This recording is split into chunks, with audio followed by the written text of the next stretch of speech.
Want a skin that changes color in the middle of a game? Yep, this brand new Alpha Legend skin can do that. Watch this. Boom!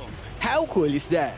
So how do you activate this transformation? Simple, just take down 10 enemy heroes. Assists don't count though. But hey, don't worry. Even if you get 10 deaths, the base effects are still amazing. Just look at that animation. It's a first of its kind, and I hope they make more unique features like this. Maybe 10 assists for a new tank skin, right? As you all know, this skin comes with a unique golden number tag. We actually used 2 accounts to draw as soon as the skin dropped, hoping for a low number. The result? 41 seconds after release, we got the number 892. On the second account, it's 1132 after 48 seconds. So in a span of 7 seconds, 240 skins were sold in a snap. Man, we've got some hardcore players out there. So how much did it cost? It's a staggering 9,500 diamonds on each account, which is 100 draws. But don't panic. If you're an alpha main, I got you. We only spent that much because we were rushing. If you're on a budget, here's a list of events to get it cheaper. Free weekend bonuses. Get 2 free draws just by playing games. Daily recharge event. Get 3 tokens if you recharge daily. Mega Draw Bundle. Buy discounted tokens for as low as 10 diamonds. Plus a chance to join the lottery every day. Promo Carnival. This lets you collect and use promo diamonds on Alpha's event. You can start using it on March 26th. Draw rewards. Yeah, we didn't claim any during our draws. That's why it costs too much. Daily discounts. You get to draw for 50% off every day. And lastly, we have the recharge events. Phase 1 is happening March 29, while Phase 2 is on April 5. To keep it simple, here's a quick guide to get the skin for cheap. Simple, right? Top up early to get the tokens from the daily recharge and mega draw events. Then on March 29, you have to recharge 1,000 to unlock this task that gives 500 promo diamonds. Don't forget to claim as many free tickets as you can from the events. And remember to use daily discounted draws. It's an important part of the strategy to lower its price. Stick to this plan and you'll be close to unlocking Alpha's Legend skin for cheap. So are you ready to grab this skin? And hey, who got skin number 1? Let me know in the comments. Stay safe and thank you for watching.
Minna! 渦巻きナルトが帰ってきたぞ!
見せてやるよ。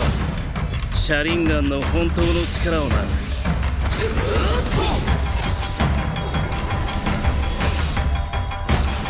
力が湧いてくる。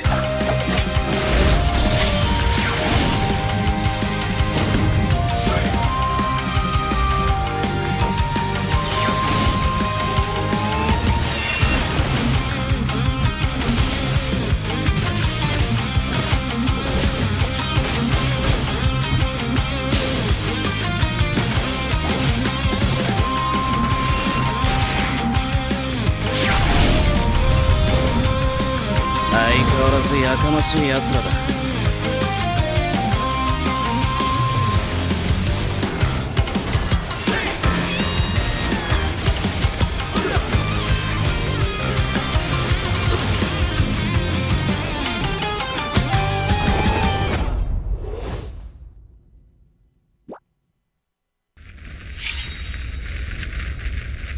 みんなを守るために私はもっと強くなる。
Malakas, Pilipinas, malakas Kahit anong lane, we become the monsters Malakas, Pilipinas, malakas Face the golden sun and reppin' for the 3 stars Look at us to the top, no ifs, no buts Winning any game, para to sa PIN na yes Di mo matitin ang aming boses sa new level Nasa kalye man o mobile window, I become a legend Open fire, we unite, we winners Built with pressure, like diamonds are made of Switch na lane na parang gera HP racing way to set up Built like a tank, buhat ni Hilda Full load SS parang Laila Susundan ko ang iyong bakas Kasama pataas Tagumpay natin to Dahil tayo'y malakas Para sa Pinas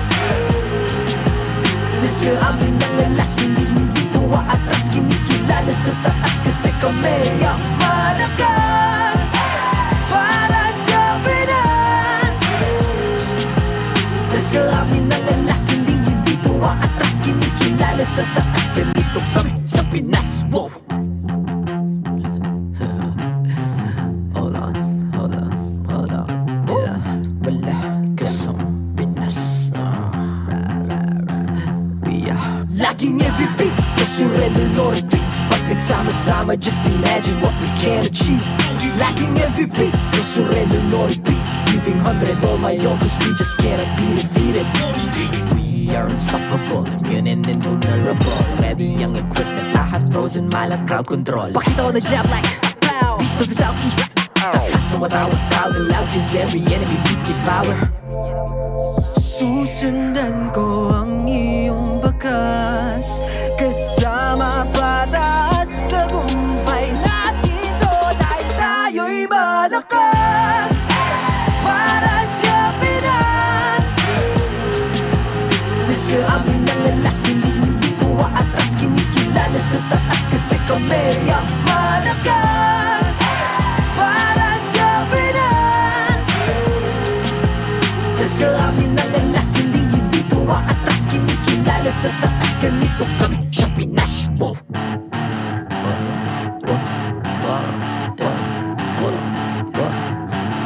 Malakas, Pilipinas, malakas. Kahit anong lane, we become the monsters. Malakas, Pilipinas, malakas. Face the golden sun, I'm repping for the 3 stars.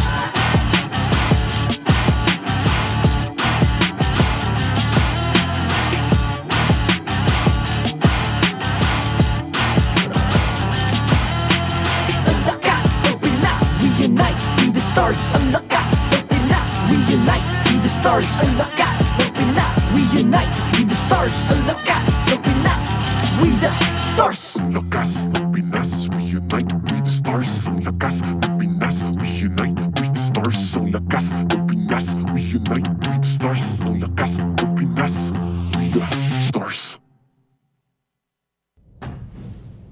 The 15th season of MPL Philippines is brought to you by the following sponsors. Infinix, the MPL official tournament phone. Lakas sa laro with Infinix. Smart, the official telco partner of MPL Philippines. BPI, the official bank partner of MPL Philippines. Mas magandang bukas, buksan sa BPI. Our partner in esports, Time Zone. Join the fun at Time Zone.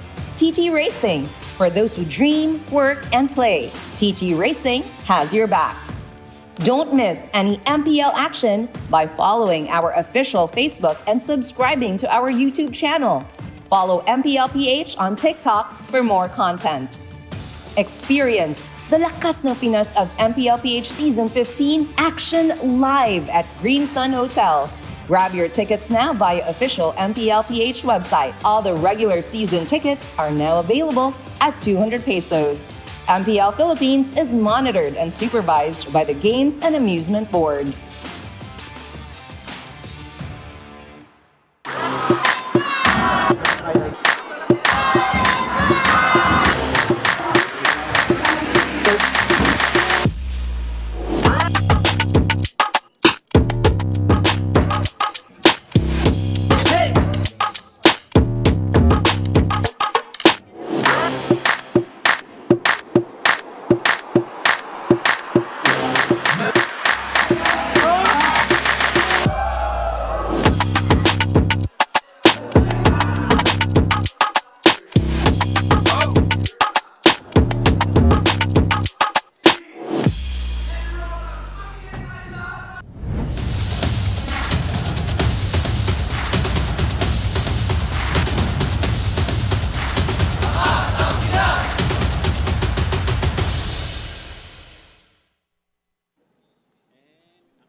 Maligayang hapon at magandang tanghali kung saan man kayo nakatira ngayon.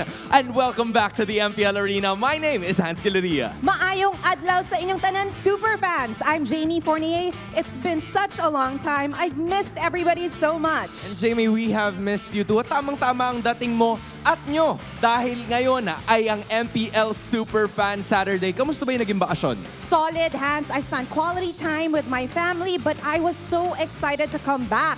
Para sa ating mga super fans na nanonood ngayon, kamusta naman ang inyong bakasyon? Na-miss nyo ba ang MPL matches like us?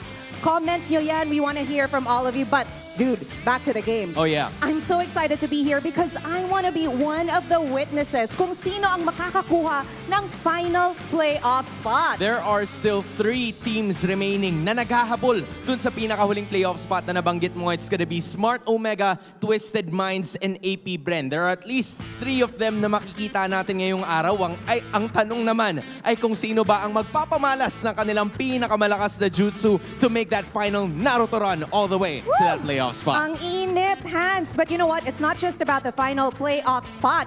As you mentioned, pabilisan mag-Naruto run ang Team Liquid Philippines, Aurora Gaming, Onic Philippines, at of course Team Falcons para makuha ang dalawang upper bracket seeds. 100% ang kailangan ni pamalas ng ating mga teams. It's literally now or never for the final playoff spot and even the 2 upper bracket spots as well. Kaya wag na natin kayong ipaghintay. Oras na para ipamalas ang tunay na lakas ng Pinas dito lang sa MPL Philippines Season 15.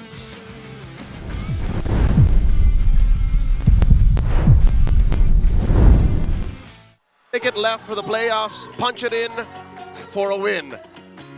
Welcome back to MPL Philippines Season 15. It's now or never. We got a triple header banger of a broadcast for y'all. These are my 2 Genins, Renmar and Ingan. I am the Jonin, Leo, at your service, bringing you the action. Gentlemen, was that a successful Rasengan? I think so, yeah. I think the viewers felt my Rasengan. Don't hurt them. I don't know if I should feel honored or sad that I am either promoted or demoted to being your shadow clone. You're still a Chunin. Okay. He's a Genin, you're a Chunin. Oh, dang. Okay. Dear MLBB-PH esports community, MPL Philippines official YT channel is currently down.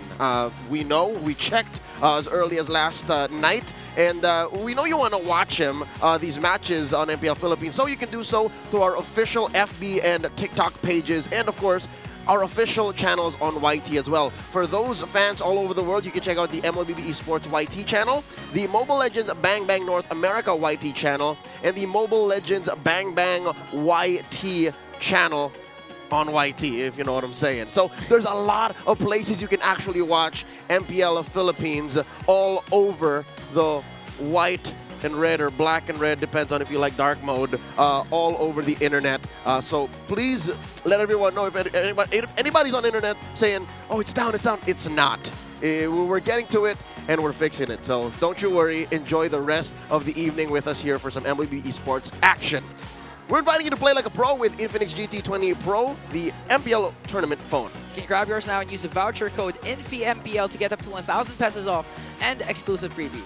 Sa GT20 Pro, sigurado ang hashtag lakas sa laro. Hey, X-fans! Get ready to win your own Infinix GT20 Pro by joining the hashtag Lakas sa Laro Challenge. You get to take home not just the GT20 Pro, but we'll also be announcing one lucky winner every Monday to take home Lakas sa Laro merch. Just make sure your posts are creative and always use the hashtags hashtag lakas sa laro with Infinix at hashtag MPL official tournament phone. The hashtags are on your screen right now. The lucky winner of the brand new phone will be announced on May 31, 2025. Don't miss out on this amazing deal. That's the line. Ladies and gentlemen, real quick, we need to remind you before the match begins again, it's about 12 and a half minutes until Twisted Minds and AP Bren get to it down and dirty for that extra point to be able to maybe hopefully qualify for the playoffs.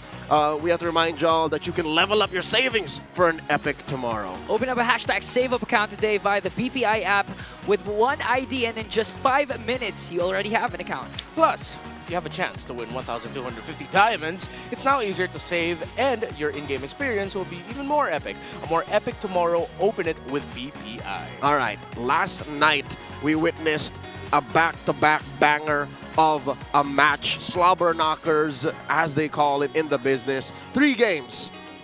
Omega, Twisted Minds. 3 games. TNC, Falcons. Where does that find us in the league? Ian, you were watching from home. Yeah, for sure. The last series especially, we finally saw the debut of Pandora. So I'm excited. What more is in store for us coming into day number 2?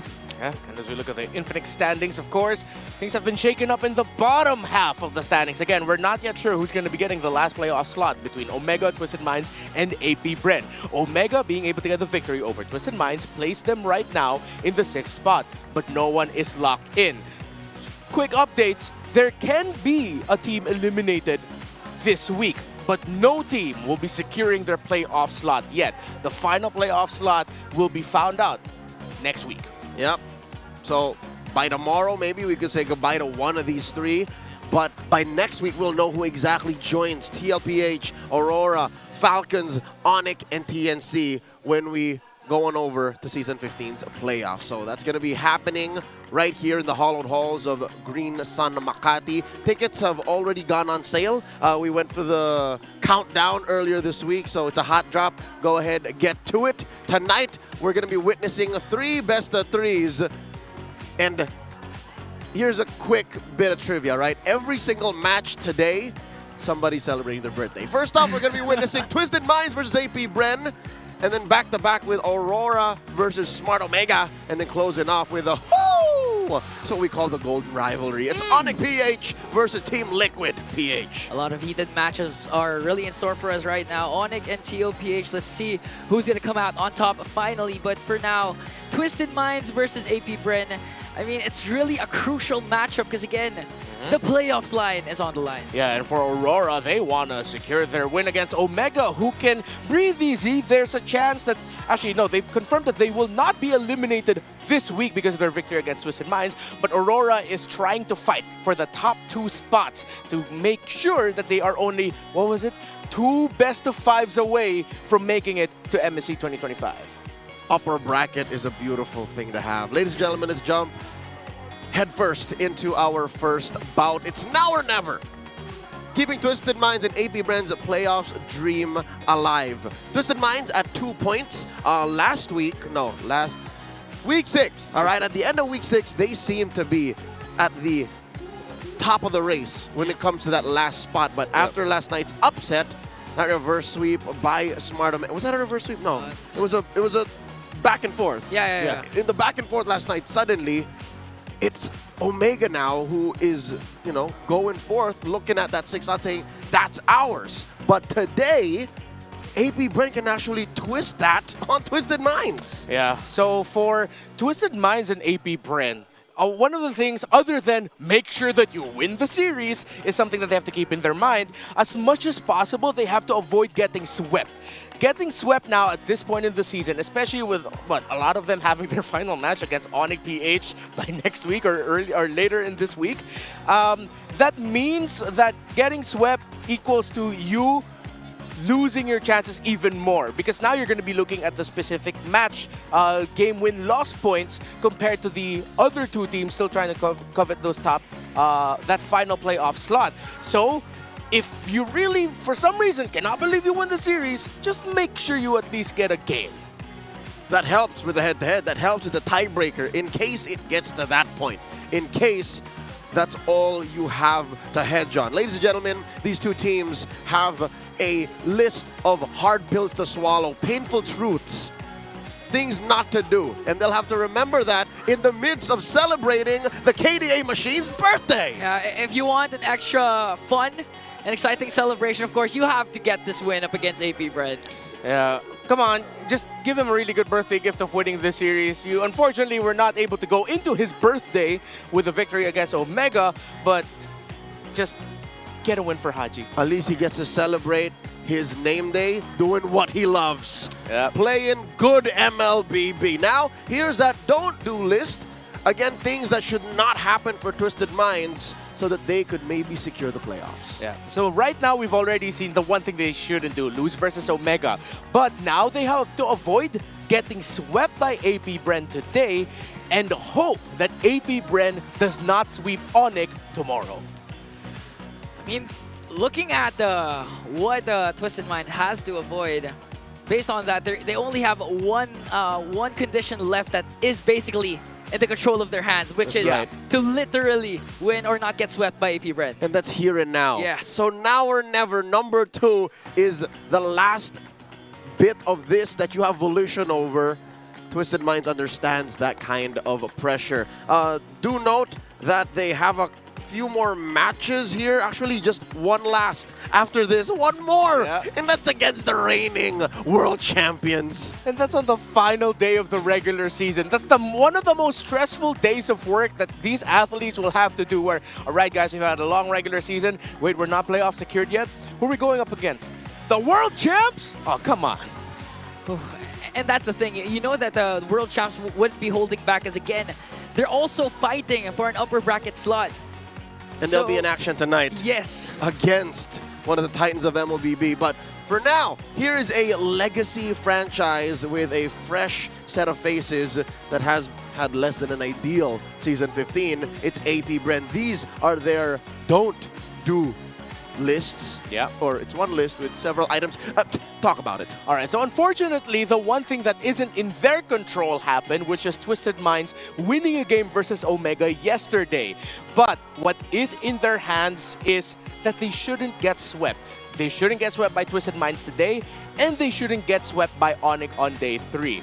Their day 3, that's tomorrow. Yeah. Yes. And then after, this is why we say AP Bren can get eliminated today, because if they get swept today and tomorrow, that's it. Season is done. And that's why we're pushing on that pressure point of just at least get that one game so that the maths become more complicated and the people in the back have to do more maths for us. You know, after the 2-week break plus the new patch, I'm kind of feeling like AP Bren has this in the bag.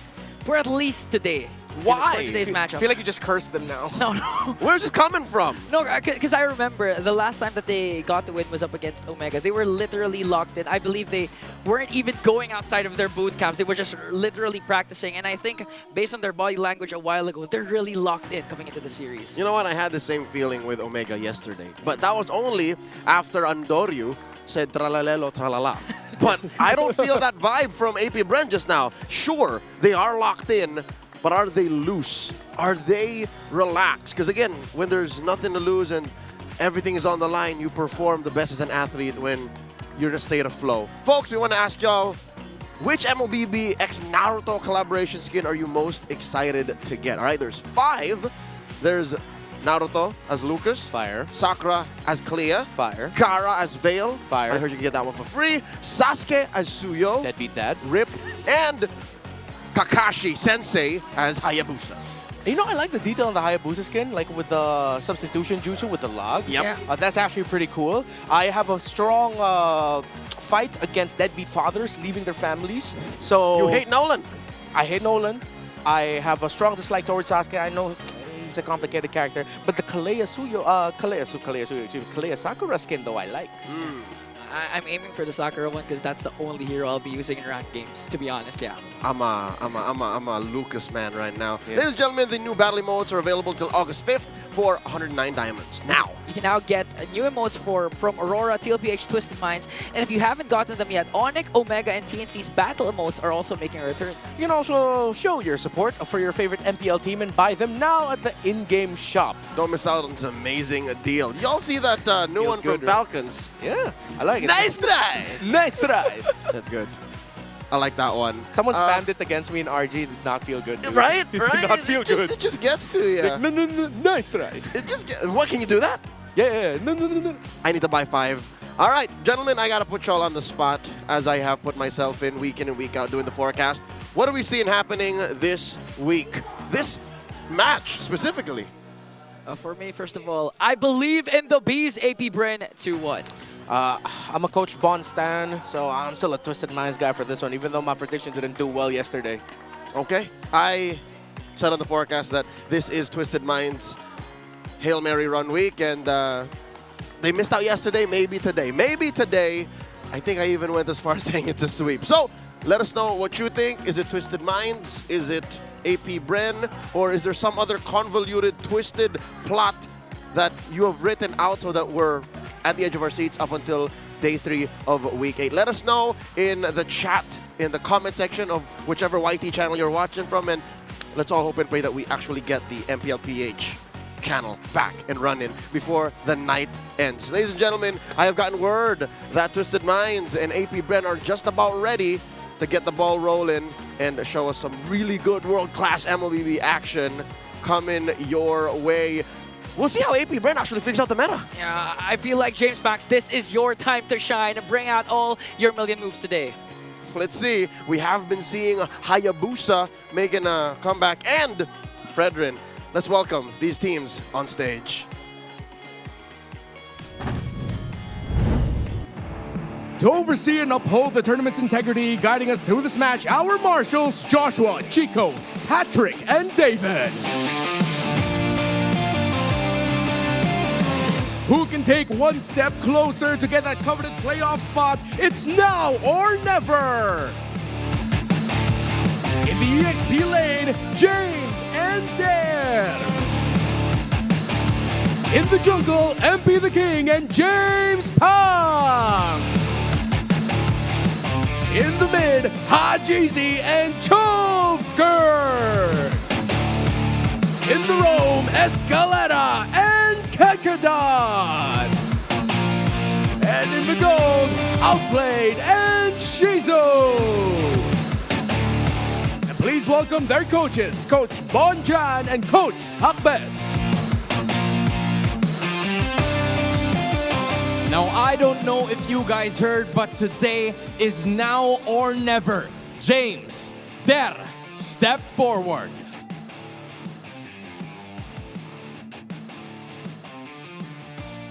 James, papaano nyo makukuha ang panalo na ito? Ano ang palag mo? May birthday boy kami. Happy birthday, Haji. Pero Der, paano mo makukuha ang panalo na ito? Ano naman ang palag mo? Ibigay namin yung best namin para makapag-playoffs kami. The race for the playoffs is on. Gentlemen, do your fist bumps. AP Bren, Twisted Minds, Hive, Minds, make some noise for the matchup para sa araw na ito, casters. Balik sa inyo. This is the squad rocking a birthday boy smack dab right in the middle. It's Twisted Minds. I like what Twisted Mind showed us yesterday. They are clearly a team that love that early game and they can hold on to it well. Hopefully when they have the lead though and they're already pushing into the inhibitor turrets of the base, that they don't overextend and overstay. That's what got them in their series yesterday against Omega. What could have been a sweep win started with them losing the series, getting game 2, and unfortunately not getting the game 3 they want. And maybe, just maybe, if there's a chance that the opponent, or you can block your opponent from getting it, don't give up the juice in Kalea combo so easily. As much as possible, avoid that because clearly that's one of the kryptonites that you have against you. Not just for your opponents. I would like to see something new from Twisted Minds. I would like to see something else besides the Joy Opener, which again, I think AP Bren will try to contest given that James Banks, he's the man with a million moves. Yeah, and speaking of something new, we all are used to seeing Dare and also Chovskirt with a Badang Vexana combination that can turn things around. But with the recent patch, especially that this team is also used to the global ban system, we need to see something new coming in from AP Bren. Not just wait for the power spike of the Silent Kid and not necessarily rely on the rotations that will be coming from James Max, the man with a million moves. So, AP Bren, Coach Pakbet, if there's anything I know about him, and again, I'm getting nostalgic memories from him walking into the stage with Coach Bonchan. Yeah. He knows how to break the meta just as much as the other coach. Yeah, I mean, one of the names that was blessed up upon him was the drafter of the universe. Back in the days when Coach Bakbet would be able to pull off some stops, especially with block picks and steal picks that he does really well in the draft. They had to change Faramis, Selena, and Bane because of Coach Bakbet. Yep, that one game where it just became so cheesy. It was even recalls, and not recalls, arrivals galore for them to be able to use that. So I hope they get to channel that. These are two teams with wide hero pools. Both have showed up with 38. I think we've already gotten to the point where we've stabilized Haji's majorly big, huge hero pool. He has 13 unique hero picks for Twisted Minds. I think it stops there. If there is any more, I feel like it's a little bit too late. Save it for the playoffs. Does it though? Because Gord got a buff. Oh, that's true. Vale, even Vale. I'm still a little bit iffy on the... I mean, Valir. It's okay. They're both... again, that happens to me too. If any, maybe the Gord. Maybe the Gord. Maybe Gord's going to be number 14. But against someone with... against a team that has Dare, James Banks, one of the reasons why AP Bren sometimes has a difficulty in team fights is because they dive a little bit too deep to the back line. We'll see. Again, Haji has been known to take care of himself, use space very well, coming from his history as a jungler and at times a gold laner when he was once with Blacklist International way back in the day. Before the match begins, let's take a gander and a listen to what exactly happens during the Smart Ping test. Biling ko nga lahat to. Bibiling ako diamonds, biling ko lahat to ng Naruto na to. Kailan ba to ilalabas yung Naruto? Next week. Huwag tayo masyadong high ngayon, pre. Chill lang nga tayo. Kung ano na naman pinagsasabi mo, Garfield. Salamin nga ako. Wala akong makita eh. Wala akong buff, pre. Wala, nag-retre nga ako eh. Angas talaga ni Fanny. Si Mikasa. Ako na ako, tol. Lansya lang, tol. Minulto sa CR si Coach Fox, tol. Hindi mo kalabas. Ang masabi ko, happy birthday. Pero kami panalo. Guys, bili kayo ng emote namin sa Bren. Pag bumili kayo, may kiss kayo kay Punks. Tapos bigyan niyo ako skin, may kiss kayo kay Shizu. Nice! Kita pa rin, coach. Sige, tulog na yan. Ma-blood ka dyan, sige. That's our Smart Ping test, bringing you low latency gaming with Smart's Sulit promos. Subscribe to Only 5G with non-stop data for non-stop gaming on your favorite loading platforms or at the Smart booth right outside our MPL venue. You know, Joker's a real one. He's watching out for the blood pressure of Coach Pakbet. That's the last thing he said there. It's like, keep it chill, Coach. Watch your blood pressure. I didn't know Pakbet had a situation. I feel like a lot of the coaches in the league, sadly enough, actually have a lot of situations, either with arthritis, blood pressure, gout. The brainy people, the smart people. Yeah. All right, help us all get smart and tell us exactly how these teams are going to win with the Infinix keys to victory. All right, so for Twisted Minds, lead and facilitate. So we're looking at the two roamers here, Escalade and Kekadot. So we talked about how, yes, the early to mid goes really well for Twisted Minds or that sudden mid-game power spike, but you really have to clean up your approach into base sieging because that's what's been getting you. Actually, not just yesterday. Looking back at some of their series earlier this season, that's where they lost games too. So don't hesitate for AP Bren. Once you see a play, make it. If it's an error, either try to get something back or don't force it anymore. Just go back off. Just don't hesitate in making a play. If you see a chance, Kekadot, go ahead and do it. And actually, that's why I think I'm leaning towards AP Bren, because based on the performance of Twisted Minds yesterday, they kind of had a hard time closing, especially game number 1. And we all know AP Bren, the moments that they win a game, not the series, but a game, is through late game comebacks. So that's where I think AP Bren will shine in today's series. Again, that's exactly what Twisted Minds don't want. When they're knocking on their opponent's doors, that's where they got to get it tighter. Looking at the side selection going into the game for Game 1 in this best of 3, Twisted Minds chooses blue. Currently, we are retallying how the patch looks like because during Snapdragon Pro Series Mobile Masters, red became favorable. So now we're figuring out exactly why teams want to stay blue. A lot of teams from last night into today's bouts want to stay blue. Exactly what do they get from that? We'll see in the trades, in the draft, in the openers. Bans right now by Coach Bonchan for Twisted Minds Fanny, Loyi, and Jujin, while Coach Pakbet take out the Matilda, the Alice, and one more pending on behalf of AP Bren. I think it's going to be the Joy, because if not, Twisted Minds for sure will use the first pick for that Joy. Angela. Yeah. Oh! Angela could be a ban too. Chip could be a ban as well. I think this is one of the most open drafts we're seeing on the red, for the blue side because of this Alice ban. Fanny, Loyi, and Jusin have evolved into a blue side ban prio now, weirdly enough. While AP Bren take out the Joy, the Chip is up there to be picked. So, Who said there are no Yep. There he is. there he is. I literally invented one. Speak of the devil. He kind of cute. He actually is. No. Okay, so he's actually Angela's pet. I mean, yesterday. So yesterday, it's lore accurate. Okay. So they answer right back with Valentina and the Harriet. Yesterday, You were saying yesterday. So I actually forgot what I was going to say, but yesterday macro was some of the problems that Twisted Minds really had a hard time dealing with up against the snowball lineup of Omega. But with this chip, things could change once again, especially if they get one of MP the King's comfort heroes. I'm actually looking or leaning towards no, Joy's banned out.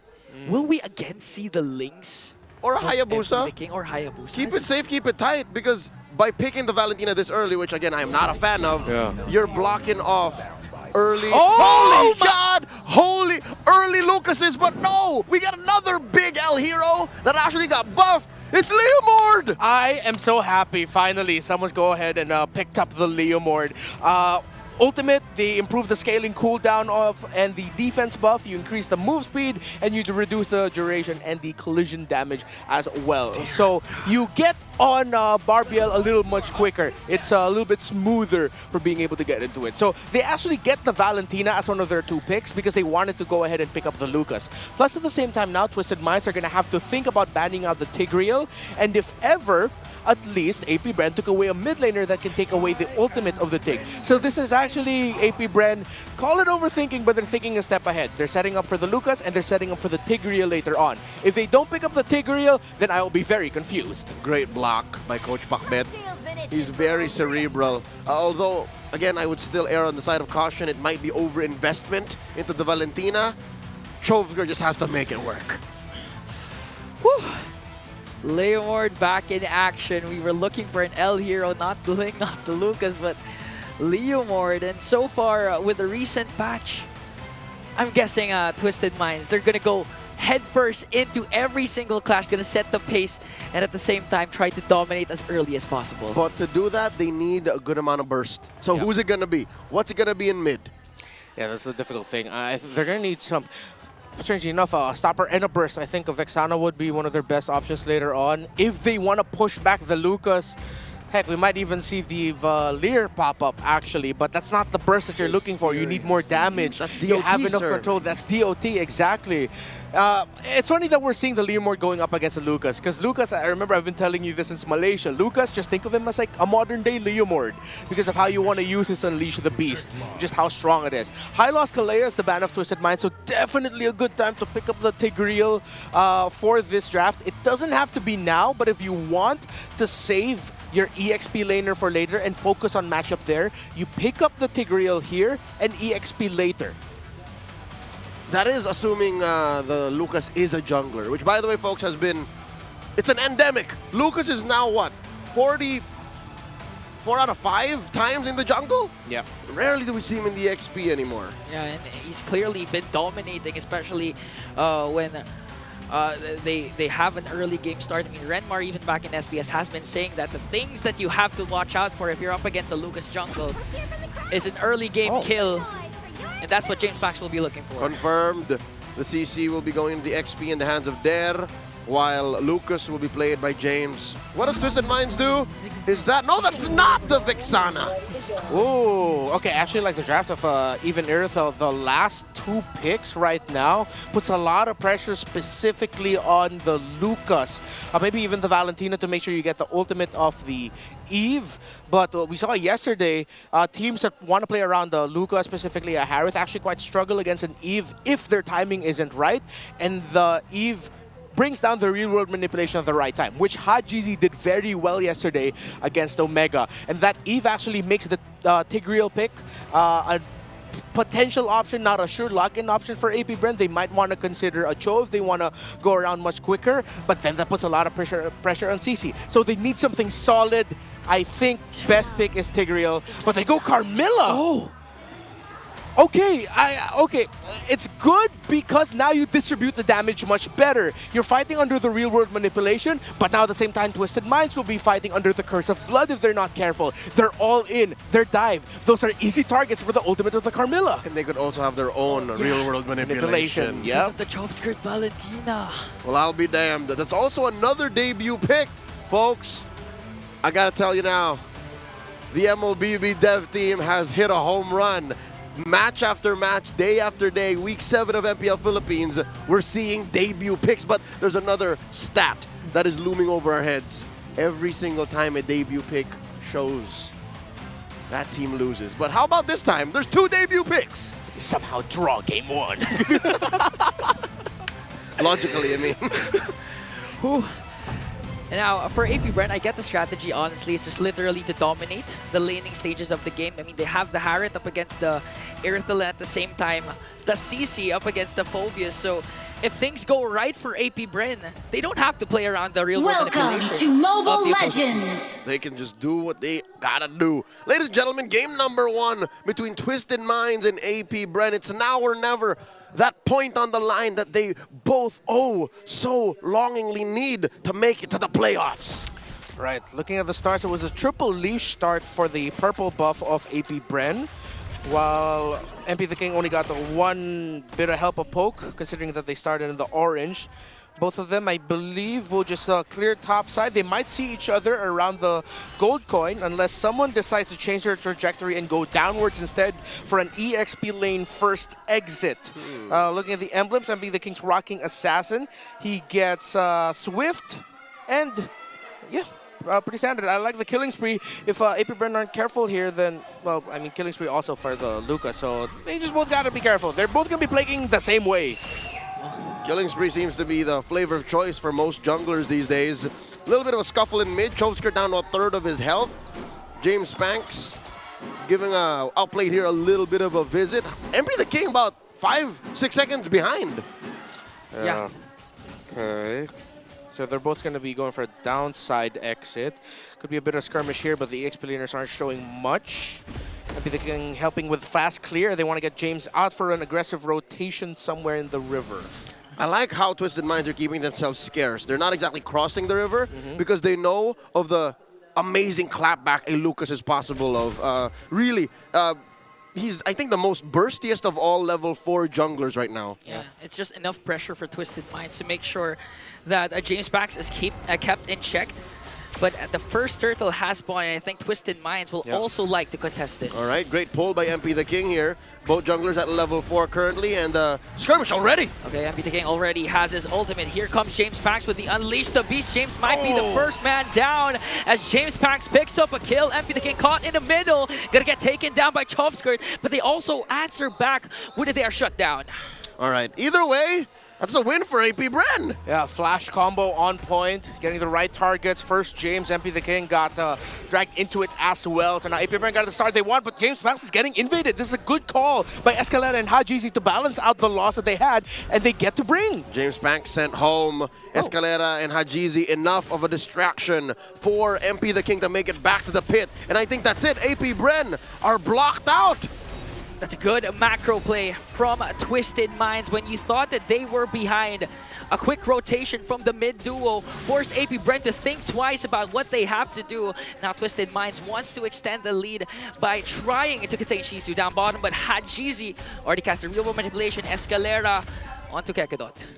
Okay, so for Twisted Minds, I thought they'd want to commit the ultimate of Escalera to bring James and MP the King quicker into the purple buff so they can steal it plus get the turtle, but they decided to play it safe, gave up the purple buff, got the turtle instead, so AP Bren's James Banks doesn't lose much. Actually, he's still going out of that with a little bit of a smile on his face, even though that Twisted Minds were able to get the turtle. They're still within grounds to turn things around, and I think we've seen that as long as the flash combo from the Lucas comes in like really good, it doesn't have to be perfect, just a good one onto one, then that breaks down the team fight. Because if you lose James, then so much pressure is placed onto MP the King, who'll be the lone frontliner. Folks, we're talking about James the Phovius, not James Panks. Yes, James. James of... I mean, this is the perfect time to use the Ultimate Fighter. Twisted Minds. To not get your names twisted out. We're talking about James Phovius Gloria, all right?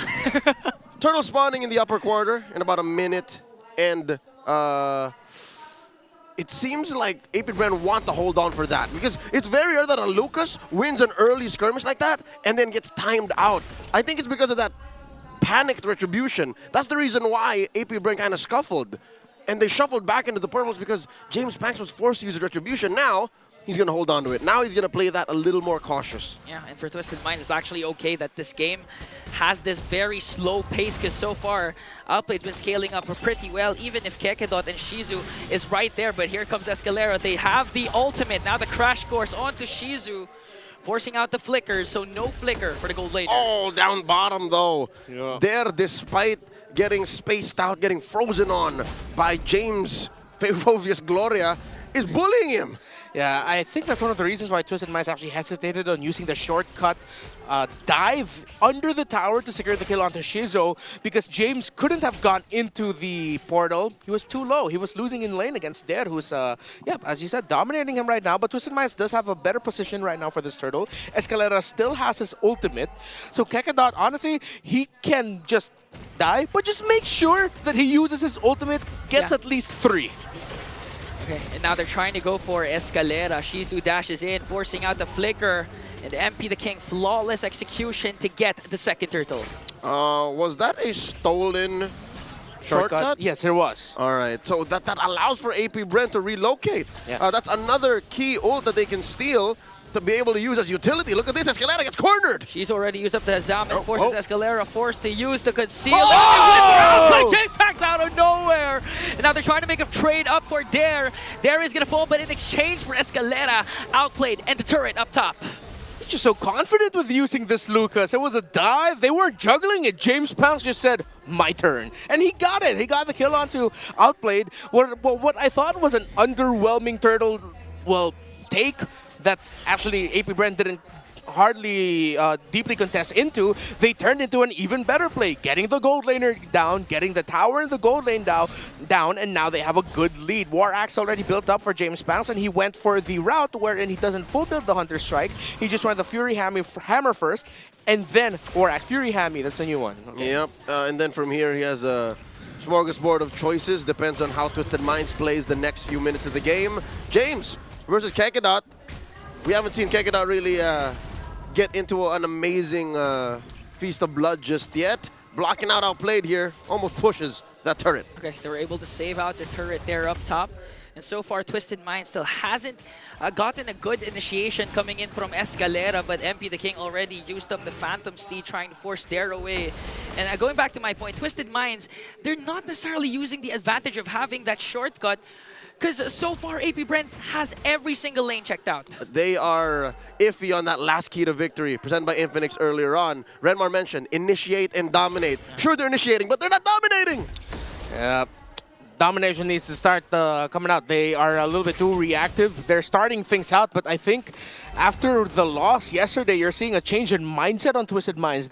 You can see it when the team is thinking discipline, discipline, discipline. Yeah. And that's what you're seeing right now in the playstyle of Twisted. Yeah, honestly, they're really just focused on objectives. They're initiating when there's a turtle up for grabs, but right now, the turtle has spawned. Dare starts things off. Okay. Still not committing the ultimate here, but James Pax will secure it. Chomskert has his own Phantom Steed, forcing a retreat from Twisted Minds. What color is your Ducati? Up top, though, they left Outplayed. Oh! And the RWM dropped by Hajizi. Okay, just to clear out the mid lane and make sure the mid turret won't be going down anytime, as Outplayed trying to go for a trade instead. They're not going for the full commits, but instead for the opposite lane trades. Oh, he got away with so much, putting down the turret. Oh! With impunity, in comes Escalera. And there's the initiation we were waiting for from Twisted Minds. Got more than what they wanted, a turret plus a kill onto Dare. But still, James Pax is there. Chovskirt's the will. The chase is on. Who's faster? Is it the Beast or the Motorcycle? As they change their target onto Escalera, and he's going to fall down in the hands of James Pax. Nature's greatest predator outspeeds technology. Gets a takedown on Escalera. So 3 kills already onto James Pounce and AP Bren. I don't know whose call it was, although it looks like Chovskert was the first one through. It's like, all right, you know what? Yeah, let's do something here. That was a great call by AP Bren. They didn't give up on the clapback right away. They got something back. Twisted Minds, though, they're still playing the macro game with MP the King pushing down bottom. Slight lead for him in terms of the items. Similar build path, although Queen Swing's already built up by James Pounce. He still did not full build the Hunter Strike. Still on the Fury Hammer, while I think we're going to be seeing the last item already, last core item, excuse me, for MP the King get locked in. Might be a Malefic Aurora. All right, big rotation here coming in from AP Bren. James holding the opposite River Brush. And I think AP Bren understand the priority. They need to make some room on the map. Phantom Steed. Okay, 2 ultimates already casted. Shizu answers back with a Salmon Force, forcing James to retreat, but he still enters in with Infernal Pursuit. Escalera onto the back.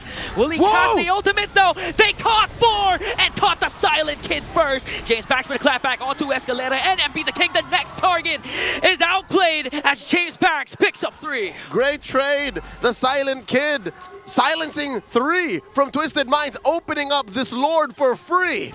Unleash the beast. Too powerful to deal with when everyone is just collapsing. Pop it up, flash combo, and there could be another one for AP Bren. James up against 3, cannot sustain the damage, but Hajizi sees 2 low bodies. Is also there. They're trying to go for James Pax, the retribution holder of AP Bren. They have to force back. Escalera already flickers out, but there, the Yo-Yo Blitz gonna bring him down. Why walk when you can just pop up from out of nowhere? Escalera, he tried, but he got clapped back on by AP Bren. Twisted Minds brings back an oldie but a goodie. Believe it or not, he was last seen 5 years ago in MPL Philippines Season 6 by then Carl Teasy. In his run with Bren Esports, they would then win that season. Okay. There. Good zone, a good use of the Yo-Yo Blitz, zone out Hajizi all the way. Now AP Bren has good hold of this Lord. Escalera still not in the picture. Outplay trying to get good brushes there as AP Bren will reset the Lord dance. Hey, every team fight has been very difficult for MP the King. There's just too much for the Leomord to deal with to be able to team fight smoothly. I think at this point, MP the King will have to think of himself as utility. Really just go for a cleanup and use the ultimate when the members of AP Bren are low. And if it can help you, use it to get better position so that you can get a better angle at retributioning the Lord away. As AP Bren, seems like every time there's a big collapse from Twisted Minds, James Panks presses buttons and good things happen. Lord dance once more. Escalera. That's half health. Escalera concealed to the back. But gets spotted out by Kekedot as they're trying to zone out the members of Twisted Mind. Here comes the real manipulation. 2 real manipulations, but James Panks will get the Lord plus the kill onto James Hajizi with a clapback and bring down 3 and a shutdown for MP the King, the last man there. Oh, it's a full wipeout for Twisted Minds. Ladies and gentlemen, that is what a Leomord does. He cleans house. 5 members of AP Bren taken to the underworld. There's no holy Twisted Minds shield. are no going in. There's no holy shields, but there's the a Lord Lord has spawned 4 seconds before their respawns. But a 4-man push for Twisted Minds might be it as they went for the tower and take game 1 away.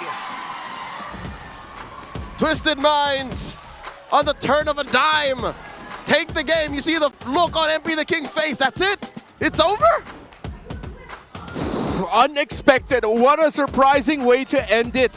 We were just talking about it, using the ultimate at the right time. He used it quite early into the team fight, but it wasn't as initiating. Once he saw that there were members low and there were members trapped under the real world manipulation, he used his ultimate, missed the retribution, but they got the kills. They got the wipeout. Leroy Jenkins. Oh man, Twisted Minds literally replicated what Omega did to them yesterday. Instead of going for the objective, they went for a 5-man swing. They got 5 kills right away. Yeah, that was, my goodness. I feel like Twisted Minds right now, with the shock, sudden win that they got, their thoughts are in Latin at this point. They're hacking the system. They're hacking the system. They're hacking the system. Nobody was ready for a victory that quick. Again, I don't blame them. There were 2 members of Twisted Minds coming out in literally a jiffy. 2 seconds. That was Shizo and Dare. Or Shizo and it doesn't matter. Like, none of them were able to stop 5 members of Twisted Minds. Yeah, and those were 2 very healthy, chunky siegemen. Look, when MP the King finally got into the fight and connected with Barbiel, there were 3 members of AP Bren low. So that was the perfect time to bring out the ultimate. And he continued the chase there onto Choveskirt with leaving Shizo and Dare. Yeah, they cannot. They can't. That's a war crime. You see that? He was going around driving while wailing away at heroes and objectives. Our MVP, MP the King, with a successful re-debut of a Leomord. So finally, the statistics are in the favor of MP the King. One win for a debut pick, and MP the King. We're seeing some sort of a resurgence from this jungler, and I think this patch is really going to be beneficial for him. All right, this is clearly an example of it's not what you got, it's how you use it. You look at the draft, the Twisted Minds, there's not a single line of play that makes them go, hey, this is a Leomord lineup. They had to play into that position because there's no burst. There's no clear way of them saying, yeah, just do this and then Leomord clean up. They had to get to that position very specifically. Yeah, it's a Leomord that needed to be so much more patient, where it's like, are they low yet? Hey, Haji, do enough damage? Outplayed you good? All right, I can go in? All right, go ahead, let me go in. And then it was a perfect entry. He got so many. That's 4 members he got in his combo, man. 4 of them. Eventually 5. Did one. Oh, Haji, you birthday boy. Of course he had to get one. Yeah. He's like, come on, man. It's my birthday. I want one too. I want the W and a kill. Look at the final clash, man. And that just goes to show how Escalera and James really played their parts very well, being frontliners and the main initiators. Because literally the 3 cores, the 3 damage dealers, MP, Hajizi, and Outplayed were untouched during the final clash. Yeah, there's just so much dive in front line, and considering that you're fighting against a big area of effect, zoning ultimate as well, it provides so much space for Irithel. That's why when the last 2 picks came up, I really liked it. The Carmilla was a good answer, but at that point, I feel like there were just so many things happening for AP Bren to deal with in that fight that even though it looks like Kekadot got a fantastic Curse of Blood, the Harith has to put himself more in danger compared to an Irithel. The raw damage brought out by Lucas, he won't be able to dish it when he's crowd controlled to oblivion, and there's so many things that he has to deal with as well. Yeah, he has these windows of invulnerability, like CC immunity, but you have to work to get to that. And James Pack doesn't have that all the time. Compared to Twisted Minds, when they lean hard into an engagement, it's devastating, it's lethal, just like what we saw closing off game number 1. You saw clearly how MP the King leveraged the buff on Phantom Steed. The extra move speed, the burst of speed. Oh man, who did he chase down under the turret? Outplayed. No, Hajizi. No, Chobskirt. He chased Chobskirt into tier 2. And someone chased out. No, that was James Max. Sorry. Yeah, that was James Max, yeah. Wow. Leomord, very happy to see it. And again, I mentioned it in the draft, but to see it up against Lucas, even though James Banks, gotta admit, got a considerably far better game. Yeah. But in terms of the winning play, it was MP the King who got the W there. But I think we're seeing there the difference in philosophies for heroes released in different time spans in the history of MLBB. As again, looking at Lucas as modern day Leomord, Leomord wishes he had everything that Lucas can bring to the table. But the thing that Leomord does best, when it's executed right, is devastating. Yeah, you can only slap killing spree on heroes so much. Yeah. It still just does not do what Leomord does. And that allowed for Outplayed to, just hunker down in his lane. Given that Shizo does lean harder into fights, Outplayed kept his eyes on the prize, got money on his mind, and became our BPI rich guy. And that's where the keys to victory comes in, especially the third one. We saw that AP Bren had already had a good start, specifically James Max. At some point, he was 3-0 something. And they also have the Harith up against an Irithel. They didn't lean on the fact that they could gank and continuously gank Outplayed to get him out of his lane. That is one aspect of that dynamic we didn't notice. We kept saying initiate and dominate, Escalera. No, they were just setting up. Yeah. They were just waiting for the right time for MP the King to ride past everyone, run him over on that Ducati. What color is Ducati, bro? To claim game 1. I don't know if they were expecting this, that it was going to be a one-time, big-time kind of push. But again, it happened. Yeah. All worked out. And again, that's what you get with junglers, or at least having a hero in your composition built to clean up. Where if you dive into a fight willy-nilly, and Twisted Minds was on the receiving end of that for majority of the fight, they could also dish that out. But again, it just really took time. Yep. So now looking back, Leomord showed up in franchise history, was actually in the hands of Kelra. Weirdly enough, there was an episode in Smart Omega's history where Kelra was the jungler, and he played it then. We amend the last stat shown for Carl TZ. I'm pretty sure that happened actually when he played against Next Play, but no, this is updated. It's franchise history, season 12. So it was that long. Now a potential comeback started off by MP the King. Yeah, 2 years. By Twisted Minds again. So I feel like Twisted Minds really becoming a trendsetter when it comes to meta picks. Off meta picks, rather. Yeah, they made Alice a thing. They made teams ban Alice. Angela, yeah. Yeah, for that, I wonder. You know, I'm eating my words now because now what I thought, the thought of saving it for the playoffs, they're like, no, whoa, it's time for some more surprises. Because they have to make it to the playoffs. I'll change my mind. Show us more. All right. Let's see if there's anything left in the tank for Twisted Minds to secure the sweep. But before that, let's go into an all-access with our hosts. It's Hans and Jamie. Thank you to our gorgeous casters. One game down. Before we move on to the second game of the day, we put the spotlight on MPL Smart Battle Trips. There we finally have it. Ayan, magpakilala naman kayo guys. Sila nga pala ang dalawa naming alay para sa araw na ito. Please introduce yourselves. Hi everyone, I'm Shane Ian Atad from the City of Love, Iloilo City, and also a Moonton student leader. Ayo, Iloilo. Ikaw naman. My name is Bernadette Estrada from the Muntan Community Heroes and I'm from La Union. Ayan. Ikaw naman kuya, pakilala. Yeah, joke na. Mamaya. Alright? Actually, hindi siya ready. Hindi siya ready. Okay. Actually, gusto kong malaman more about... Ito, ikaw na to. Ha? Ay, hindi pala. Kamusta naman ang experience mo sa Smart MPL Battle Trips? Experience ko sa Battle Trips, it's my first time here. Tapos, like, paka-overwhelmed. Like, grabe. Ganito pala yung on-site na na Battle Trips. Tsaka, yung mga staff and the tours, maganda. I love it. I love that you're really having a good time here. We're so happy na you're a part of this.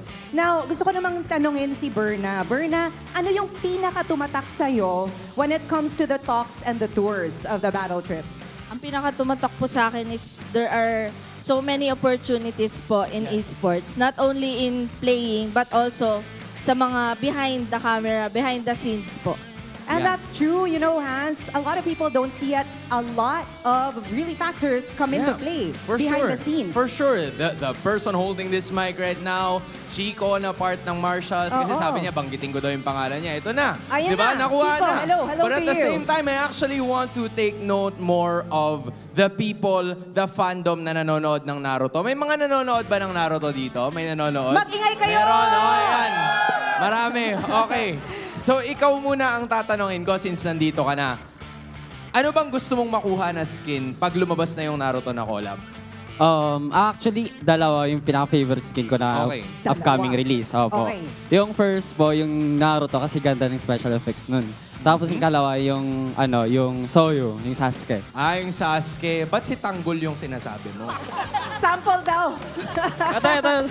Sample daw. Sige, sample. Paano ang sample?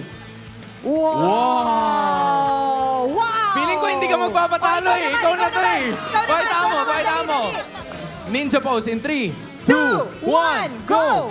Yeah! Ay, akala nyo kayo lang. Di Wait kaya. lang, huwag tayo Gumawa magpatalo. Gumawa doon. Sample naman dyan, okay? Yan. Ninja pose in 3. Ninja pose. Huwag muna, Hans. Sige, in 3. In 3, 2, 1. Wow! Anong palag mo? Oh, just kidding, Wala Hans. na. Tinapos na nila ang boxing. Gusto ko malaman, guys, paano ba makakasali sa Smart MPL Battle Trips? Berna, please go ahead. You just have to visit the Munton Student Leader and Community Heroes page or mag-direct sa muntonslph.org/battletrips para magsagot po ng quiz, then you will have a chance na matry po to. Oo, kung gusto nyo ma-experience yung na-experience nila dito, do that. Now, Berna said earlier na nakakatawa kasi she sees everything behind the scenes and a lot really come into play. So when it comes to esports, I know ikaw may gusto kang i-pursue. So what do you want to pursue in esports? What do you want to become?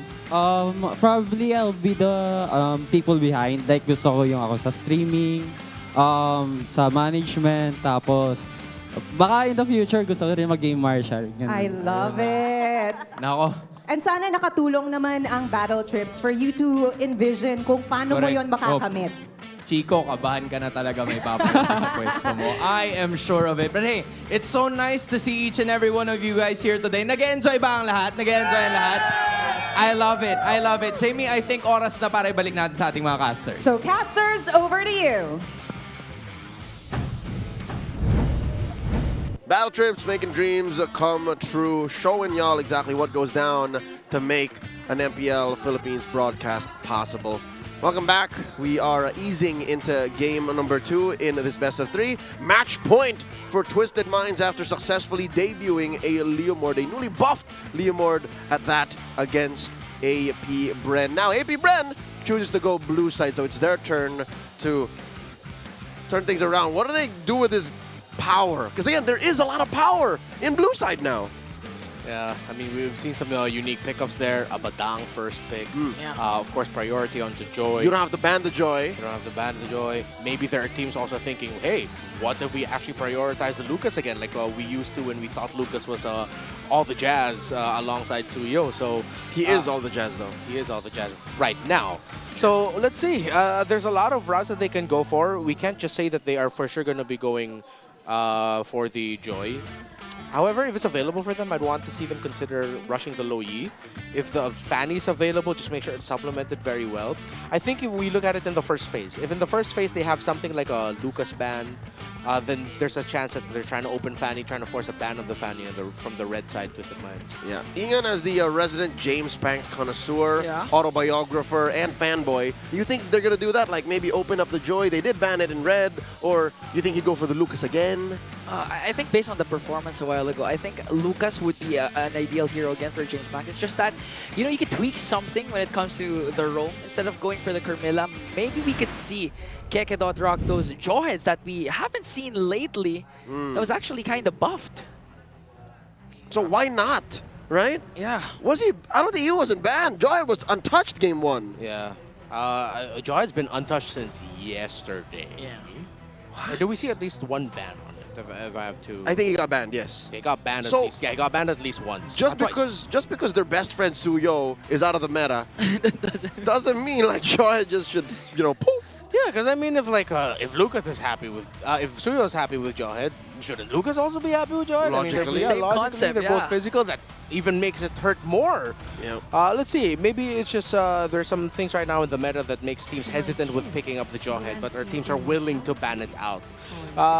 I like that you really see the fact that Twisted Minds brought into drafting against them, wherein they are now forced to ban Alice against Twisted Minds. And Twisted, I like how they're reading the situation. I think best ban for the last one would also have to be a Juice In. However, if they open up the Juice In, they might be thinking, you know what, it's okay. We're gonna play into that. Play around a Kalea trade, and if there is a Juice In that we're facing up against, they can pick up a Hayabusa eventually later on for MP the King, which he's been shown that it's a comfort for him as well. You know what? That's crazy to me. That's what makes this all the more an interesting draft is Hayabusa was open in game 1, but Twisted Minds decided to, you know, Aura plus 1 million and pick the Leomord. Yeah. Although the Aura 1+ million is because they won it. If they lost it, that would have been negative Aura. That's right. They would have got an IG page and just like where we only post bad drafts. But so far, looking good for AP Bren. They had to put respect on the chip ban because Escalera literally was one of the game changers mid to late game with a crucial shortcut. But now Twisted Minds last ban. A lot are still open up, but they go and respect as well. James Panks with a Lucas ban. Ooh, it feels like a bit of a bait. It's like, come on, look at the Joy. Joy is a really good pick right now, isn't it, AP Bren? And then Twisted Minds will just come out of the gate with some unique pickups. Kalea, Juice In, all available. I think AP Bren play it safe. Pick up the Kalea for Kekedot. I like it. That's a better initiator than Carmilla. Yeah. They bite the bait, though. I think this is something Coach Bonchan was orchestrating. See? Look at that. The quick response. And the Joy Kalea. 100% so far, guys. But Come on. that's not looking Come good on. for AP Bren, though. You gave away 2 huge power picks. That's what they call in the business an offer you can't refuse. Yes. You get Joy. we get Jushin Kalea? I think you need to get either a Fulvius or a Hilda now. A Badang would be okay as well. Just show your pick already or a potential flex. But CC. This is Shizo and Dare. It's got them written all over it. For better or for worse.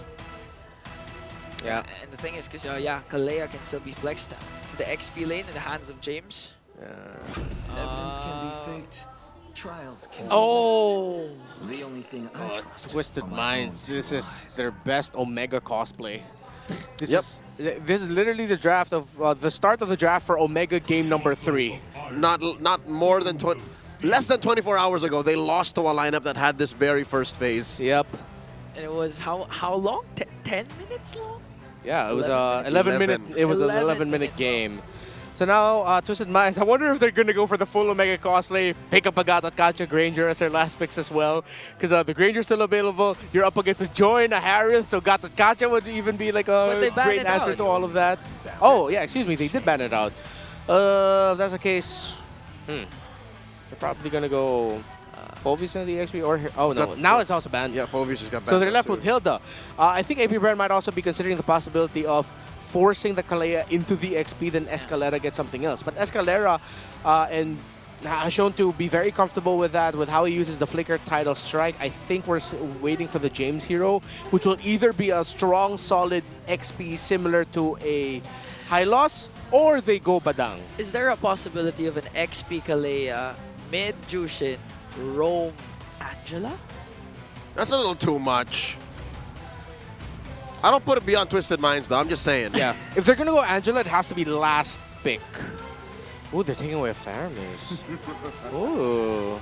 This is the time where I would say, oh, they can pick Glue, but Glue, again, not available. Not for this week. Yeah, not for this week. Still going to be for the next one. Him, them, and Kimmy. Yeah. They're taking away Faramis. Okay, if they're not going to be going Granger, Eerie. they can, we did mention the Bruno yesterday. That's a good combo with the Ling. And if they're going to go Angela, they get Angeling, Angela Bruno. Great spread of combo all throughout. Moscow's open. Oh, yeah. But the Moscow is open, and he's the usual guy that you want to go for. However, with the Ling already there, they might be okay macro-wise, unless they want to overload on that idea. Yeah, or they can also just Granger again. Yeah, good ban. So we mentioned pretty much all the possibilities for the gold laners.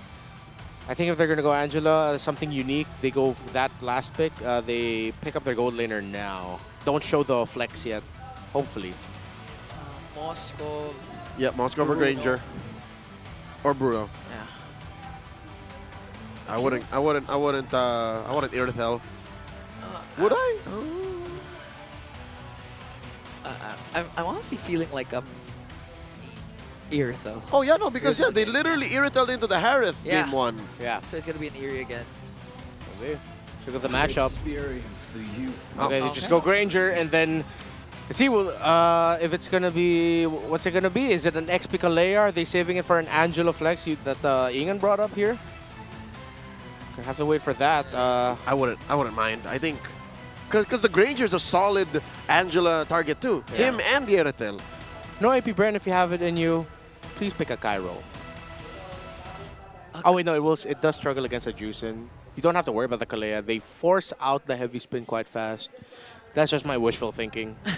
Because you're up against a Ling. It's one of the best things you can go for. So what? You're just going to go Cho right now? Yeah. that's the safer pick. Yeah. Cho, Jawhead. I kind of want to see Jawhead today. Oh, there. You get your There, wish. Finally. Yeah, they get the Aurora. Okay. There. I don't know about the Aurora. She has had abysmal past few months. Yeah. Although they do take the condition where they already have a lot of magic damage, so they go for more crowd control instead. But that's all magic damage. Yeah. Mainly the Jawhead and the CC is going to be your source of physical. What's it going to be, Twisted Minds? I think this is a Kalea roam already. Oh, he's hovering a Harlot. Okay, you could Arlot or Hilda. Okay. One or the other. Coach! Oh, he locked it. Again. Okay. This is, just last night we saw Lord JM of TNC almost pop off. Was it in game 3? It was. Yeah, it was in game 3. Yeah. He was on fire. Yeah, paired up with a Fredrin and a Matilda. The early game was very good for it. And that's the similar threat that Twisted Minds is bringing into this game number 3. Very good potential to snowball out of control early on. Winning the first 2 turtles plus getting kills alongside that means that they're taking their conditions already. Easier to pull off. Twisted Minds, they're looking like they have it in the bag. But again, they're up against a Jawhead. Sadly enough, it's not a Jawhead plus a Burst Mage, it's Jawhead with control. So they have to wait for their Turtle 2 Turtle 3 power spike. Twisted, initiate, dominate, take that key to victory right away. And it's that Aurora, really, that is the linchpin of our opinion that could change the dynamics of this game. If Kekedot and Chovskirt all of a sudden activate their drift compatibility, get into this game and just Welcome outplay to Mobile the mid-duo of Legends. Twisted Minds and Hajizi and Escalera, then we'll go to game 3. But for now, it's match point for Twisted Minds as they struggle to get one more point and give Hajizi that birthday gift of a step closer to getting to the playoffs. I kind of feel like James Max will be replicating what Twisted Minds did earlier in game number 1, which is to go for the late entries instead of trying to lock in the objectives like Turtles and the Lords. They're just trying to go. For more kills and eventually render all the neutral objectives secured by Twisted Minds useless. Okay, so it's a Thrill and Wilderness Blessing for this Jawhead, as expected. James going for the very tanky route with the tenacity and firmness on the R-Lot. So he's going to be banking on his sustainability and the regen that he gets through Vengeance, the second skill. Oh, wow. The minds in the MPL arena are going wild. I think they smell victory just a few inches away. Kekedot crossing the threshold here. Oh, early flicker there for Kekedot. But still, James Max was able to get that jungle creep. And now, looking at the matchup between the roamers, Kalea and Jawhead, we're gonna, if AP Bren continues to at least gain lead and control over the early game, but wait a minute, Escalera sets their eyes on there, but they were still able to escape. Ooh, something we didn't note, Kekedot actually spent his flicker to be able to do that. Yeah. Okay, initiation for the next big major sequence. Not going to be good for AP Bren. Going to be tougher right now for Kekedot.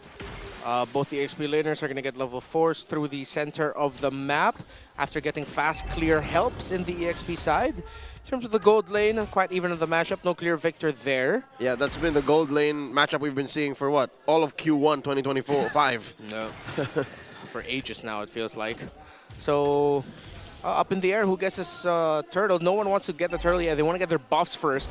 Purple, orange, purple alternate for both.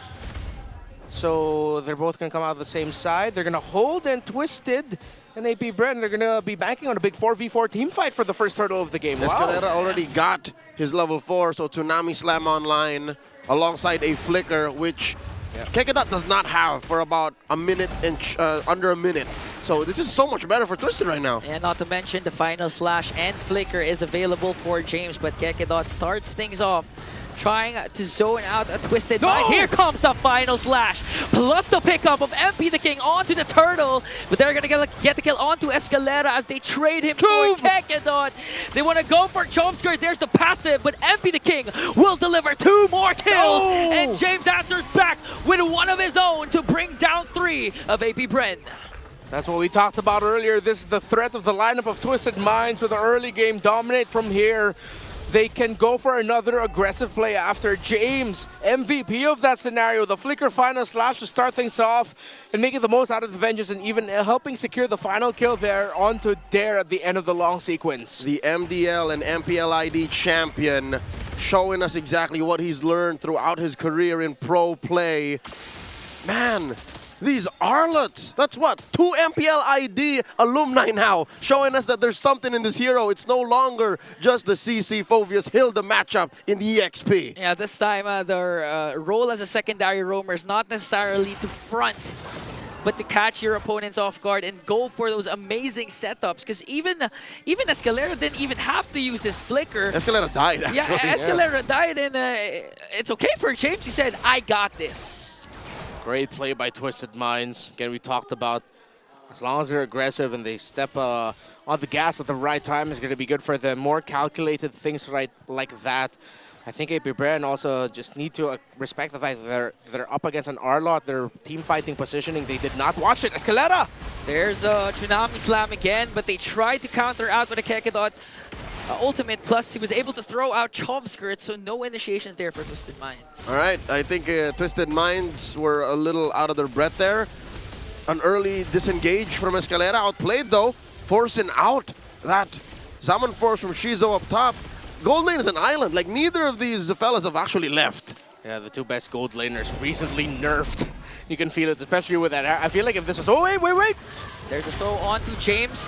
James might actually be able to out-sustain this, but there comes the electrifying beats coming in from James Pax. He has to walk away now. Unstoppable force coming in from Kekedot to bring down MP the King, but MP the King manages to get a kill onto Chov Skirt, and now Kekedot in trouble, has to flicker out. Twisted Minds, another kill for their team. And James walks away! Just when we thought he would get taken out, I thought he would be the first blood. Nope. He survived that Escalade. Another catch! Another Tsunami Slam onto James Pax. But there's a clap back coming in from Shizu. They're going to bring down Escalera. Now have full control over the turtle. But Twisted Mind slowly crawling back after MP the King gets his cripple buff. Yeah, I think AP Bren will get this though without a problem unless MP somehow. James, another final slash, but James Pax still gets the turtle. Here comes Kekedot, was able to throw out outplayed, but James Pax picks up a kill onto Achizi. James is the next target. Up against 4. He's going to fall down. MP the King couldn't find an angle. And now AP Bren threatening the purple. You shouldn't do this to a Lingon. Oh no! Suddenly AP Bren in a position of power.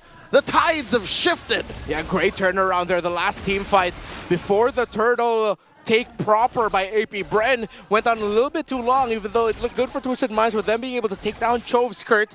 Escalera's decision to try and get that pick, although right, was punished well by AP Bren, which led to Twisted Minds not only losing the turtle, but losing a purple buff for their lane. So AP Bren are still making right decisions right now to try and crawl back and make sure that Twisted Minds doesn't walk away or run away with a big snowball early. It looks like AP Bren is actually the one that's going to hit their power spike sooner. All right, if there's anything we know about Twisted Minds is they have an MO. When they lose a fight like that and slowly but surely lose increments of the map, they have a plan B. They have protocols. And it looks like they've done that by clearing bottom lane, pushing that tier 1, and then we look for the next move. MP the King, he hasn't died just yet, but that's gotta be a stab at the heart of the Ling that you lose your purple like this. Yeah, especially if AP Bren continues to do that. But we might see a 1v1 action between the two junglers, and MP the King cannot handle damage coming in from that Joy. He got bullied out of that lane. You saw that about 2 seconds underneath James Panks, and he had to control the amount of energy he was because he has to Finch poise away. Yeah, 100 to 50. So right now, Twisted Minds are hell-bent on protecting this next purple buff coming up, so MP the King gets it. Right move by Twisted. While AP Bren right now, they are not being overly defensive with their positioning right now. Still placing themselves in right areas of the map for aggressive options. A break potentially in the bot tower, a skirmish around the river, away from the turtle. So I like the mindset right now where AP Bren is at this point in the game. Uh-oh, they spot outplayed the conceal from Kekedot. So far, so good. Twisted Minds for the recovery. Escalera spots them as they enter this East River brush. There goes the potential trade AP Bren was going for. Onto the bottom lane, outplayed. Sneakily enough was able to walk away as they're holding onto this turtle. MP the King also pushing at the top turret. Here comes Kekedot with the flicker and the throw. Paired up with the ultimate coming in from Chov Skirt. But here comes James Pax with the electrifying beats. Going to bring down James and Hajizi. Shizu, on the other hand, will also be able to bring down one. That's a 2-kill swing for AP Bren. It's too much of a collapse AP Bren's presenting. Initiate, dominate, and that's what AP Bren did first. The moment Kekedot found an angle, he didn't hesitate to go towards James, and that's just them taking the keys to victory that we mentioned earlier today. With James down, who unfortunately missed his final slash, his desperate attempt at trying to get someone before he fell down, he got no one. AP Bren took out the R-Lot, and the other members of Twisted Minds fell apart. So as long as AP Bren are initiating first, looks like things go well, very, very well for them. Okay, so Twisted Minds goes for plan B. Let's try to avoid all those initiations, especially if Chov Skirt has his ultimate ready. Kekedot with the conceal. Here comes the Tsunami Slam, but was able to walk away. James with a beautiful catch. Final slash, but still, they were able to dish out damage onto Escalera. Hajizi picks up there for the trade. 2 members will fall down from AP Bren. 2 for 1. Twisted Minds finding scraps from these engagements in which AP Bren are still initiating and dominating. I could feel Twisted Minds straining to even get a winning trade. Yeah, the ultimate battle there was actually the battle for the purple buff, and AP Bren, despite losing 2 members, won that as it was stolen away again from MP the King's hands. So Twisted will still have to play a little bit more defensive-minded. They tried to initiate there, that was a good call, but Chovskirt, the Aurora, that was a major point of our discussion at the end of the draft, brought down a perfect Frigid Glacier. The right spot, the perfect position to be brought down, so that Twisted Minds team fight there wasn't easy for them, which is why AP Bren won in the long run. Yeah, they have a perfect mix of being initiators and at the same time being reactive to the setups that can come from James or Escalera with the Frigid Glacier. So AP Bren, as long as they continue to hold on to the lead and deprive MP the King of the purple buff, even if Outplayed manages to scale up, AP Bren can bring us to Game 3. Gentlemen, it's not just the purple buff. Slowly but surely, AP Bren are choking MP the King out of all of his resources. Currently, he's down about 300, 400 gold from James Panks, and that adds up. It's a game of inches. It's not just the purple you're taking away, it's his farm all in all. So MP the King sure has like 2, maybe 3 core items now, but there's nothing he does, especially when the Tempest of Blades is off angle. Lord now, at about 1/4 of its health, AP Bren started the dance. Okay, here comes the throw and flicker. Paired up with the Frigid Glacier. James is going to fall down, but MP the King secures the Lord. A clapback coming in from Outplayed as Kakadol will fall down, but James Panks answers back with a killing spree. Going to bring down MP, and AP Bren wants to go for more there with the Yo-Yo Blitz, forcing out Escalera to back off Shizu. Escalera was able to dodge out, but Shizu still going for it. Easy! And outplays Shizu. A Pyrrhic victory for Twisted Minds. It took a little more elbow grease and a little too much gusto from Shizu, but Twisted Minds end up with the Lord and a punish. The Silent Kid made noise at the worst possible time. Although Twisted Minds will not be able to make the most out of their Lord, they're gonna try to look for something. Escalera dives in! And now they find James Panks, but it's now slap paired up with a final slash. Now they targeting there. Here comes the Lantern Flare. Might be able to bring him down, but Chovskirt was also there. Escalera trying to size up Kekedon. And honestly, what Hajizi and Outplay did was showing their veterancy onto the rookie Shizu. They used Escalera as bait. Chovskirt flickers in and tries to go for the stun. Shizu being able to dance with a Zam and force, but 3 will fall down, and AP Bren there manages to pick up James, but Hajizi goes in as well as MP the King manages to pick up Shizu. There's only one left. Outplayed. One more Datsunada can deliver the final blow, but there will be able to back off. Like a comet from Orion's belt, MP the King dashed through 2 turrets to get behind enemy lines. The conceal from Escalera, they're not done! They want to go for the edible angle. James Panks again! Is the recipient of the Tsunami Slam, but was able to back off. But their turret, the turret up top will fall down. Twisted Minds. Momentum is on their side. Gable, Benoit, and Escalera, the greatest German suplexes I've seen. Did you see that? He went into the base to force James Panks to back off. Angle-esque, what he throwed up there. Twisted Minds, again, we talked about Kalea in the hands of Escalera. How when he's in the zone, he's feeling the vibes of it all. He can sense like it's the right time to make an initiation. He will go ahead and make it, and he will tidal strike all over the map and get everywhere quickly. And throughout all of those aggressive maneuvers, he did not use his flicker once. So he still has that in the bag for him if he wants to go for his ultimate combo of Tidal Strike Flicker, the very far reach Tidal Strike to get another big Tsunami Slam. Brusco made a name for himself as the Kalea of Snapdragon Pro Series Mobile Masters in Indonesia. Here in MPL Philippines, welcome home, it's Escalera.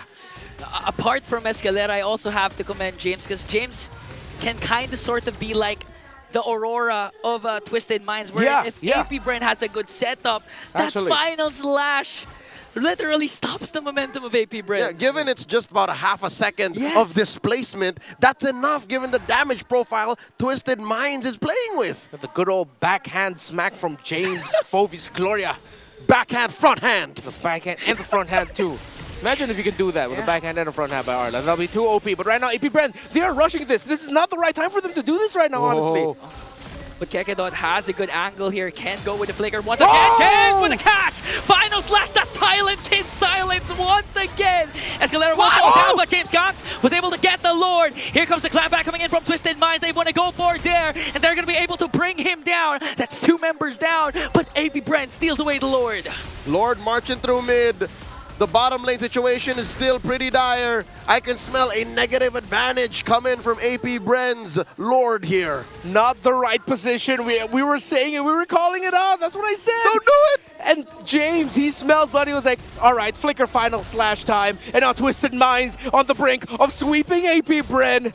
Minions are going to be coming in, but Twisted Minds are going to be playing it slow. They don't want to force it yet. They want to wait for one last major objective or maybe one last major team fight win. Gentlemen, allow me to point out the elephant in the room. Besides the fact that, yes, maybe AP Bren forced this and they saw the opportunity, they did not throw away their shot.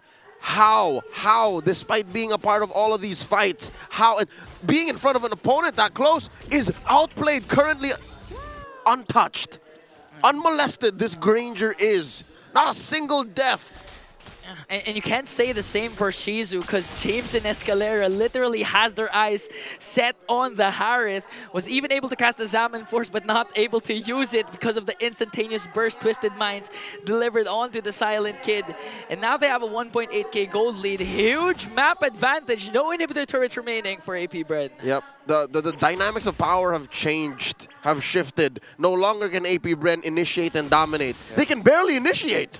It's a good slow push right now the Twisted Minds are doing with the minion waves. They're not leaving a lot for AP Bren to be forced to clear up. Oh! This might be a good catch here because they were able to force out the Tempest of Blades from MP the King, but was able to use the 4 blades and walk away. Shades of Sutsujin, if you know what I'm talking about. Yeah. But he did walk away, did not force the issue. Safe for now. MP the King knows that the Lord in a minute is the key here. Given it's not an evolved Lord just yet. So Twisted Minds are going to continue to freeze. Okay. So we're going to start to see minion wave clears by Twisted Minds. Closer to when the Lord is pushing up. When they're going to clear a minion wave, that's because they want to get a better position somewhere in the map. Get info also where the other members of AP Bren are. So right now they see, okay, 3 over there. They can go ahead and clear minion waves up top. Get for Jockey for better position for the Lord. So James holding that similar shrub that he was holding in the last big team fight. Probably going to be sticking there. Then they move forward. Okay, I love what Twisted Minds is doing right now with the map, how they're playing the macro of it all. Oh, MP the King going to get his num-nums. Finally securing purple buffs with much less of a struggle. Yeah. Lord coming up about 5 seconds from now, upper quarter. Yeah, now look, all the minion waves are collapsing. AP Bren are going to be forced to clear. They cannot contest the next Lord. Great macro by Twisted Minds. AP Bren, fortunately, wasn't able to look for a trade for Twisted Minds, but there provides enough vision to see what is going on. Will they go for the kills? Kekedo trying to charge up the unstoppable force, catches James, but James was able to flicker out. MP the King sizing them out. Escalera goes in with the Tsunami Slam. Gonna get Kekedot, but Kekedot still has his immortality. Getting surrounded by 3 members. Oh! But able to flicker out, stays alive, and Shizu goes for the counter attack. Whoa! They were able to bring down Dare though, but still Escalera stays alive. Whoa! James back. Oh, James with a beautiful final. The base! The base! Do not forget about the base, because Twisted Minds, do they have enough time? They're able to clear it out, but James Pax is in the picture now. A couple of hits away. MP the King decides to walk away. Oh, they're not letting him go home. Skirt here gets held hostage by Outplayed! And MP the King twist their fate to stay alive for the playoffs race. That's a sweep by Twisted Minds. Taking the series 2-0. It's not what AP Bren wanted to happen. Worst case scenario for them. They got swept, but now the Minds can let out a huge sigh of relief as their playoffs fate is still in their hands. What an amazing birthday gift. for Hajizi, the KDA machine, holding it all down as the Jushin. In moments like that, where you need to keep your opponents at bay, keep them away from the shenanigans afoot inside their own base. A forced choke from that Jushin held them, kept them in place enough to take down AP Bren. Breathtaking first series, but still well-deserved applause for the Bees. AP Bren still showing that they have it. Yeah. Quick reminder, folks, this does not mean AP Bren is eliminated just They're yet. still alive, they're still alive. It just makes it all the more difficult for them to secure that ever-elusive playoff spot. Yeah, as much as they can. AP Bren, their next step, easier said than done, sweeping Onic Philippines. The defending world champions and the champions of MPL Philippines. No big. No biggie. No big. Let's hear a few words from our winners here in this bout. It's Twisted Minds on stage with our hosts. Ladies and gentlemen, back to the winning column, your winners, Twisted Minds! Gentlemen, congratulations. Coach Bon, una sa lahat napansin namin that this is a particularly new patch for all of the teams, for each and every one of us. Nag-adjust kayo by making the Leomord pick noong game number 1. Is this something na i-expect namin heading forward into the next weeks? Gano'n na ba nakapag-adjust completely ang Twisted Minds? Kung tutusin, marami ding hero na buff na hindi pa namin nailalabas. Yun yung kagandahan pag nagkakaroon ng patch eh. Unahan lang kung hindi unahan, patapangan kung sinong unang magpakita bago subukan ng iba kung gaano siya ka-effective. And this time, tinapangan talaga namin, nagkakasan namin yung loob namin na kahit na wala pa kami nakikitang ibang examples na mga successful layo, binitaw na agad namin. And you were brave enough and you've executed it to perfection dahil nakuha natin yung mabilis na Game 1 kanina. Another question is yung bigat ng mga games, ng matches na meron kayo this week. We know that this is a very important set of games para makarating kayo sa playoffs. What were the conversations like para umabot kayo sa ganitong performance after your match yesterday? Unang-una sabi ko sa kanila bago mag-start, kung hindi natin ipapanalo tong match na to, hindi natin deserve para sa playoffs. Dahil talo kami sa lahat na nasa mga babang team. Ano na lang mangyayari sa amin kung sinuwerte lang kami na nakapasok sa playoffs, tapos natalo kami dito pero nakapasok kami sa playoffs. So sabi ko sa kanila, pakita nyo na deserving talaga tayo makapasok ng playoffs. And the boys showed it. They Yes. are making a statement win. Indeed, that's a statement, Coach. Pinakita nyo talaga. You always come up with twists. You twist the game. And boys, grabe, ang galing nyo. Congratulations ulit. MP, okay, I'll zoom in on you muna. Di ba pinag-usapan ni Coach kung ano yung sinabi niya para paghandaan ng week na ito? Amongst you guys naman, ano yung pinag-uusapan nyo during the long break and paano nyo pinaghandaan ang week na ito para you can get closer to the final playoff spot?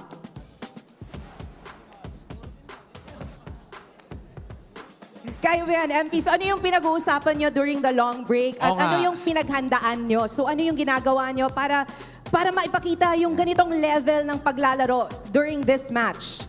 Siguro pag nung day off namin, parang iniiwasan talaga namin maglaro. Parang ano lang talaga, ginagawa lang namin yung mga gusto namin gawin.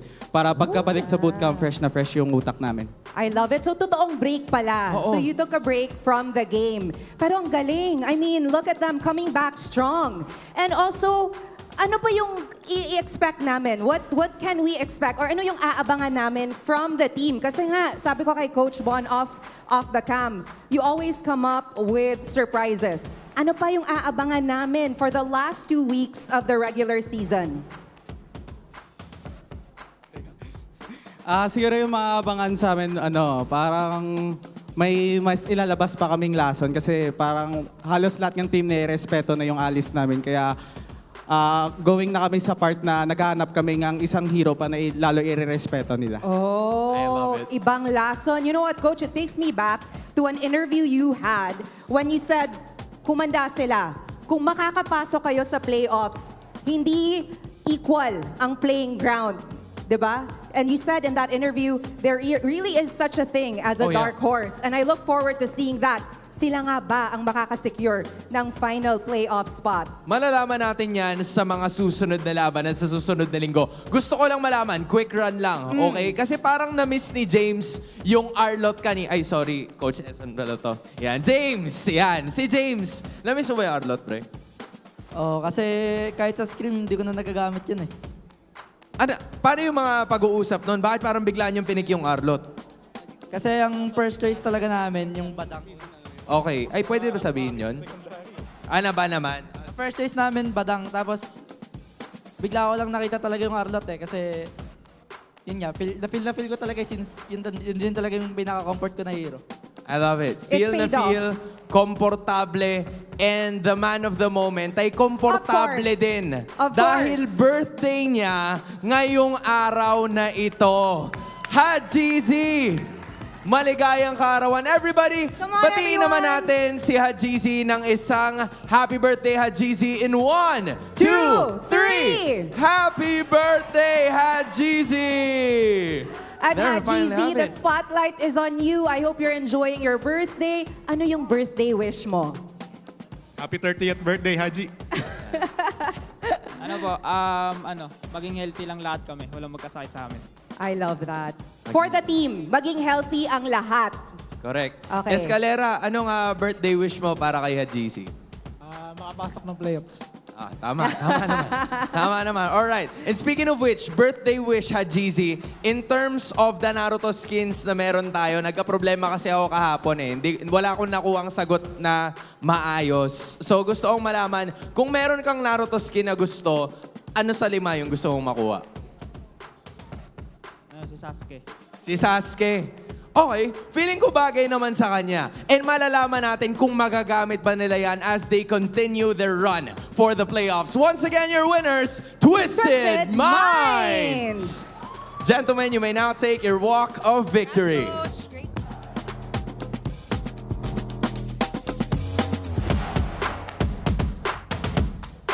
And with that much-needed win, you may now take your bow.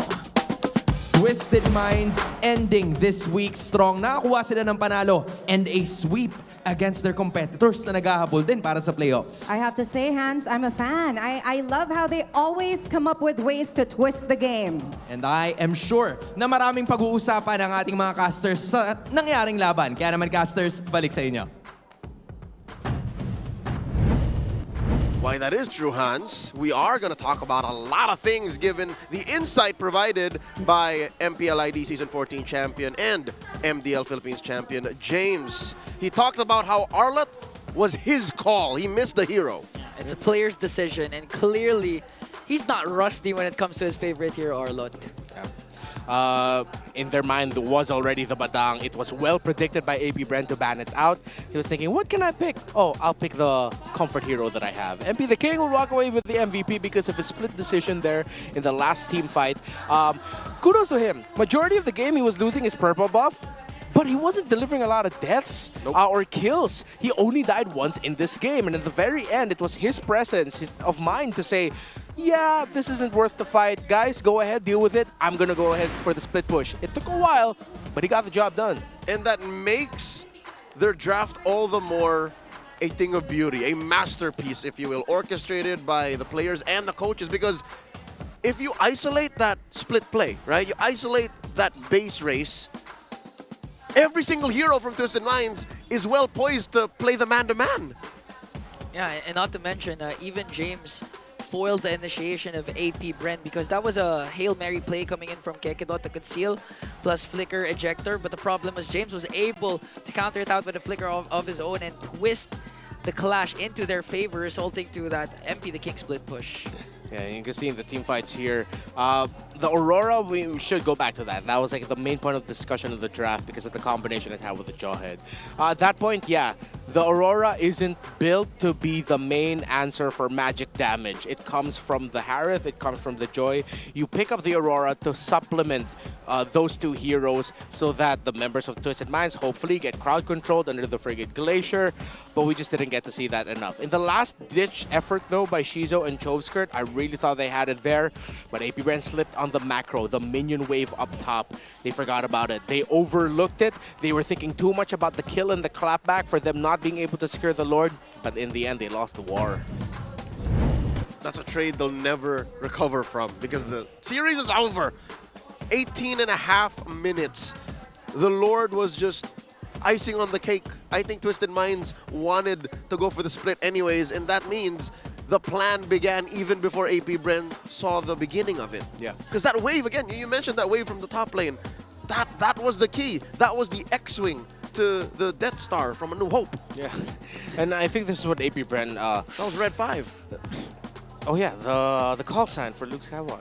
Yeah. A little fun fact for y'all there. So for AP Bren, hopefully they can revisit that cave in Dagobah after the season and really go on a long soul searching, you know. Wait, but it's not over yet. But it's not over yet. We're just prepping. I don't want to be the doomsayer for them, but the last thing they have to do is sweep Onic Philippines tomorrow. Oh, After God. a heartbreaking loss today to Twisted Minds, they have to sweep tomorrow. I don't want to say it's over, but I just want to bring out my recommendations as early as now for what they can do in the offseason. There's a reason Luke did not fight the Emperor in A New Hope. Yeah, that's why I didn't. That's why he had to watch an old man turn into a bunch of robes. It took how many episodes for him to face him? To face him in 5. Lost an arm, and then he won. Yeah, but he had the help from his dad.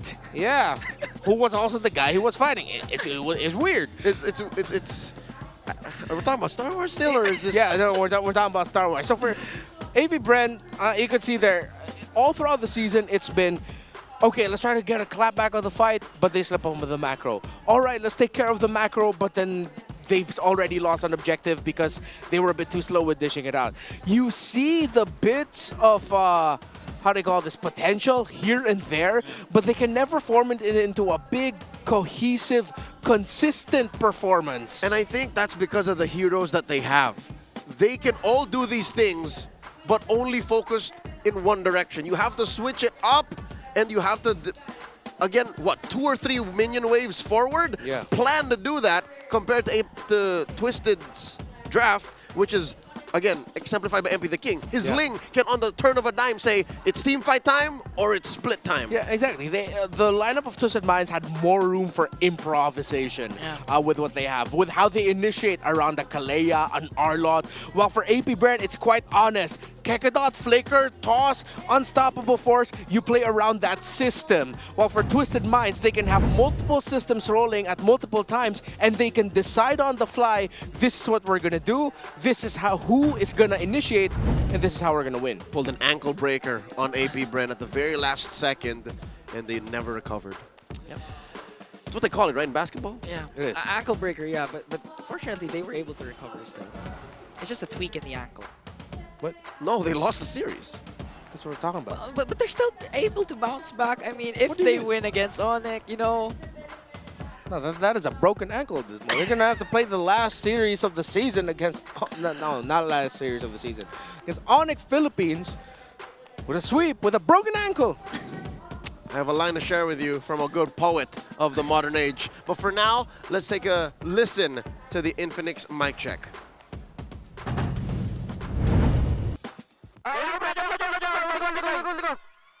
Tara pre, andito ako. Gusto pre, Aurora. Tara pre. Ayaw nyo? Kaya pa? Tara sisi. Tara. Sisi, walang dash. Arita, patay dalawa sa isa. May patay pa, tara nga sa akin, sunod sa akin. Go nyo. Sunod dash. Arita ka. May mo pa pre. Tapos sunod sa batang P. MP, bat.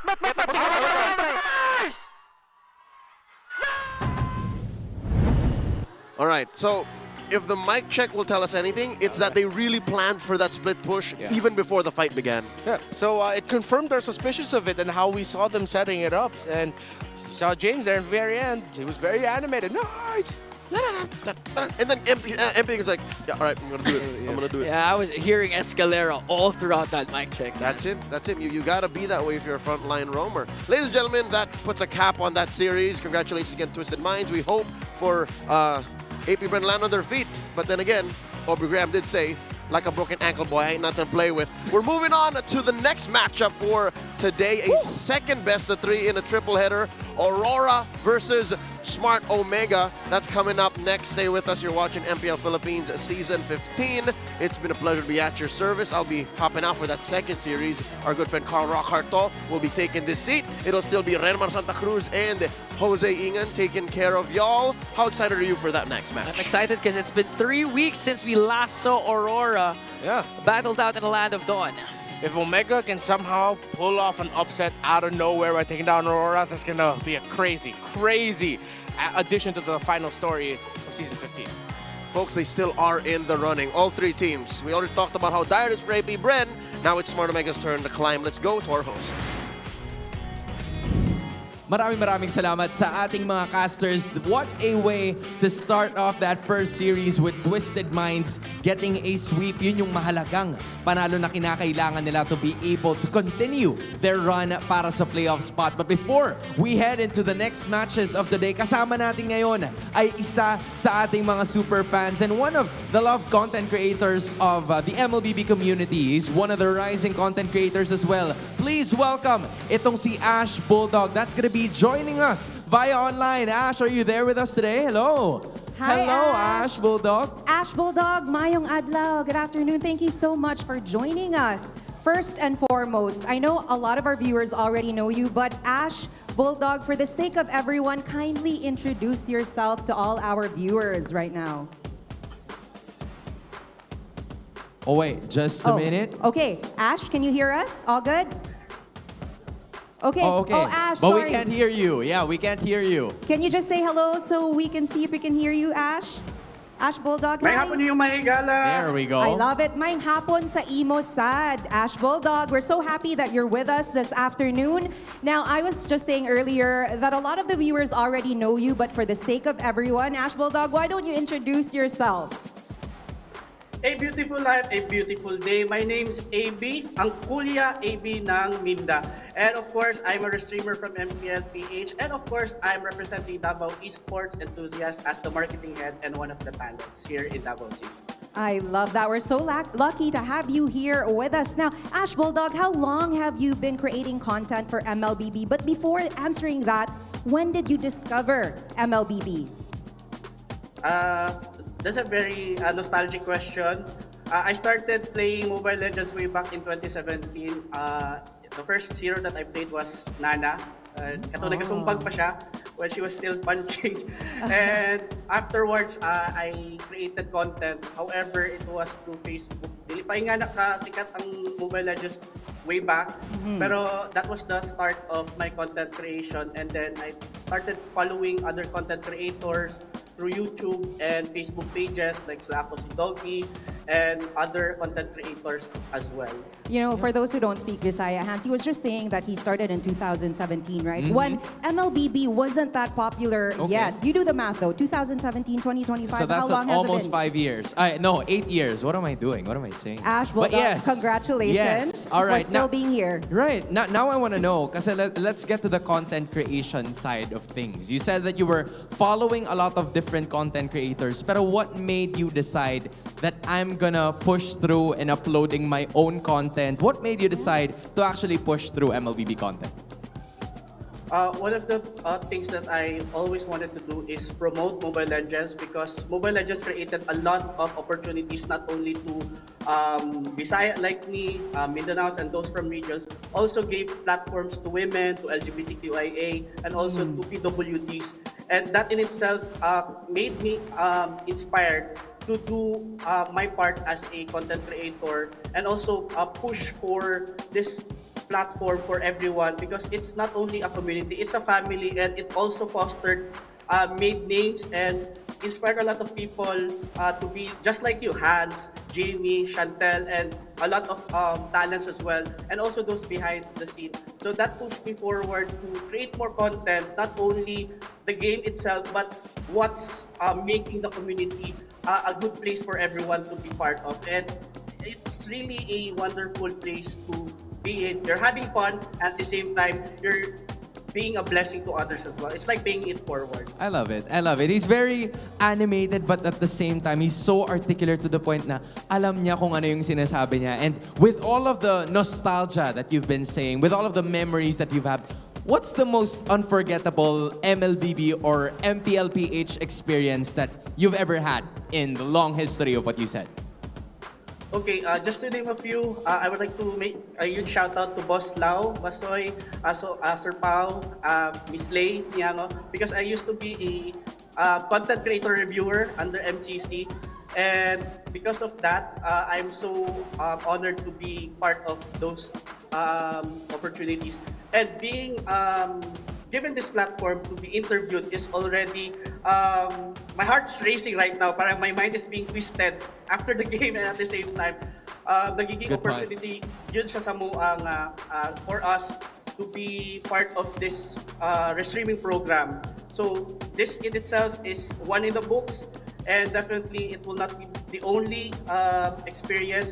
But for me, this is siguro kahilakon kay ko, pero kahilakon in the sense na lipay kaayo because I'm representing not only a region, but I'm also representing my fellow Filipinos from other regions as well. I feel the passion. It's really inspiring to be part. And this is definitely Ma'am Mary Pod and also MPL program.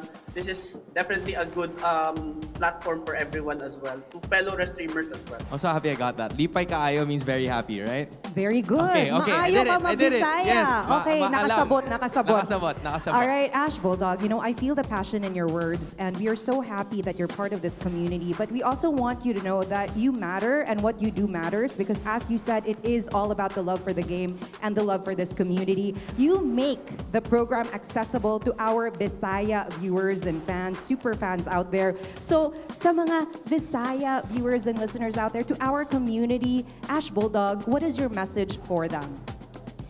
Una sa tanan, maayong hapon sa tanan, maayong adlaw sa mga Ilonggo. Assalamualaikum sa mga Muslim brothers and sisters nato. Og syempre sa tanan, asa man mo diri sa kalibutan. Daghang kayong salamat ug sa padayon ninyong suporta sa Mobile Legends, sa MPL PH ug sa to ang mga managlahing koponan nga binakbakay dira sa Land of Dawn. Daghang kayong salamat. Og syempre sa Davao Esports, pinaagi sa among head nga si Miss Breezy ug sa uban nako nga padayon nga nagahatag og plataporma ug oportunidad sa mga Bisaya players and also teams. And those mga gusto po mamahimog sama ni Naruto, sama sa Twisted Minds and other teams na they made their dreams come true. Nahimo silang hokage sa ilahang tagsa-tagsa ng mga endeavor like Escalera from driver to a pro player, GC na hangtod karon padayon gyapon. Those are things na makalipay po. O syempre kay Louie po nga, ginaangat jud nga proud siya nga Cebuano po from Smart Omega shoutout po.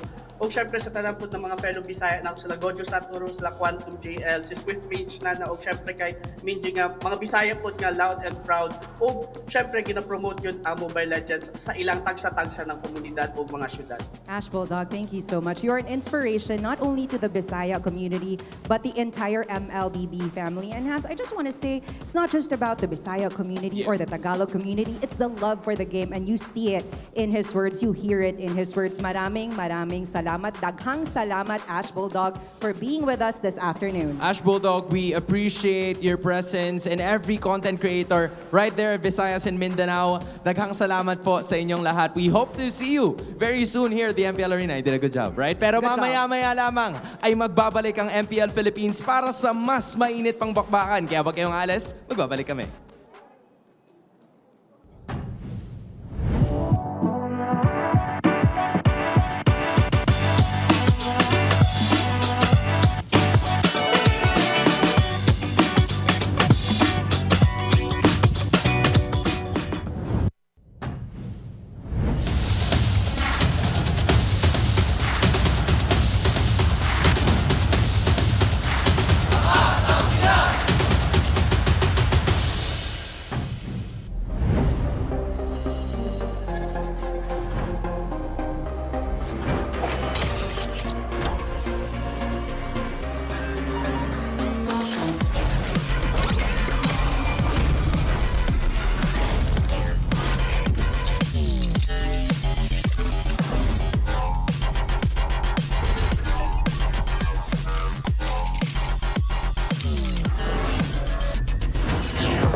to data! Defeat! GG bro! Don't worry! The Only with Smart Power All 99. Hindi bitin with 10 gig data to power your games plus Only Facebook or Only TikTok. Load now!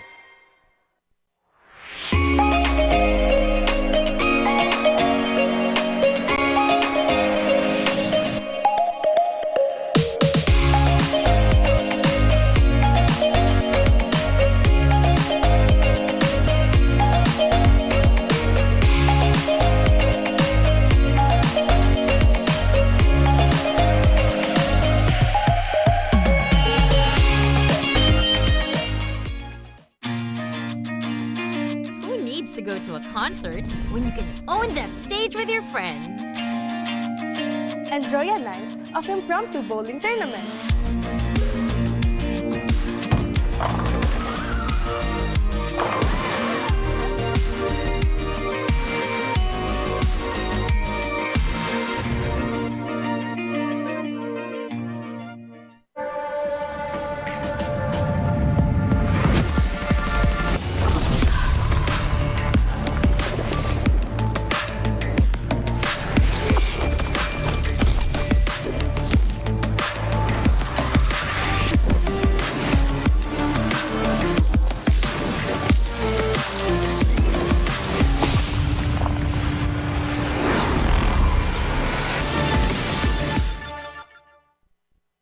Want a skin that changes color in the middle of a game? Yep, this brand new Alpha Legend skin can do that. Watch this. Boom!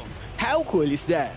So how do you activate this transformation? Simple, just take down 10 enemy heroes. Assists don't count though. But hey, don't worry. Even if you get 10 deaths, the base effects are still amazing. Just look at that animation. It's a first of its kind, and I hope they make more unique features like this. Maybe 10 assists for a new tank skin, right?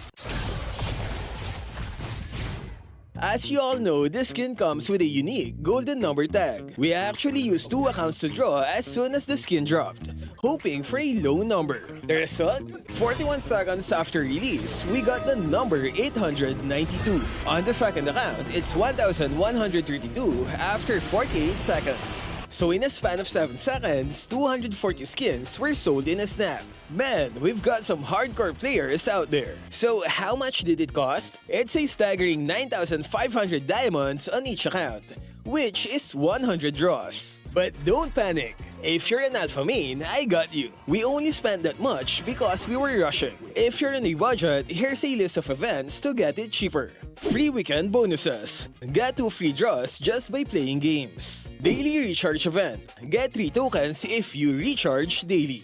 Mega Draw Bundle. Buy discounted tokens for as low as 10 diamonds. Plus a chance to join the lottery every day. Promo Carnival. This lets you collect and use promo diamonds on Alpha's event. You can start using it on March 26th. Draw rewards. Yeah, we didn't claim any during our draws. That's why it costs too much. Daily discounts. You get to draw for 50% off every day. And lastly, we have the recharge events. Phase 1 is happening March 29, while Phase 2 is on April 5. To keep it simple, here's a quick guide to get the skin for cheap. Simple, right? Top up early to get the tokens from the daily recharge and mega draw events. Then on March 29, you have to recharge 1,000 to unlock this task that gives 500 promo diamonds. Don't forget to claim as many free tickets as you can from the events. And remember to use daily discounted draws. It's an important part of the strategy to lower its price. Stick to this plan and you'll be close to unlocking Alpha's Legend skin for cheap. So are you ready to grab this skin? And hey,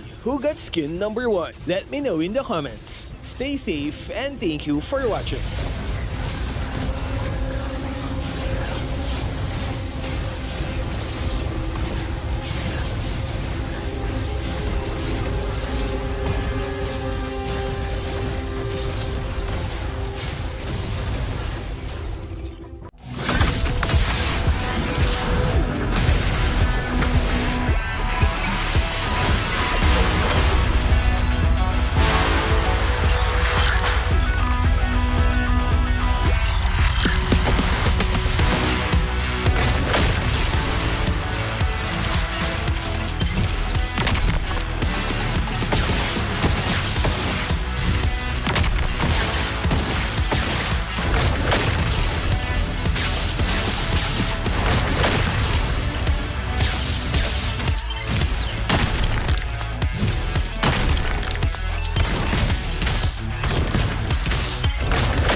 な、渦巻きナルトが帰ってきたぞ。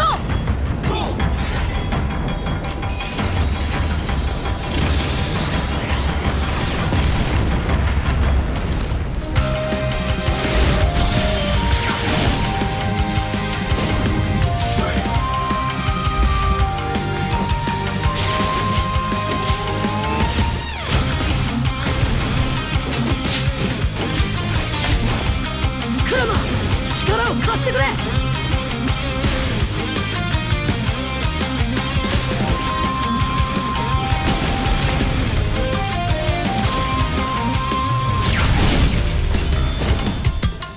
っしゃ、第7班ここに復活だってばよ。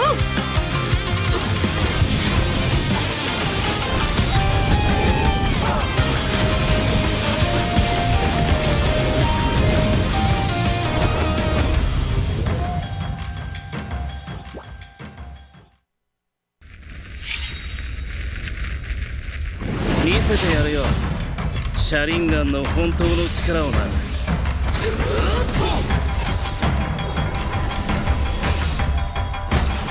力が湧いてくる。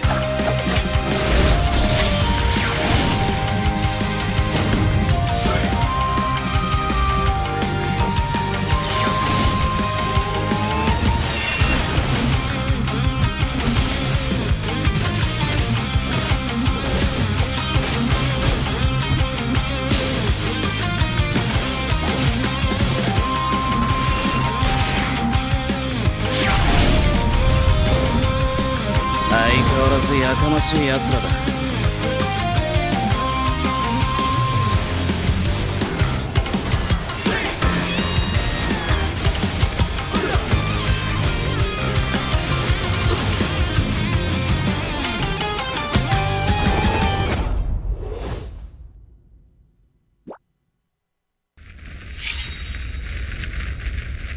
みんなを守るために私はもっと強くなる。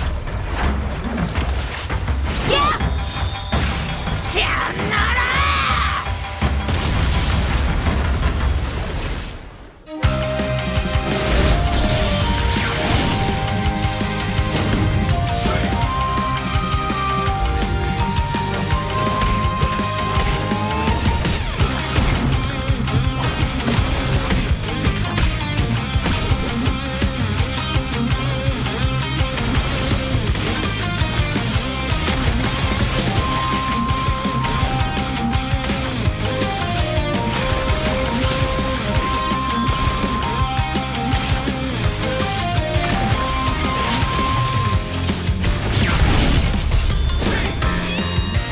今度は背中合わせでいくわよ。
ここは俺に任せて。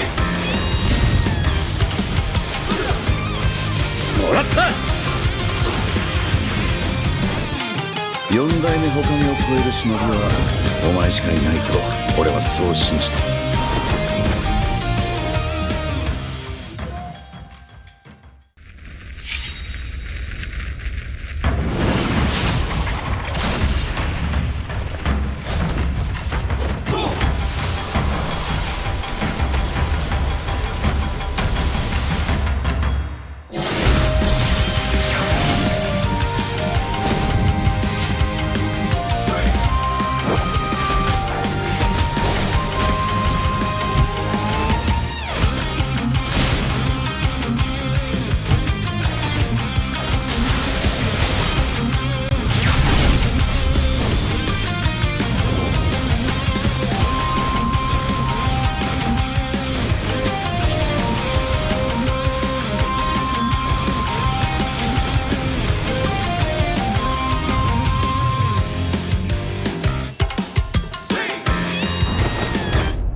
相変わらずやかましい奴らだ。今度は背中合わせでいくわよ。よっしゃ、第7班ここに復活だってばよ。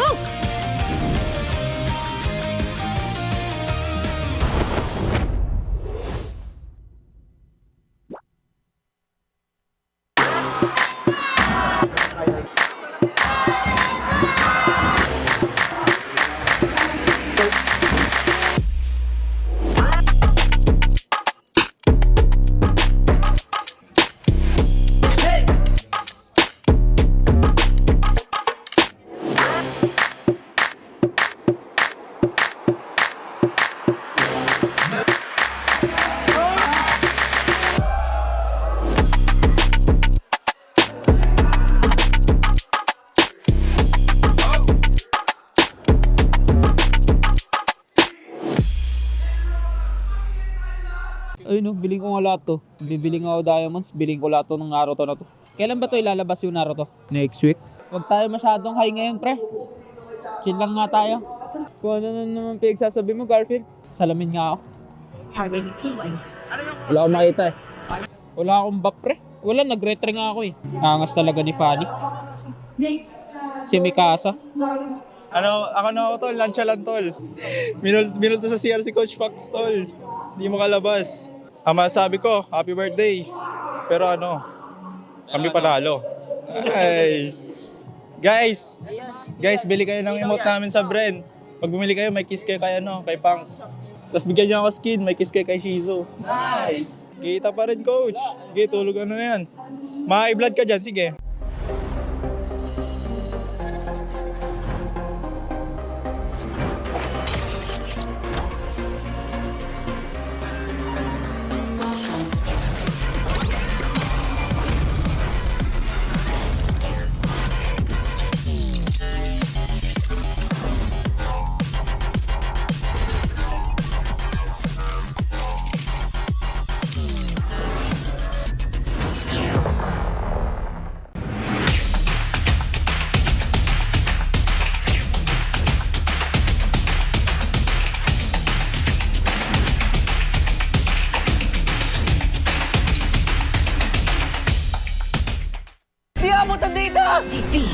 GG bro!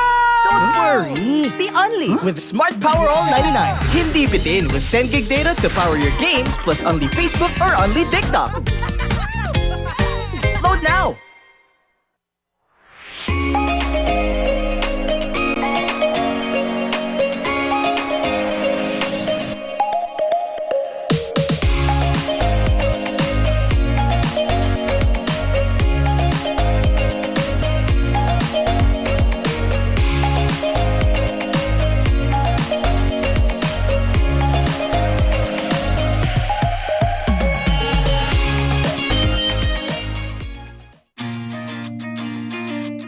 To go to a concert when you can own that stage with your friends. Enjoy a night of impromptu bowling tournament.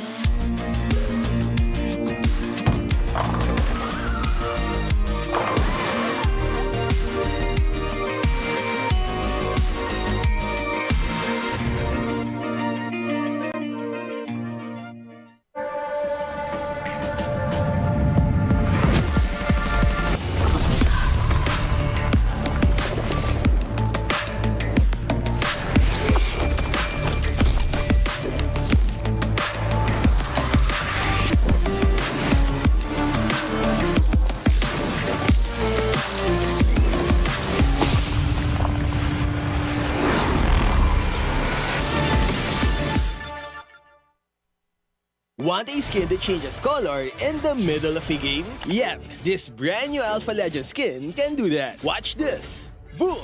How cool is that? So how do you activate this transformation? Simple, just take down 10 enemy heroes. Assists don't count though. But hey, don't worry. Even if you get 10 deaths, the base effects are still amazing. Just look at that animation.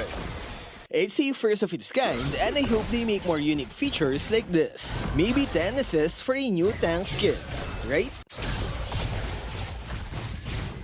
As you all know, this skin comes with a unique golden number tag. We actually used 2 accounts to draw as soon as the skin dropped, hoping for a low number. The result? 41 seconds after release, we got the number 892. On the second account, it's 1,132 after 48 seconds. So in a span of 7 seconds, 240 skins were sold in a snap. Man, we've got some hardcore players out there. So how much did it cost? It's a staggering 9,500 diamonds on each account, which is 100 draws. But don't panic. If you're an alpha main, I got you. We only spent that much because we were rushing. If you're on a budget, here's a list of events to get it cheaper. Free weekend bonuses. Get 2 free draws just by playing games. Daily recharge event. Get 3 tokens if you recharge daily. Mega Draw Bundle. Buy discounted tokens for as low as 10 diamonds. Plus a chance to join the lottery every day.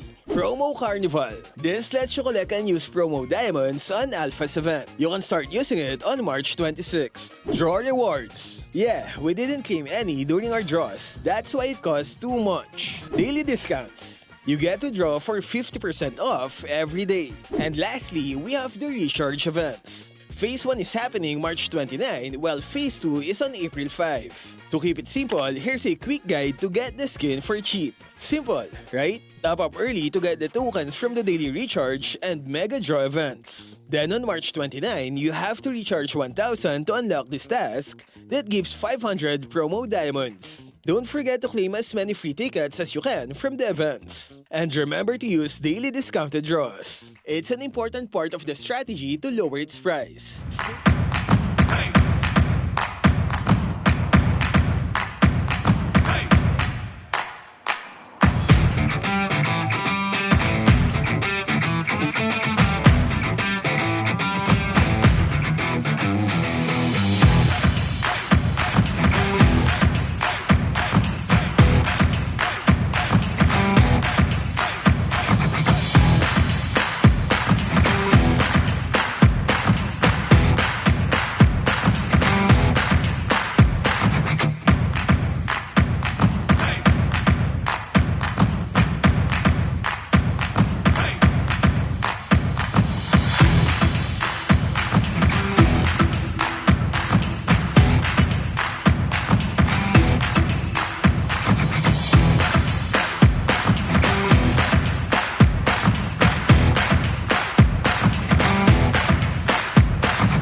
Defeat GG Bro! Don't worry, the Only with Smart Power All 99. Hindi bitin with 10 gig data to power your games plus only Facebook or only TikTok. Load now!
Malakas, Pilipinas, malakas kahit anong lane, we become the monsters. Malakas, Pilipinas, malakas face the golden sun and reppin' for the 3 stars. Look at us to the top, no ifs, no buts, winning any game. Para to sa yan na yes. Di mo matitin ang aming boses sa new level. Nasa kalye man o mobile window, I become a legend. Open fire, we unite, we winners. Built with pressure, the diamonds are made of. Switch in a lane na parang gera, HP racing, way reset up. Nagkatang buhat ni Hilda, full load SS parang Lyra. Susundan ko ang iyong bakas, kasama pataas, tagumpay natin to. Dahil tayo'y malakas para sa Pinas. Nasa amin ang alas, hindi tuwa atras, kinikilala sa taas kasi kami ang malakas para sa Pinas. Nasa amin ang alas, hindi tuwa atras, kinikilala sa taas, ganito kami sa Pinas. Wow!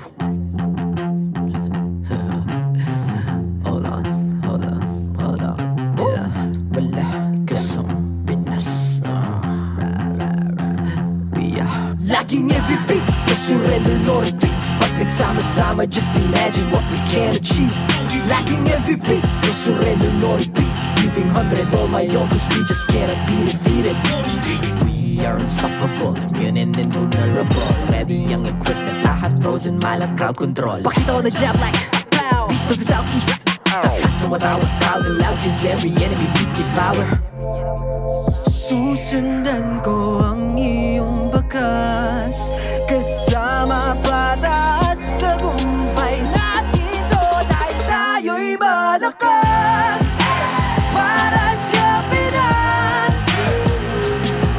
Nasa amin ang alas, hindi tuwa atras, kinikilala sa taas kasi kami ang malakas para sa Pinas.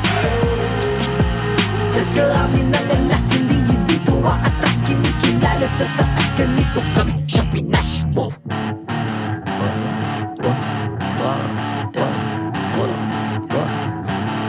Malakas, Pilipinas, malakas kahit anong lane, we become the monsters. Malakas, Pilipinas, malakas face the golden sun and reppin' for the 3 stars.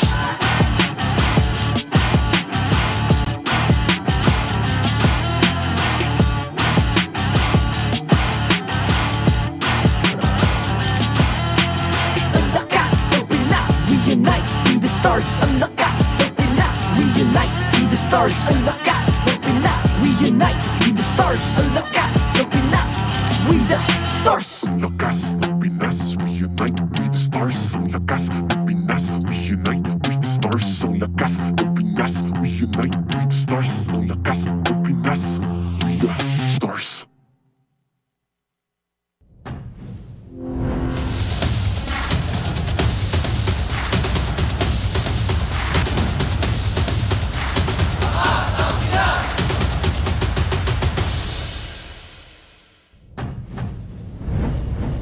And welcome back, ladies and gents. That was a pretty fast series that we had. Right now, we are roaring for match number 2 already.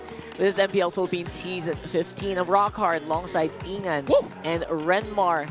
And we are bringing you the action for Aurora versus Omega. How you guys feeling about this one? I mean, it's a crucial match for both of these teams because they have separate wants. Aurora's setting up for an upper bracket, and Omega just trying to stay alive for the playoff race. Yeah, a part of me is thinking this is, I think a lot of us are thinking how this might turn out. But again, the last time these two went up against each other, Omega was able to take a game against Aurora. So if they can turn it into a favorable result and not just a game win, let's see.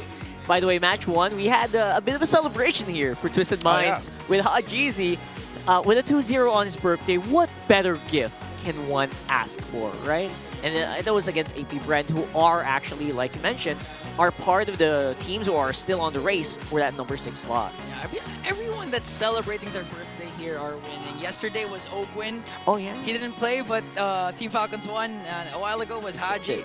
And now it's Master the Basics, right? Yeah. Coach MTP is going to be celebrating his birthday today as well. And then for the last series, we'll also have another birthday celebration. We can save that for later, though. We're gonna talk about that in just a short moment. Birthday buff, guys. Oh my God, it's 2 for free so far. Yeah. We'll see if that changes a little bit later on.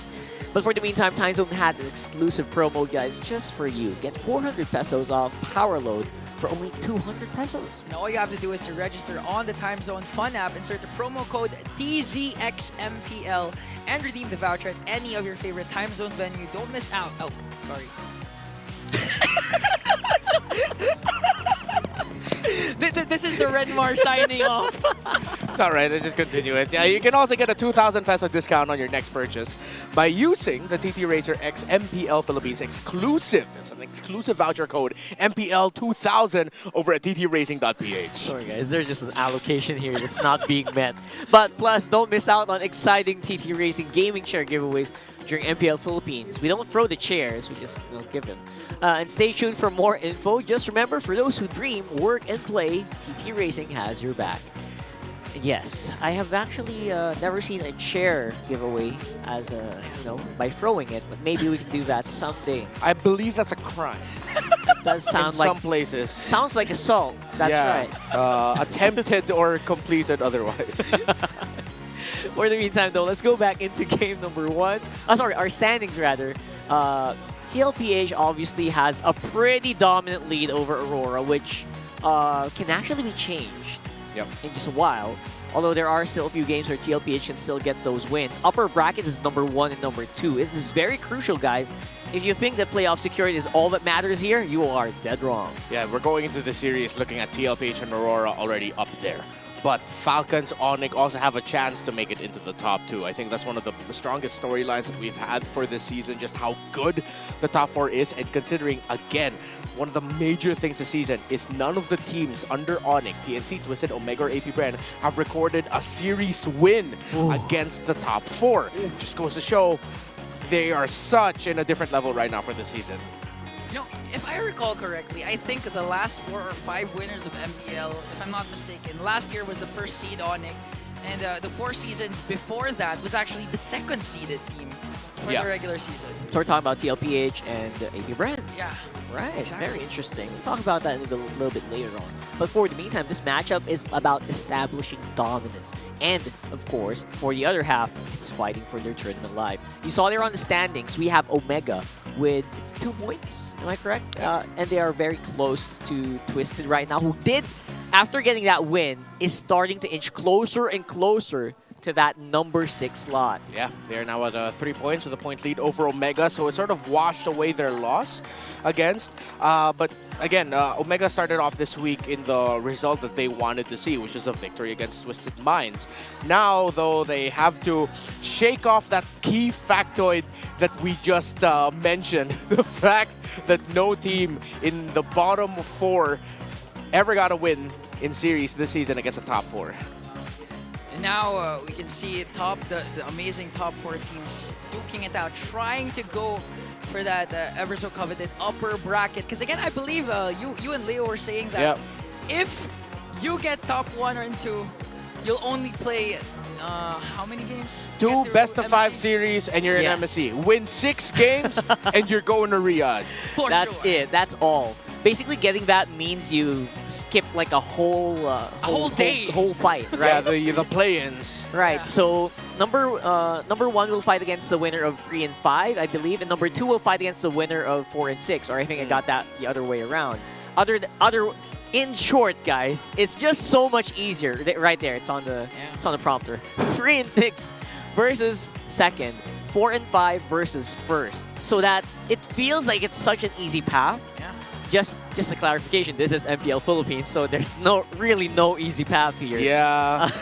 In the words of Kyle TC, not my own, it's harder than MPL Philippines. Yeah, there's a whole playoffs reset also that the players go through. Again, there's always one big upset or even 2 big upsets that we get every playoffs time when it rolls around. So that's playoffs. Today is a very special day, though, for a very special guy. That's right. It is the 3rd birthday buff of the week. We'll see if this works. It's Coach MTB. Did people just change their birthdays so they can match week 7? I don't know. Probably not, but it's MTB with the birthday. I believe he is 30-something years old. If Haji is 30, according to Bonchan. According to Bonchan. According to Bonchan. Big asterisk. Haji's 30. 30th birthday. I'm guessing MTV is 31. I just checked. You can say so. Yeah. 31. I can say that. But here it is. How can Aurora secure an upper bracket slot this week? They have a lot of matches, by the way. Yep. You think it's only 2 weeks, but they have 4 remaining matches after this one. So first of all, they need to win 2 matches against Omega and TNC.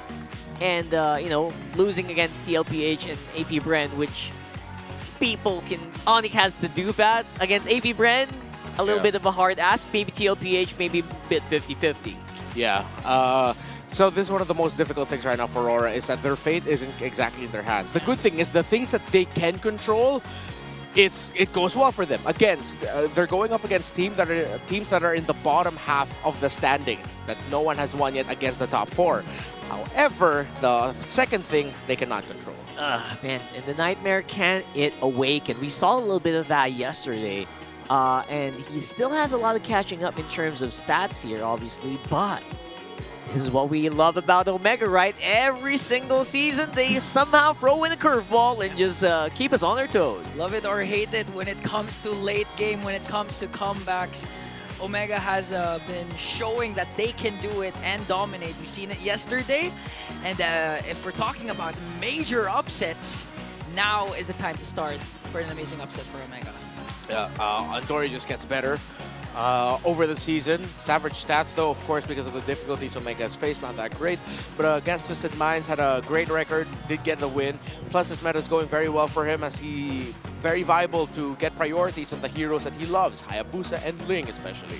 So it's a 2-pronged thing here for Omega, right?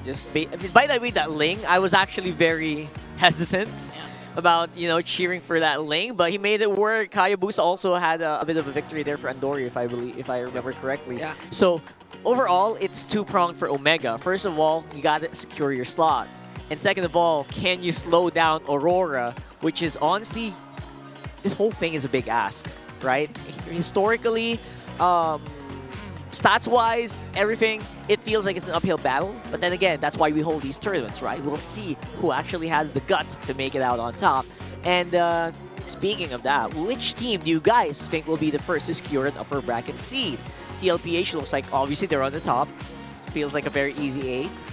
Aurora, if you are a firm believer of the lights within, and if you think that the championship is not a curse for Onic, that's C. for Falcons, the team that surprised us the most last week, I believe is also a pretty good answer. Man, it's ABCD. I cannot say there's a clear winner. Honestly, there's no wrong answer for this community poll. It's anyone's guess at this point, literally. Why don't you guys want to say one thing? Falcons guy. I don't know. For me, the Stallions for me have the Stallions. I don't know. Something tells me that Aurora has been fighting a lot, and maybe they can actually do it. So no one's voting for the defending champion. No. They're very scary, right? They're the scariest team in the world right now, but they are in a league where it's just so crazy. Yeah. So I don't know. It's so hard to actually, land on one. I'm just going with my heart. And speaking of our heart, what about our predictions for this matchup? 2-1, Aurora. Let's go. We don't have the wrong. yet. Sorry. Oh, whoa. Well, I was gonna ask. Really? Wow. Nice is gonna be so happy. But get your emotes now while you can. By the way, your team emotes are now available, and I really love these emotes personally. Yeah. Also, I really hope they get the old emotes back, because obviously these ones are also very good. And the Falcons one, by the way, really cute. Nice try, bro. I honestly want Nice try. Nice try. It has one of the best voice lines for an emote, because it's quite annoying. Yeah, I have felt, I mentioned this in the first series, I have felt the pain of being in the receiving end of that. Oof. It is, took a lot of emotional damage. Emotion. I'm not gonna do that. I still won the star, but they won the mental warfare against me. So yeah, that's the Falcons. My dream is a 5-man nice try at the same time. At the end. Yeah, no, I think still at the end of the day, the worst feeling is getting flexed on by the Liquid the Horse, the old emote. But the nice try is actually getting up there. Almost. TLPH, by the way, 100%. Because the delivery of the voice of that Falcon emote is nice. It really hurts, guys. It's literal emotional damage in MPL. Get it. Go get it. Go get it, guys. It's only 109 diamonds, I believe. Whew. All right, so we're getting into a place where I think we need to start getting serious, because right now it's very, very serious for Omega. I would love to see... Obviously, everyone would love to see Omega make a rise again, but it feels like it's still... Yesterday felt like a one-off for me. They found something though, right? Yeah. I'm thinking, what did they find in that match yesterday that made them so dominant though? Andoryu. Maybe. Was it really just Andoryu? The patch might favor Andoryu literally now, and we'll see if he can outplay Team Tide later on. Yeah, I agree. Andoryu was really good. Super Yoshi deserves some credit as well, but for yesterday, I loved how Ukier really showed up with the Juicin. Yeah, it was great yesterday. We'll have to find out, because right now, obviously, it's still... With the way that Twisted gets wins, right? It feels like the bottom 3 teams are starting a little bit of a resurgence here. That's why I'm very, very excited to see, and also the lineup. Where I also want to see how the lineup, is Super Yoshi still in? Is the Mamba going to do something today? I'm going to hope for that. But for the meantime, let's see who is going to play as we do see the teams start to walk in. To oversee and uphold the tournament's integrity, please welcome our marshals, Joshua, JJ, Juvin, and Patrick. An upper bracket finish or the final playoff spot, it's Aurora versus Smart Omega. Edward and Luis in the EXP lane. The junglers, Demon Kite and Andoryu. The mid laners, Yue and Ukir. Renegade and Super Yoshi in the roam. And the gold laners, Dom and Kite and Joe. And their coaches, Coach Master the Basics and Coach Lembon.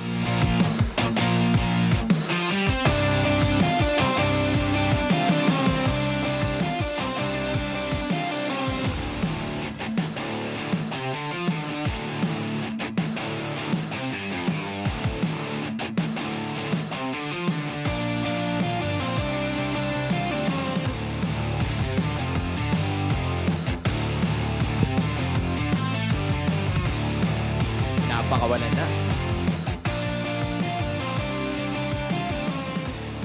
Ukir, paano kayo makakuha ng panalo ngayon kontra sa Aurora? Ano ang palag mo? Hindi ako ready. Kala ko hindi ako eh. Ito na lang. Kita-kit sa playoffs. Kita-kits daw sa playoffs, Yue. Ano naman ang gagawin mo para manalo kontra sa Omega? Ano ang palag mo? Gagawin namin best namin. Tsaka gagalingan. Good luck, good luck. Doon na natapos ang laban. Fist bump, gentlemen. Smart Omega Aurora, do your fist bumps as well. Magingay tayong lahat para sa paparating na laban. It's Smart Omega going up against Aurora. Casters, balik sa inyo. I can't, dude. Hans is a god, man. Edward, Kai, you were ready. Shane, Kai. Omega is gonna see you in the playoffs. You gotta come up with something new because Hans is not going for it. Yeah, he's not going for it. And the whole squad of Aurora needs to take a book out of, I think a page out of Hans's book to be dominant, to be commanding up against Omega, especially with the resurgence of Andoryu. But right now, Aurora still in a good place. They had, of course, the 8-game win streak that was really commended by a lot, but at the same time was broken down by Onic. So now they want to go for more and get the upper bracket slot. Yeah, for Omega this time around. I know we've said it a lot. There's going to be a lot of focus on the center of the map. Super Yoshi needs to outplay Renegade. Ukir needs to outplay Yue. But I think Omega, for this one, has got to put a bit more resources into making sure Jome's actually happy in his lane. Jome's performance yesterday didn't leave a lot to be appreciated for. I feel like maybe he's going in a bit of a dip. Maybe he just needs a bit more help. But make it easier for Jome this time around so that he can solidify and say that he beat Dominkite in lane. I mean, you're actually correct. I love that you brought that up because Jome, I don't know, maybe the captain duties are maybe becoming too much, but I think he has a lot of it on his plates. We'll see on the stats, though, it will reflect Aurora's dominance so far, especially on game win rate and the tower-taking capabilities, especially a team that loves Ube a lot and has a bit of a more aggressive jungler this time around in Demonkite. Yeah, I think you can look at is the kill participation of Omega. They know when their power spike is. And actually, Redmar, even if Jome had a rough series yesterday, it's actually nice that some players from the Barangay are actually stepping up, namely Andoryu and Okir. So it means that even if you shut down Big J, it's not over for the Barangay. Yeah, but I think going up against a team like Aurora, it's good that Omega, one, definitely they have to remember that they have other options available. Two, at the end of the day, you still want your main option, your #1 option in a very healthy spot, so they shouldn't forget that as well. If they overlook their gold lane priority too much, if they forget about Jome for a moment, if Jome is too adamant and saying, nah, it's fine, you can leave me, go ahead, take control elsewhere, that might be deadly for Omega. That's something I actually really am... it's probably on the minds of a lot of Omega fans as well, right? I mean, obviously Andoryu is doing great, phenomenal, but everyone else feels like they have to catch up on that one. Well, speaking of, stuff that we need to hear, what about the ping test here from Smart? Narinig kita. Kailangan natin manalo ngayon, Erps. Shoutout sa watch party ng Omega. Mag-enjoy lang kayo dyan. Mic check na wala silang makukuha. Testing lang. Ano to? Mysterious guy to mysterious guy. Oh, dalawa pa kayo. Ano? Ang tagal, buy time. Matagal.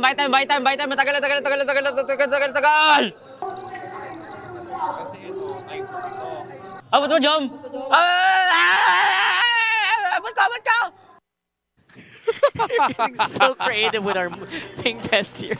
I love it. That's our Smart ping test, bringing you low latency gaming with Smart Sulit promos. Subscribe to only 5G with non-stop data for non-stop gaming on your favorite loading platforms or the Smart booth right outside our MPL venue. You know what?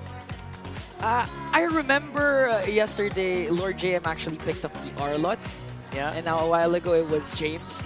But this guy, Lewis, was actually the first one who debuted Arlot this season. That's right. So let's see if that's maybe gonna come into play later on the draft. For the meantime, though, it's an Infinix keys to victory. Yeah, it was quite some time since we've seen Aurora, so just pick things up from where you left off. You control around the map, laying around Yue and Renegade very well, so just keep that alive. Nothing too crazy. If you want to show us some new draft picks, sure, why not? Just remember Lucas' priority for Demon Guy. Very good at that. Increase the Omega Lason's potency, the poison. More unique picks. Priorities on the Hayabusa Ling and making sure that they do good in the map and that Andoryu can do Andoryu things. All right, that's a good basis to start with. Expect surprises for both. We've seen surprises yesterday. We saw surprises in the first series. So many debut picks. I want more. That's right. I really love that priority on Lucas because I feel like at level 4, Lucas can eliminate anybody. I feel like they can need to adjust the physical penetration on that guy. Honestly, I love it. And at the same time, I'm also thinking about the pool here for Adoryu, since it might be the one who will get targeted here in this specific draft. I know it happened yesterday as well with a jungler. I forgot who it was. Hellkurt for jungle ban. Yeah, right? We saw that, right? I'm not like hallucinating here, Rennie. But I know you watched that because you were here yesterday, Rockhard. I know I was. Thank you for bringing that up. Yeah, I'm trying to remember. I love being on the venue. Got the 4 jungle ban. Yeah. Yeah, I'm gonna have to revisit that where that is. Yeah, but something for sure is they debuted something. It's a Hellkurt. Yeah. For Andoryu. It didn't work. Crazy, yeah. So it's crazy, but is it gonna be crazy enough to pick up a win up against Aurora? Hell yo, we saw Leomord earlier. I'm so Yeah. happy. It worked. It got it to it now. I don't know what to say. I'm just happy. How about jungle export? Because of the buff? Yeah. Yeah, I mean, we saw Jungle Exborg in the Mobile Masters. We see it here and there. Yeah. For the past, like, year, Jungle Exborg pops up his head. Not always winning, but does good. But yeah, pre-buff.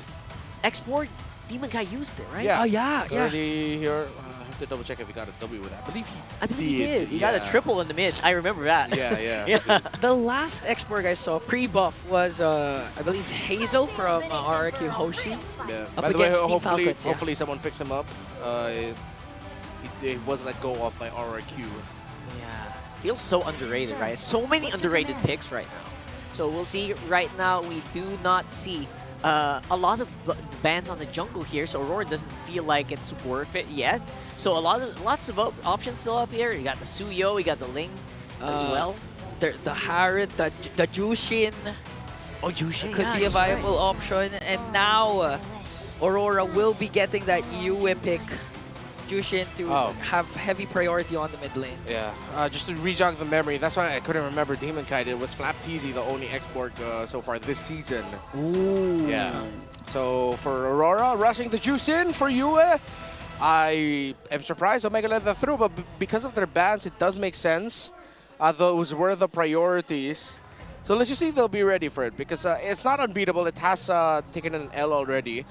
But US, Aurora being aggressive in the map, especially Renji and Yue not letting go of control once they feel like they have it. They put a lot of importance in the trade at the center of the map to get that control, to force them back.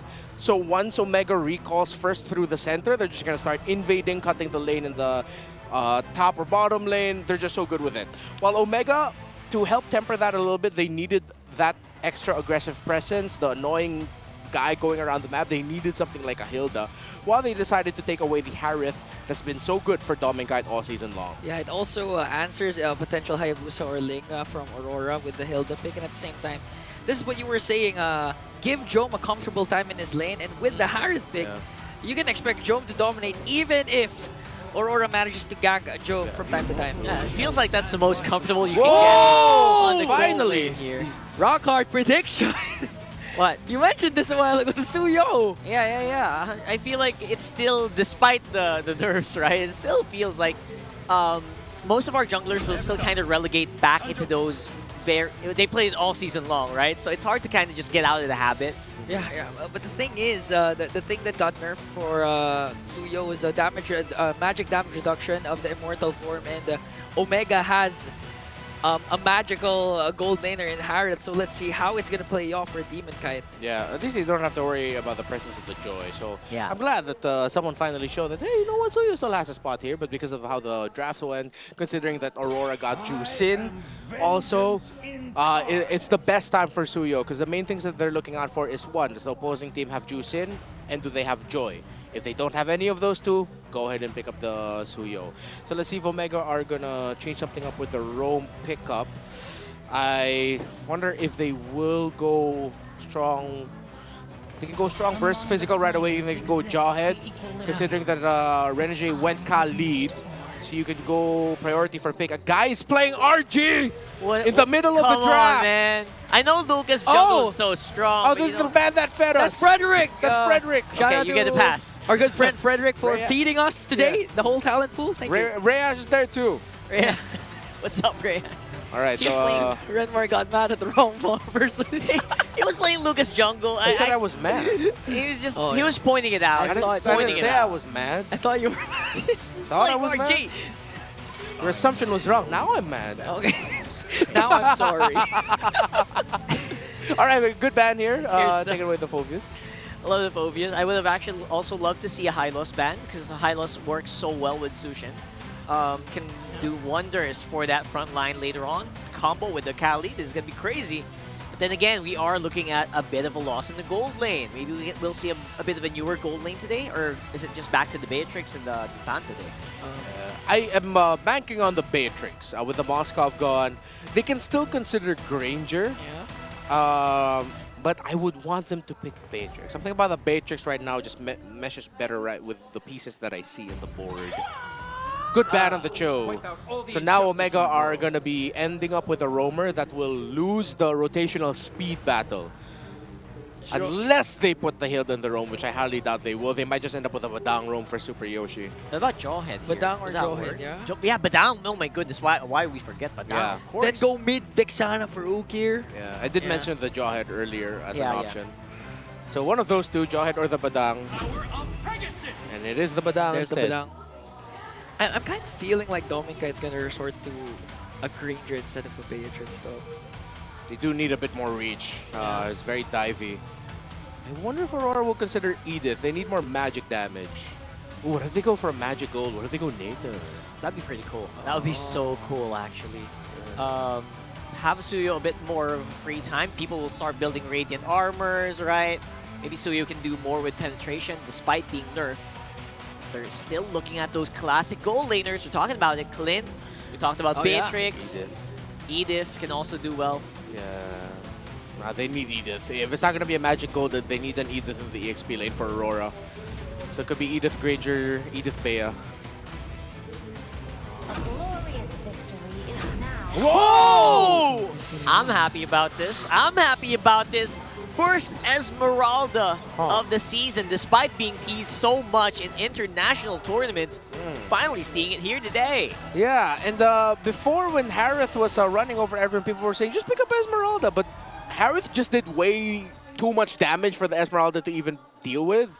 Then maybe now, since the Harith has dipped out a bit, and there are a lot of shields on the side of Omega, let's see how this Esmeralda would work out and how Edward will build it. Because there are hybrid Esmeraldas that hurt and are sustainable, or just go for pure defense. Let's see how they're going to go for that. That's actually a little crazy when you point that out. Power of Wilderness, the passive on the Hilda, Badang's shield as well after he used the fist break and everything. Yeah. Oh my goodness. Edward's going to have a good time. But again, it's still going to boil down to the build path that Mr. Consistent will be going with. So let's see how they're going to pull off another debut pick.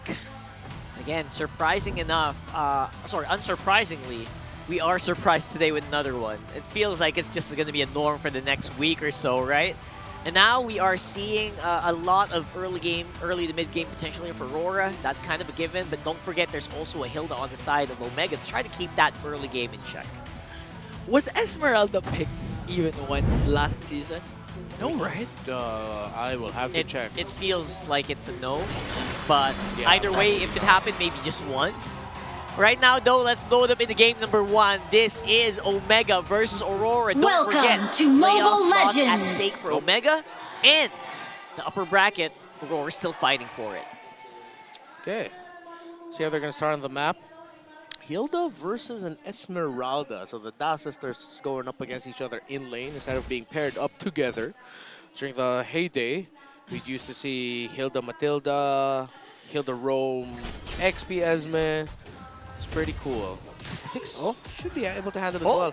All right, this is exactly what we were talking about with Renegade and Yue when they have the juice in together and they put so much importance in the first duel in lane that if they can do what they did to Akir, bring him down low, force him to recall, force out the flicker, this is just gonna snowball and this is them non-stop gonna be so aggressive. Yeah. Huge delay for Okir. Wasn't able to get a couple of minions there, even forced out the flicker.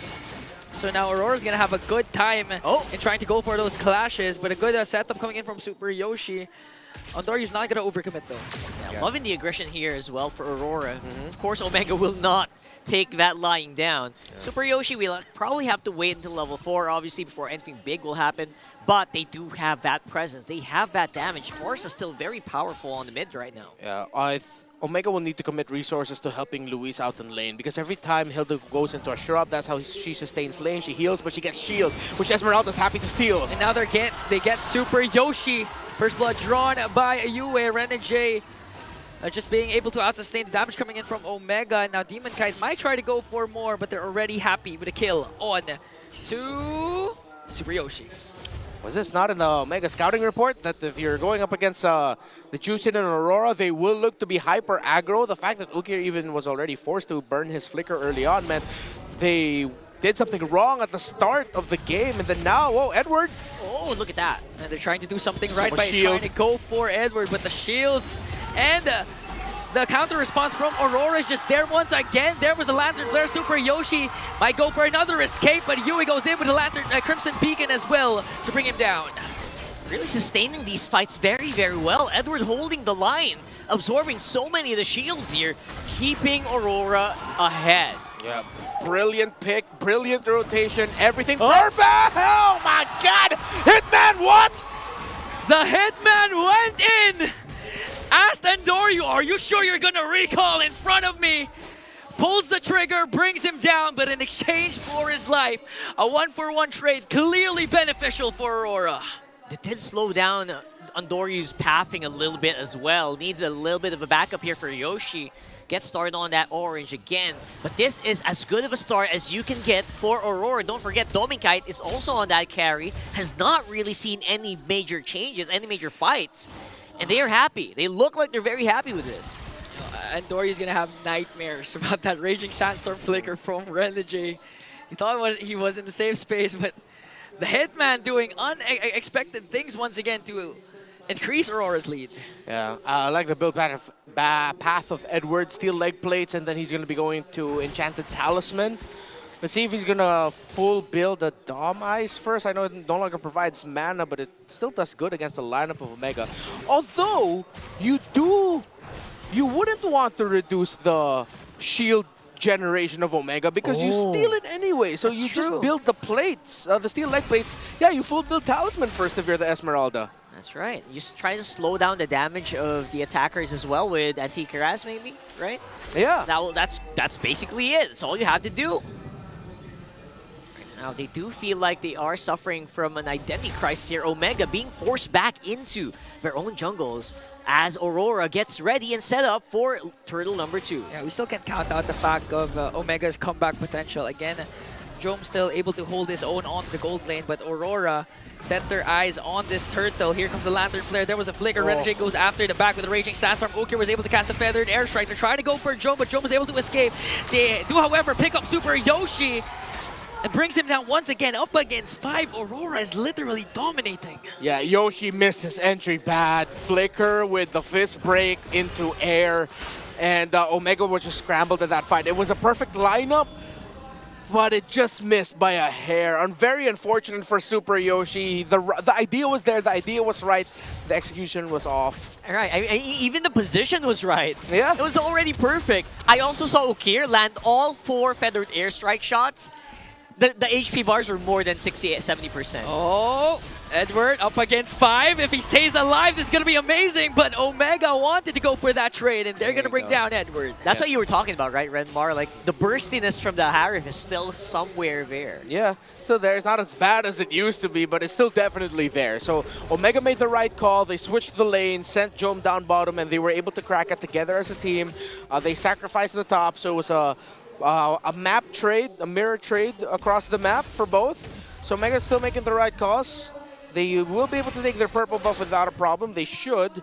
They should just now change their focus to playing around Jome, send Andoryu off alone to split open the map. He can go down because at this point, the Hayabusa isn't the condition anymore. It's the Harith. That's right. We're talking about how Jome needs to kind of just step up here. Yeah. And he is kind of doing it in the ways that he knows how, or at least the ways that Aurora is allowing him to. The rest of the team really helping it out, though, as well. Luis, great scouting. Andoryu just making sure that Aurora just can't invade willy-nilly. Yeah, it's so nice for Omega that they're able to call plays that aren't really dependent on what Aurora is doing. They're not necessarily reactive, but they might have to react to what Yue is doing now, forcing out Luis to back off as the third turtle will be spawning down bottom. Let's see if Omega's gonna try and go for a pickoff. Yeah, we're gonna have to look for a big pickoff before they get started. For sure, they are on the back foot. Looking at that turret, trying to keep it alive still. Luis and Super Yoshi is in front. It's gonna be such a crucial engagement here. Aurora knows where every single barangay member is hiding. Renegade just looking for the perfect opportunity to zone out Jome and Ukir. And that was just a flawless play from Aurora. Didn't give Omega a chance to look at the turtle. Just split the map! you cannot full engage at this point. You could have pushed top. You could have broken the tower, sent 2, put 3 around the turtle just to get vision, but to not really contest. Yeah, there's a lot of free time on top lane that they could have actually used there, right? Yeah, now will they get it? No, they still, well, yeah, they should. They should be able to get it, but still, that could have come much sooner, but... Another flicker used by Ukir here. What the heck is happening to Omega here? Even Andoryu already used up the Wiki Shadow kills onto the bottom lane just to try and save the bottom lane turret, but they're not making plays. We're just literally waiting for the barangay timers to be activated once again. And now a potential back play coming in from Yoshi has been spotted out by Demon Kite and Edward. Okay. See how else Omega will try to find the right angle. While Aurora just continue to make the map blue, steal resources. They've snowballed, they've taken their early game condition, and they can just continue doing this. The lead continues to balloon. It was 4K around 2 minutes ago. It's getting closer to 6. Wow. And again, the Falling Star move lands back in the Land of Dawn. Last pick was Edward. Yep. Really? That's Season 13. It was him again. All right. So that is very interesting. Edward is the Esmeralda guy, apparently. You can say a vintage pick. Yeah, the vintage pick. Used to be in every game, by the way. Yeah. Way back then. Well, to be fair, Edward's been playing for a very long time. Already has a lot of XP laners use. That's true.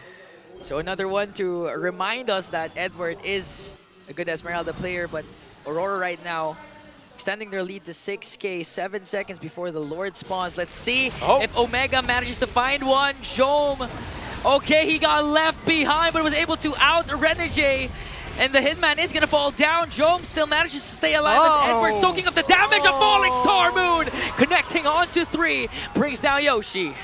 Unfortunate again, another unfortunate miss by Super Yoshi. Jome able to escape, but it becomes a roamer for roamer trade. It could have been way worse for Omega, but they have to accept that they will lose this Lord. That was painful to see here. Flying into the air. Apparently, it's just so difficult to actually land that wall sometimes, right? And Super Yoshi just not having the right angles so far. Omega, I was actually surprised they were going to go for that engagement. And I think Aurora was a little surprised as well. But they weren't really able to capitalize on that opportunity. Yeah, it's literally because Renegade locked his eyes on Jome. Committed a lot just to zone out Jome. Even for the exchange of his life, it was okay for Aurora because at the same time, Edward still had crowd control. Was able to set up 3 against Omega and eventually get the kill on Super Yoshi.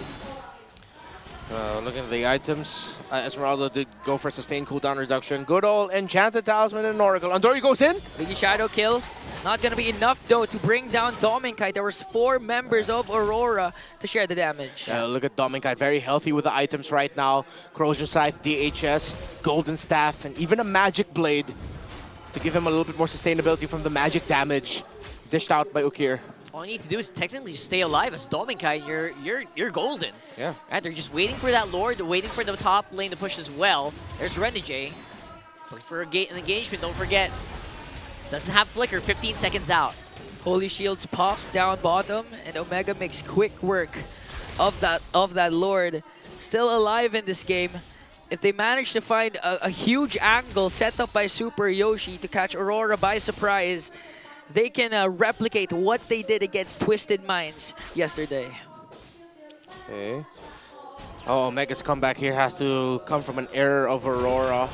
Unless Andorio goes in, somehow finds a really good angle to shadow kill into the back, somehow bring Dominkite and or US so low that it forces Aurora to react and Omega will go there. So they'll either do it from punish or from Andorio, just somehow getting a very good ultimate at the right time. Andorio, Edward, oh my Star God, everything yikes. Connecting the evil Queller to finish off Andorio.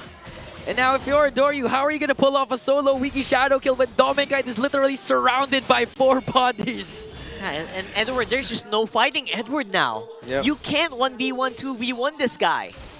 It is so crazy how big this Esmeralda has gotten here. And don't forget, you also have to worry about so many others, like Dominkite. You have to worry about Demon Kite, and Yue just Crimson Beaconing over your head. It's such a difficult lineup to face, especially when it's 1v1, 2v2.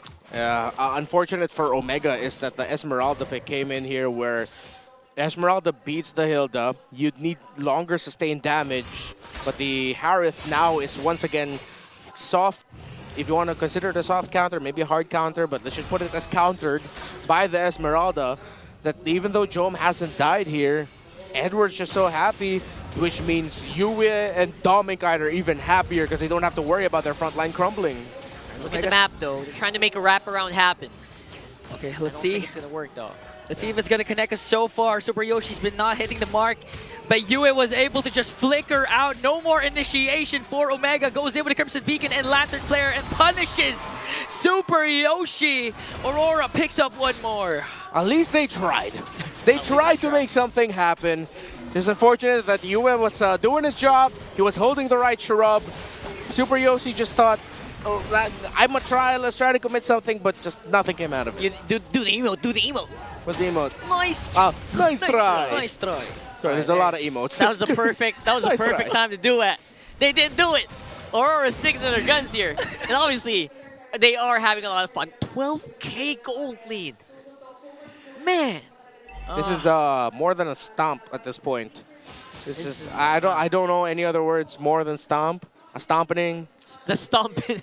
They're hoofing. Oh, they don't have hooves. Not a liquid They're game. behooved. There you go. They're straight up busted, bro. All right. The big question on Omega's minds right now, how do we deal with that front line? Is too crazy. Renegade is always a threat. And they're just going in. They're making it happen right now. Yeah, every single one of them threatening Omega. Bottom turret will fall down. They still have the Lord. Omega just has to worry about that. Renegade has his flicker ready. Can initiate at any given moment, but they're going to wait for the minions up top and onto the middle lane. Super Yoshi waiting for the perfect opportunity for the fist break, fist crack combination, but the falling Star Moon connects onto 4, and they bring down the inhibitor turret in the middle lane. That put Luis in half, as well as Ukir and Andoryu. That is not a joke. Feathered Airstrike already used up, but Renegade counters out with his ultimate, and now they managed to get Super Yoshi. Edward again with the falling Star Moon to zone out Lewis. They have minions and Dominkite just trying to deliver the damage onto the turret. Omega was able to clear it out, but Aurora has a fat wave of minions in the middle lane. They're just going for it. I don't think there's any stopping them right now, even tanking up that turret damage, and Edward's on the front! Another beautiful setup for the Northern Lights to see the end of the tunnel and win game number 1. That was definitely a little more than a stomp, maybe 10% more than a stomp here. I'd say 20. With Aurora taking game number 1 with conviction. Yeah, you need a crazy reset after that. That was a hell of a draft by Aurora. The sequencing of it all, they found the perfect hero to top it off with. Again, their comfort playstyle at the center of the map around the Juicing of Yue. They ticked that condition. We called it. Omega, for some reason, seemed like they weren't ready for the early aggression of the Kali Juicing together. They still lost the initial trade at the center of the map, and everything just went wrong. He might need another 2-week break. Or better yet, the new patch, because oh my gosh, Aurora dedicating that dominant Game 1 win to their coach for his 31st birthday, according to Rockhart. It doesn't feel like we haven't actually reached like the power spike yet. It feels like they were just bodying Omega. It felt like it could have done more. This lineup specifically, the Harif almost could do nothing against Esmeralda in this game. It's crazy how one pick can actually change just the tide of this whole game altogether. And Andoryu, again, as a Hayabusa in this matchup, was almost, he didn't really do much. Yeah, and Ukir really had a hard time for this game because he has to watch out for the sandstorm that comes in from Bren and Jay, and not to mention the falling star moons that keeps on connecting for the game MVP, Mr. Consistent, the man himself, Edward. Esmeralda for days. I love it. So we have 2 debut picks that... Oh, wait. No. Because the Leomord wasn't MVP, right? For game 1. It was. It was the MVP. Yes, it was. So 2 straight debut picks that also got the MVPs? Yes, sir. Yeah. Wow. It's a fun day today. It's a fun day today. I like it. So he's gonna be MVP. He didn't get any kills, but you bet he soaked all the damage and all the healing in that game. Yeah, Steel Leg Blades, Enchanted Talisman, Oracle, and then you full build the Dominance Eyes very late into the game at that point. And yeah, he was just stealing shields again, with the Hilda, the Badang, the Harith, all being shield generators. At some point, of course, you'd also want to build the items that give you shield if you're Omega, you're forced to. It was the perfect pick. It was the perfect pick for everything that Omega had, because they didn't have the right damage profile for it. The Harith isn't the right damage profile for it. The Farsa sure as hell isn't the right damage profile for the Esmeralda. It's the initial burst, yes, but then you have to follow it up with really strong, sustained basic attack, which the Harith is not. You can't fault Omega for drafting this way. They were just straight up outdrafted and outplayed by Aurora, who knew the strategy that they wanted to do going into this game. Again, it's amazing how one pick can really drastically change how this game went. Feels like if it was an Edith, it could have done a lot more in the early game, but then again, you also think about how the Harith can function in this lineup, and as you can see, even in that last frame, the Harith, as much as you can try to move, throw out those Synchrovisions, it really wasn't doing as much as it did maybe a few weeks back. It was also nice to see Suyo again, finally, in hands of Demon Kite. Really had a good game. I believe it was 4-0 for KDA. And in 14 minutes and 40 seconds, all objectives literally was secured by Aurora.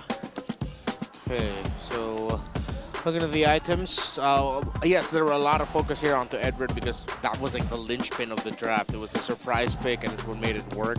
Andoryu was getting his items, but again, a little too late at the end. Very tough game for a Hilda up against an Esmeralda in lane.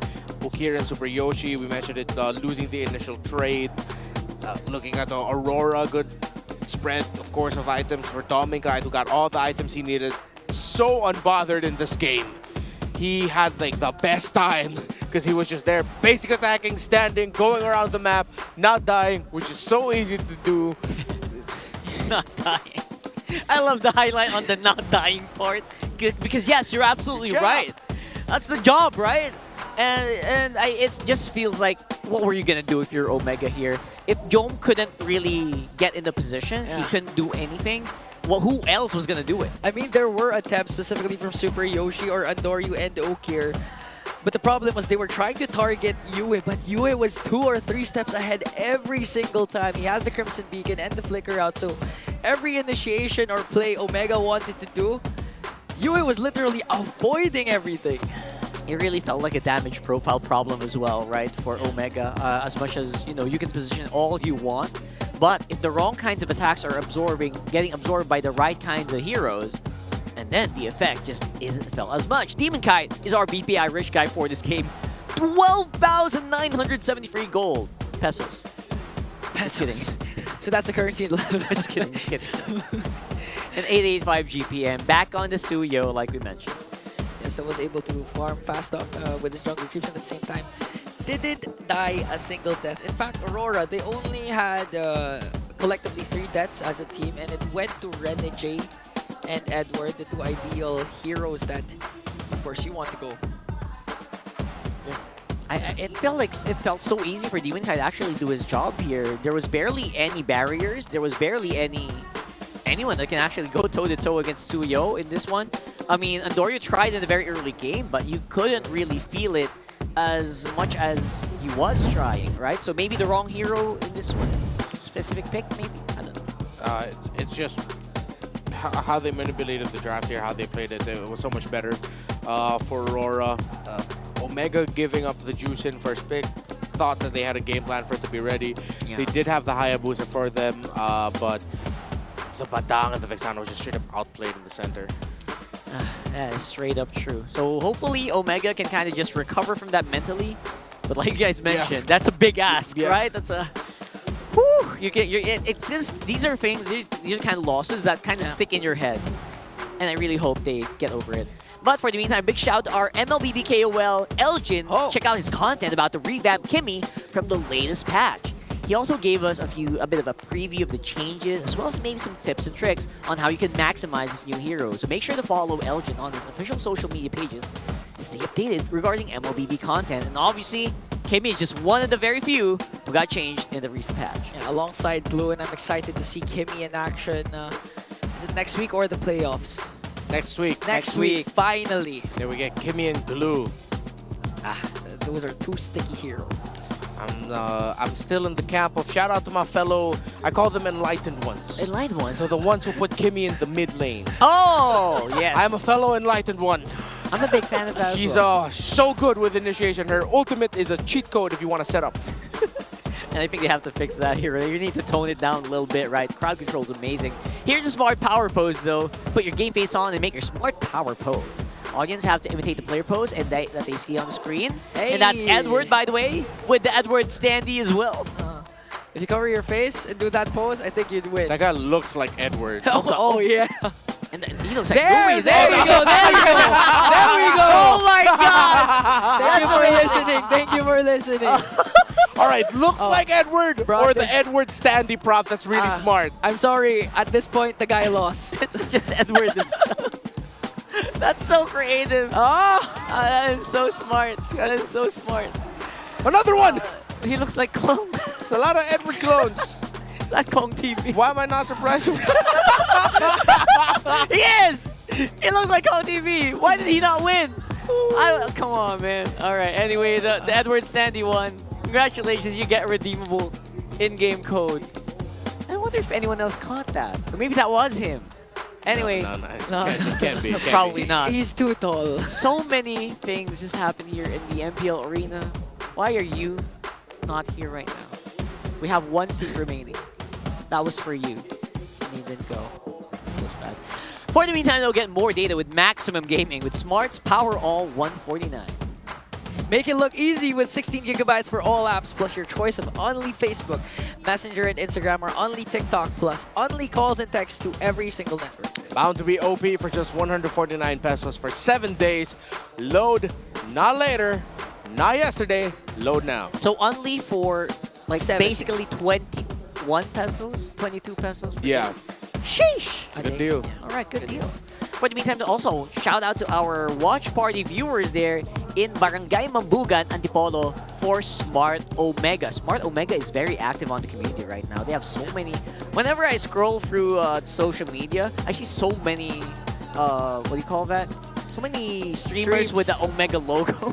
Yeah. They're so active on the community. So big shout out everyone watching. Agnesville covered court, Antipolo. That's today, 5 p.m. They're watching. What's up, guys? So if you guys want to be part of something big you don't want to watch MPL by yourself, join these watch parties. It is such fun. Personally, been there to a few of the previous watch parties. Man, they love it. Whew.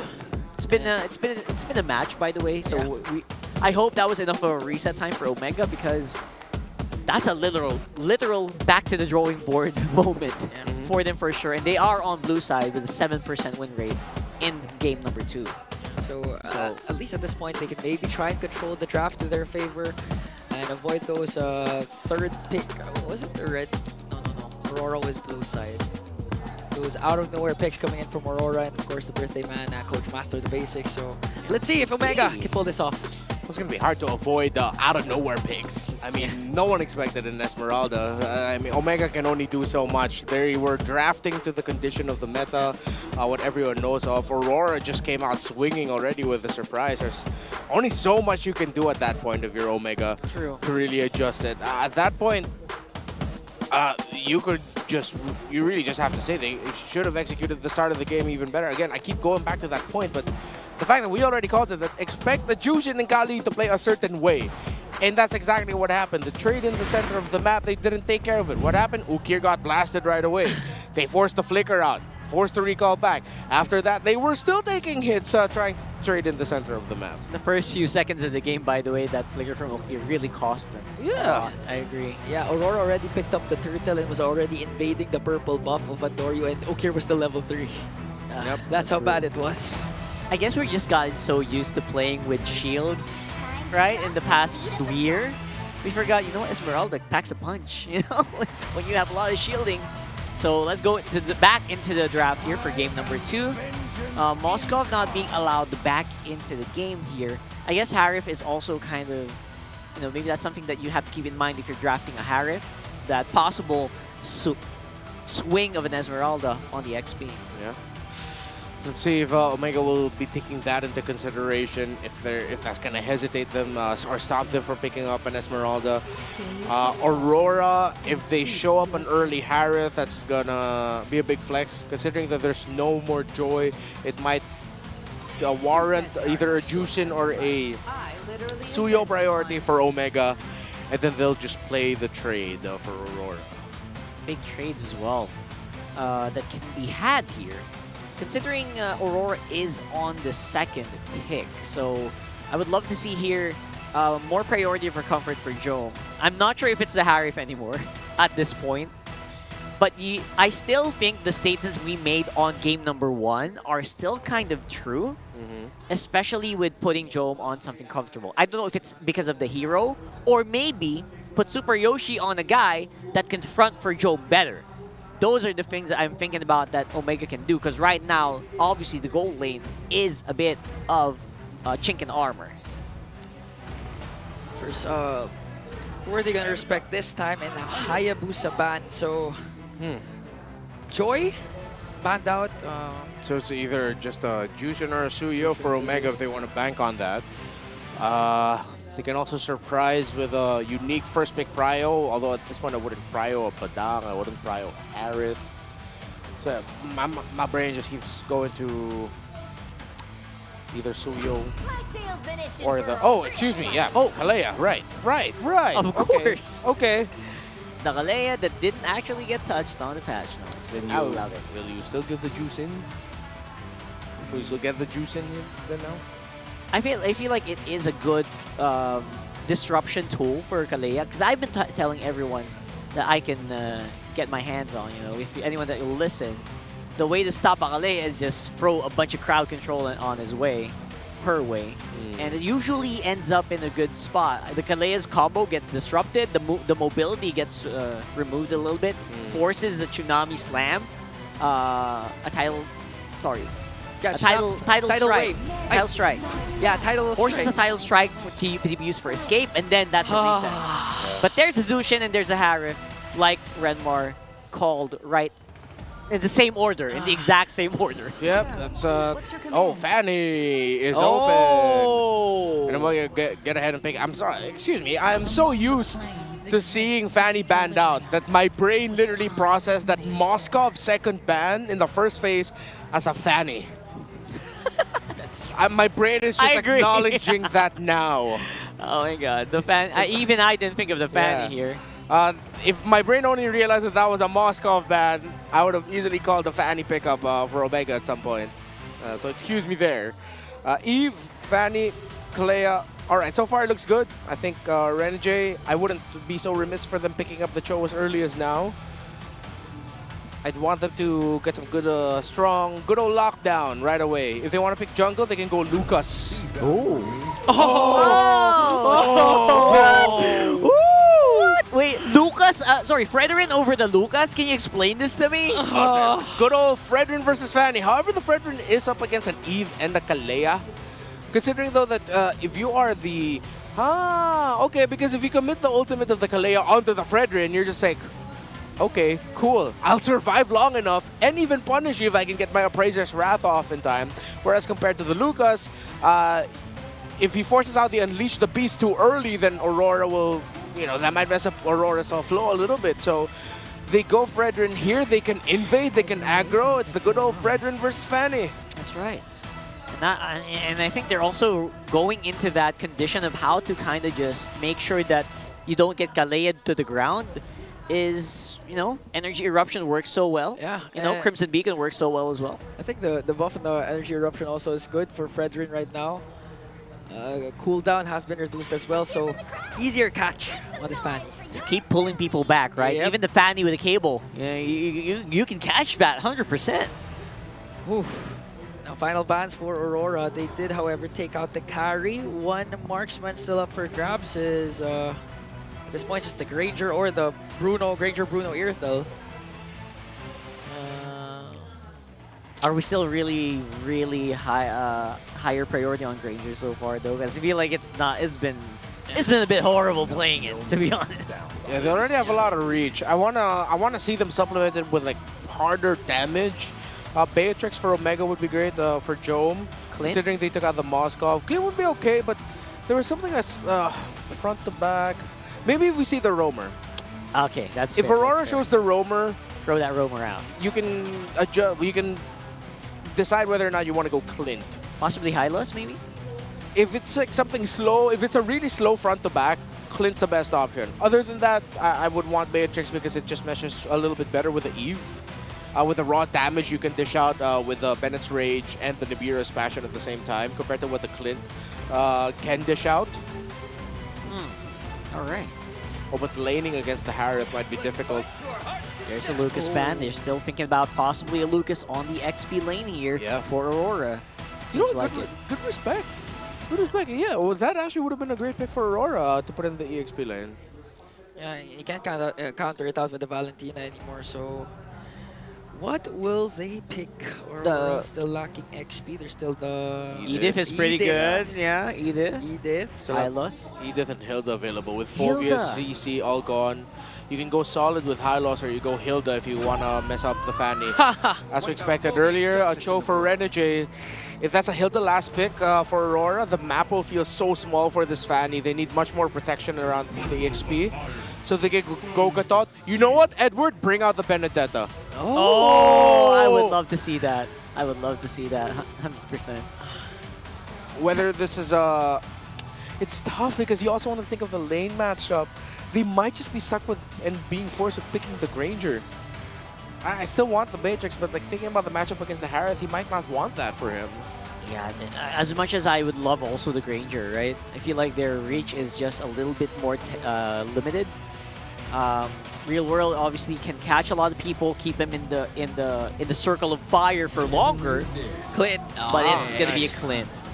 All right, good concept again. Early to mid game of Clint has been buffed out, so can mitigate a potential snowball from Dominkite's Harith. Considering that's a Clint, slow front to back, not gonna be good. You have a lot of dive, supplement the Cho. Please pick the Benedetta. That's just my personal wish right now. The Benedetta for Edward. I think the Benedetta can do well against the Eve as well as chasing down the Clint, right? So you're absolutely right. The only thing I can think of is as well the Fanny. Obviously, Vendettas can get kind of just hit by Fannies, depending on how good the Fanny is. And then you have the Kalea here, which the Vendetta's not scared of that, right? No, absolutely. You get Petrify. Oh, okay. What? I'm okay with this too. Second Arlot in 2 days. Third. Is it the third? Third. Arlot? Lord JM, James, and now Edward. There you go. Yeah. Wow, wee. Let's go. Arlot making a resurgence here. Lots of teams, free teams so far, are picking up the Arlot back on the XP. I love it. Yeah, because of the factor of the final slash flicker really catches everyone out of position. So this could be, again, a fast game for Aurora if things go well for them. Yeah, and definitely for Omega as well, especially if Andoryu can go crazy on sorry, not the Ling, the Fanny early on. Yeah. Right? That's a very big if though. Yeah. It's Fred and Arlot, Eve. Let's see. I think a lot of this is going to be based on, okay, Super Yoshi and Ukir's rotation and Ukir's timing, most importantly, of the real-world manipulation to see if it can mess up. Welcome to Mobile Legends! But considering that they're up against an EXP laner with one of the best surprise ultimates that you can dish out, gonna be easier said than done here for Omega. Yeah. With a recent adjustment or nerf onto the Fanny, it's gonna be you're basically telling Fanny players that there is literally less room for error. Base damage for skill 1 has been reduced as well as the ultimate. So all the angles that Andoryu will try to go for, it needs to be precise. But now Super Yoshi trying to answer back up against Renegade, forcing Renegade to back off. I am not she's still thinking about the Fanny here later on, especially with Renegade on the Cho. It feels like it's going to be so hard to make pickoffs happen, so I feel like Omega's early game is going to be slowed down just a little bit here. And again, I'm hoping that Jome is more comfortable on this Clint. Hoping, because I really want to see a good game from Jome for some reason. Yeah. We haven't really seen that as much lately. Honestly, as long as Aurora isn't able to invade Omega, and at least Omega has an equal chance of contesting for neutral objectives, Omega has already done their part. Yeah. And that's the best that they could do at this point. All right, level 4 already for Andoryu, relatively quick. Okay, missed the energy eruption though. Woo. Oh, that's spicy. Oh, good moves, Andoryu, not gonna lie. Right. That is impressive. And now Super Yoshi up on front as well. Doesn't have any of these ultimates yet, so they might have some problems here dealing with this coming turtle. Renegade looking for a target. Super Yoshi definitely going to be it. Look at the top side though. Edward up against 2. Andoryu is there, but Edward goes in because Demon Kite is in the picture as well. Renegade going to try and cut off the exit route of Omega, and still no casualties. Okay, here's another condition for Omega. Andoryu just being Andoryu. If he can, what does that mean? He can have a godlike Fanny performance, live up to the name, the Nightmare. Be a nightmare for Aurora. Okay. But yeah, this is a nightmare right now for Fanny. He only has like one angle to try and retribute it that way, and there's so many bodies in front of him. Look at that line! It's a line! Oh my God! There's a literal line just to stop the Fanny from entering.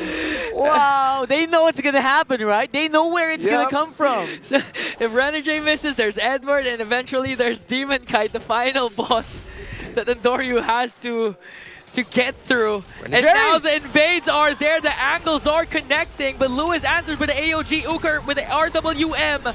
Here comes the clapback coming in from Omega as they take down 3 in a huge win for Omega. That was a 5-man kill box for Omega. They were trapped inside the concave of the orange buff. That's what we're talking about. The timing, Ukir, the real world manipulation. That was one of the major conditions I ticked out. And Aurora failed to check into it. Omega, Ukir, great counter, and now we have ourselves in a series. Yeah. The circumstance of that class was literally to Omega's favor. Yeah. The place was not too wide. It was ideal for Andoryu, and at the same time they played around that clash, around that real-world manipulation. So easy win, but Renegade commits the kick already. Edward trying to go for the follow-up, missed the final slash as Andoryu was able to cable out. Yeah, too fast. For the last big team fight, the one we saw in the orange buff, I was even surprised that Andoryu was able to cable out, but I think Aurora just didn't have the damage right away to make sure they made the most out of the kick that Renegade was able to dish out. While for the kick we just saw, the trajectory of the Way of the Dragon was already changed by the cable of Andoryu, the initial one. So now we're going to have to kind of step back as well. Andoryu definitely having a better time, like you mentioned, doing Andoryu things. Making sure that Aurora is on their toes, you know, they're making it hard to hunt him down. And Aurora at the same time Renegade is the key here to finding that Fanny, and he's just kind of focused on making sure that Doming also has a good lane. Yeah.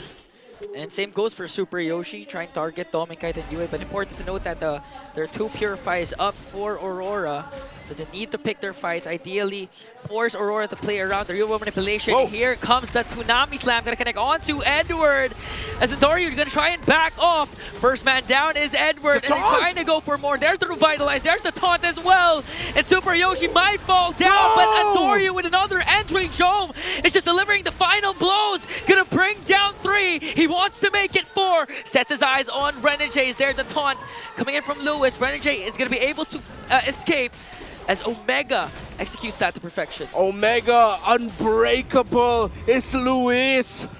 Able to use the taunt just in time in the middle of that team fight. Caught 2, and that turned things around for Aurora. Bought enough time for eventually Endoryu to come in. Even dished out an AOG. Final slash by Edward will miss. Execution by Omega after that abysmal game number 1. Gotta respect, is really good in this game number 2. Endoryu! Oh, look at that. Commits a kick onto Endoryu, might be able to escape still with the cables. Woo! Back at it again. Again, Endoryu, the Nightmare, just staying true to the name, giving such a bad nightmare here for Aurora. Now they have to do so much to deal with this. Oh, Endoryu all alone. Cleared the minions, no push happening. Final slash gonna connect onto Endoryu. Lantern Flare as well. They might be able to shut him down. A bit too overzealous there for Endoryu to try and save that bottom lane turret. Yeah. Great commitment by Yue and Edward.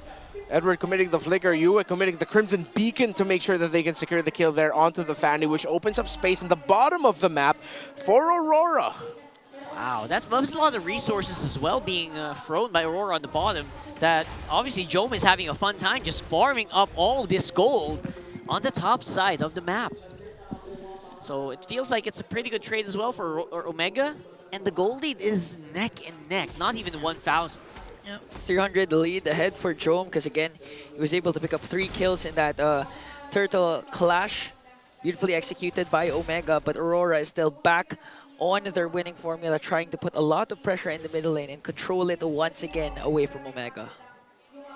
Now slowly going into this, we've been noticing that Aurora has been committing 5-man box outs basically for the turtle, so they are seeing a lot of value in this one. I don't think they want to let this go right now. Waiting for a good way to get started, obviously, is just push out that wave on top. And now they might start now. I like this positioning by Omega. I think they have to keep this Luis in front, Super Yoshi in the back. They can trade it out, but Luis is a little bit sturdier. All right, obviously no 5-man lines blocking Endoryu this time around. Yeah. So it will be a bit of an easier steal maybe. He's also a level ahead of Demon Kite. Straight line right now for Endoryu to steal. Oh! And he gets it! Stolen away by the Nightmare. Now the clap back from Aurora, but Endoryu answers still with a shutdown onto Edward. A conceal coming in from Lewis. Super Yoshi gonna try and size up Aurora, setting his eyes onto Renegade as they try and defend the mid lane turret. Things are just going so much better right now for Omega. I love that all 3 of us held our breaths there right before the retribution. We all like, we all went silent. We did it! All of us became fans, honestly. That was classic. That was classic. Now the goal lead ballooning the T2K, the biggest lead that we've seen from Omega in the series so far today. Yeah. Surprisingly enough, that was enough distance within retribution range to take that away. I thought he actually thought twice about going for the retribution steal, but apparently it was enough for Endoryu. Yeah, seemed to be very happy to just take these turrets. Endoryu's working on the Yue here. Oh. No answer whatsoever, even with Edward close by. And that was a 2v1. Even the final slash connecting onto Endoryu, but Endoryu is just too much to handle for Aurora. Already has a 214 KDA with his Fanny. Yeah, Omega can keep this up, honestly. They've been executing the team fights very well. Okir's timings of the real-world manipulation have been very good. Yoshi and Luis juggling the responsibilities well. Jome is deathless. He's 3-0-3. Right now, the harder to execute, harder to pull off lineup is on the side of Aurora, strangely enough. Despite the Omega playing around the Fanny, Andori is making it look so easy while Omega sticking to their guns. They're very standard fundamental guns of play around the real world manipulation well, let Luis get vision, so Super Yoshi is the one who'll just go for the extra follow-up crowd control initiation with the Tsunami Slam. That's actually true. Luis has been very on point with AOG so far. They're not using Takalea as like the big initiator, right? It feels like they're just using it to follow up, and it's being given to a good effect. Now they're on the hunt. Renegade connects the kick onto Jome. Jome with the flick around. AOG is going to connect onto the back line. Here comes Edward with the final slash, going to deliver the final blow onto Jome. Yikes. And now they're going for more as they take down Super Yoshi. No! Next target there is Lewis. And the 3-kill swing for the Northern Lights. Feels like I just cursed them. You did. Just when I was so happy for them, suddenly Aurora with a turnaround and the clapback. And now Omega lost 3 and they might lose this Lord. Unbelievable. I'm so... It's so funny because the moment you mentioned it, they got clapped on the bottom. Like, what? Yeah, this is why Renmar voted for RRQ. Because of the curse. Why did you have to bring Why that you have to bring back? that up? Because of the curse. I mean, I've already addressed this. Yeah. Come on, man. Come on. Anyway, either way, it did happen. And we're seeing here, Jome was the big target. Used the Purify very early on, but to no effect. Everyone was so close by and really, really making giggle attempts at him. Oh. Now with just that play, already 500 gold swing for Aurora. They also have the Lord. Now Omega's momentum literally shattered by Northern Lights. Item-wise still quite close for both.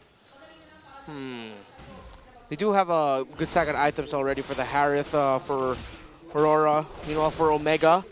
Still very comebackable for them. Need a little bit more penetration though on that Clint. They already have loads on the Fanny already up to the Malefic Roar. You should have the damage to deal with this, considering that Ukir already also has the Magic Lantern. So, yeah, let's see.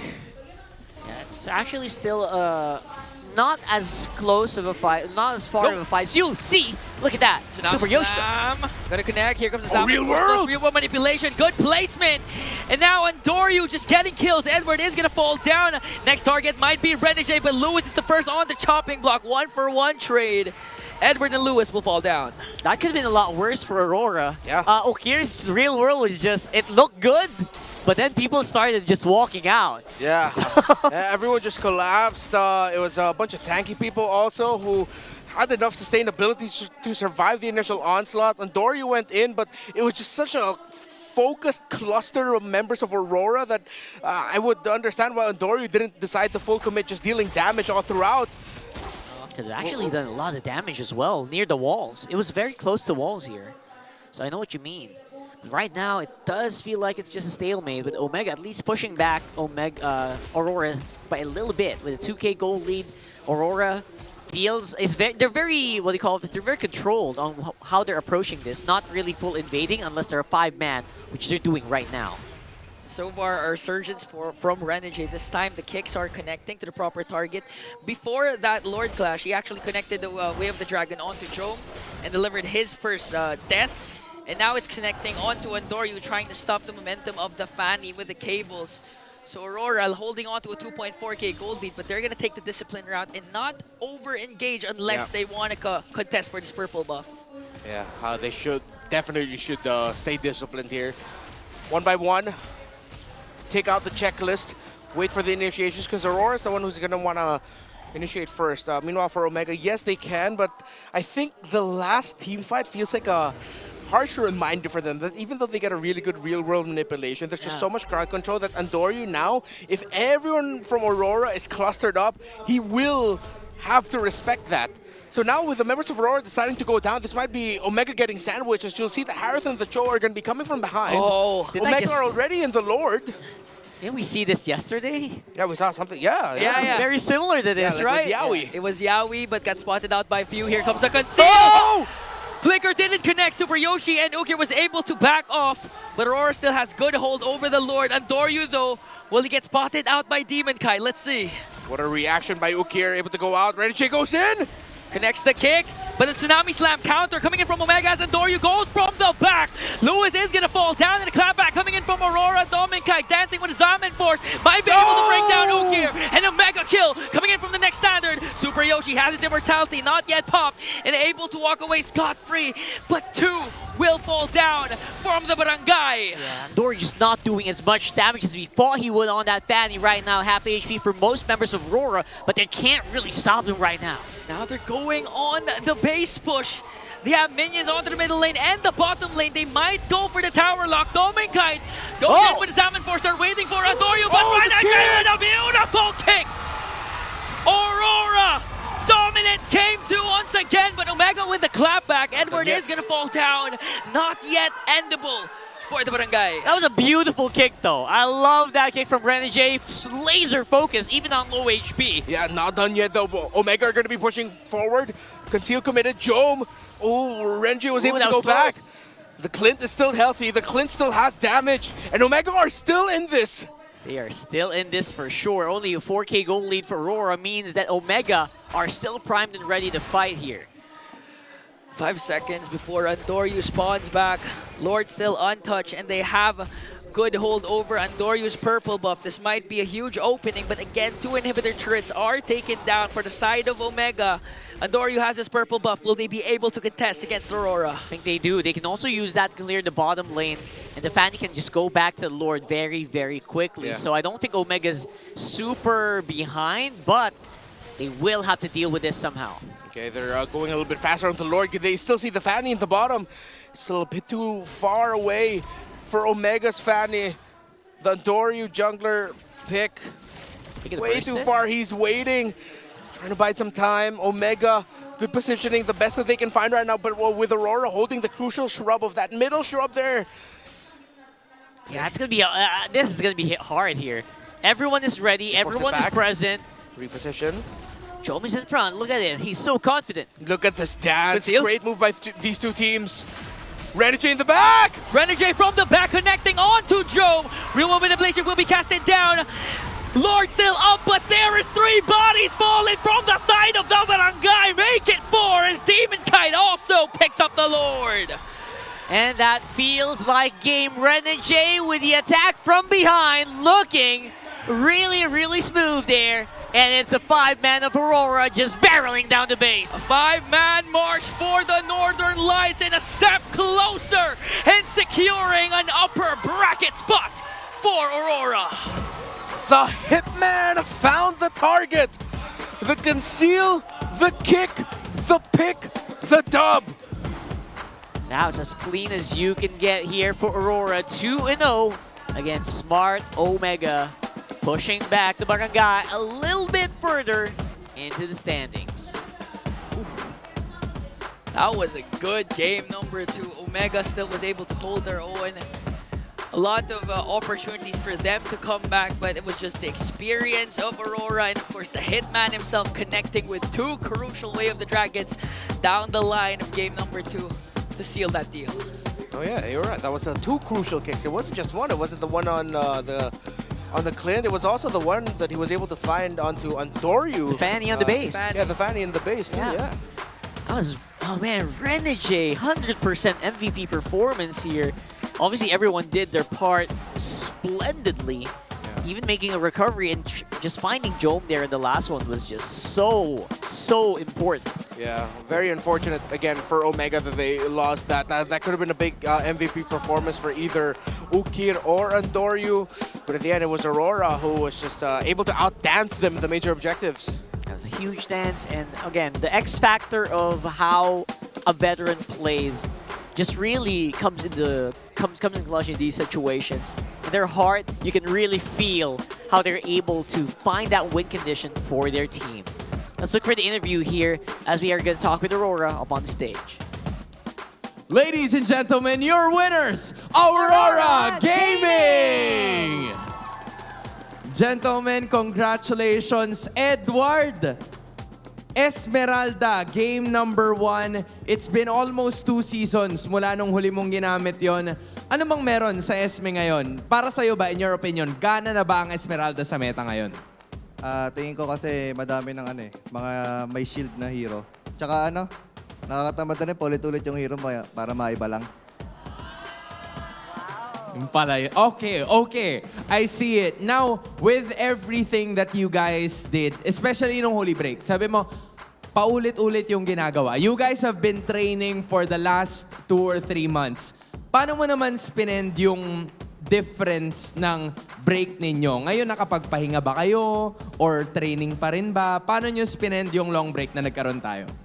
Ayun, nag-chill lang din. Tapos may practice pa rin kahit papaano. Kumbaga, di pa rin nawala yung pag-RG namin ganun. Hard work lang. And that's why they are in condition at nakuha nila ang sweep today. Exactly. Ang lakas talaga. Now, Dom and Kite, ikaw naman, okay lang ba? Yes, si Doming. Papasa naman ng Mike. Hi, kamusta? Congrats ulit. Dom and Kite, dahil playoffs secured na kayo, so with the picks na pinakita nyo kanina, are you looking to experiment with more heroes? Ano po, siguro kasi sa pagdating ng playoffs parang lasunan din talaga. So kailangan din namin maganda ng marami pang hero ganun.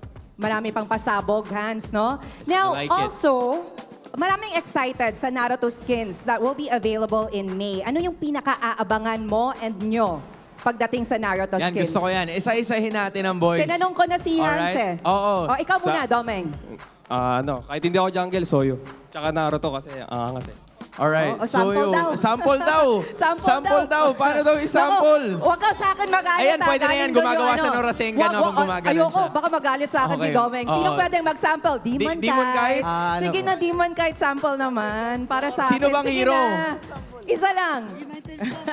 Sino ba ang hero na inaabangan mo sa Naruto? Uy, papayag siya, Hanso. Love na kita. Ayan! Baka sabi ni Coach MTV, baka masira daw yung stage. Kaya, hayaan na lang. Coach MTV, jumo-joke ka porket birthday mo, ha? Happy Very birthday! fine, I like it. Guys, i-greet naman natin si Coach MTV ng happy birthday, Coach Let's MTV. In 1, 2, 3! Happy birthday, Coach MTV! Very fine, I love it. Coach MTV, congratulations. Nakuha niyo ang birthday. And nakuha niyo, syempre, makukuha mo talaga yung birthday kasi birthday mo nga, di ba? Pero ayun, with that being said, I wanna ask you, kasi nabanggit kamakailan ni Coach Bonchan in their last match na yung iba, maglalabas talaga ng heroes, pero nakadepende sa kanila kung gaano katapang yung conviction nila to be able to have those heroes. Kayo, naglabas kayo ng Esmeralda. Para sa'yo ba, in your opinion, bumabalik na ba yung mga bagong lumang heroes sa meta natin today? Tingin ko babalik, tsaka madadagdagan kasi nagkaroon ng bagong update. Siguro yun yung advantage ng hindi siya advantage, yun yung kinaganda sa Mobile Legends eh. Dahil nag-update, kaya marami tayong makikitang bago. Alright. So, speaking of which, bagong taon na naman of living and thriving. Ano ba ang nasa birthday wish ni Coach MTV? Yung birthday wish ko kasi hindi lang para sa akin, para sa buong Aurora. Makuha namin tong MPL S15 champion sa ngayong season. Woo! And obviously, everybody is looking forward to that. Pero ito na, ang hinihintay ni Yue. Commissioner, oras na naman para Wait lang. Nakapag-promote ka na, di ba? Ikaw din.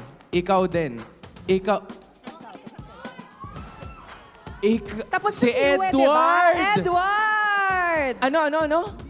Hindi kita naririnig. Hindi pa tapos. Ay! Ayan, katabi ko na siya. Eto na, Edward, papayag ka ba? Sige na. Edward! Gwapo ni Edward, oh. Okay, pwede daw bang makita yung jersey? Flex mo naman yung harap, Isang Ward. ikot naman dyan, Edward. Yeah. Everybody? Okay, nice daw. Edward, Alright. ano bang kailangan natin abangan sa Aurora? Saan pa ba natin makikita lahat ng mga, may mga watch parties ba kayo? Yung mga emotes nyo? Saan ba namin pwede makita yan? And sa mga di makapanood dito sa MPL venue, mayroon kaming KMC watch party sa Makati ba? Basta sa Makati yata. Oo, sa Makati daw. Sa Alam nila. Saan? Makati. Makati. Okay. Tapos, yung battle emotes available na tsaka itong jersey. Yun, oh. Galing. Very fine that you have it. That's 4 out of 5. Once again, your winners, Aurora Gaming! Gentlemen, you may now take your walk of victory.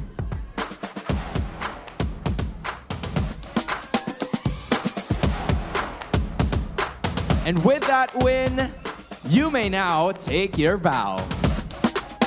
Aurora, they are heavily pushing for that upper bracket spot, and with this win, mas malapit na sila doon. Grabe, Hans. Wala akong masasabi. Ang gagaling talaga. Makakamit ba ni Coach ang birthday wish niya this year? We shall see. We will find out sa mga susunod na linggo, pero sa ngayon ay babalik muna natin sa ating mga casters to know more about what happened in this game. Kaya naman, casters, balik sa inyo.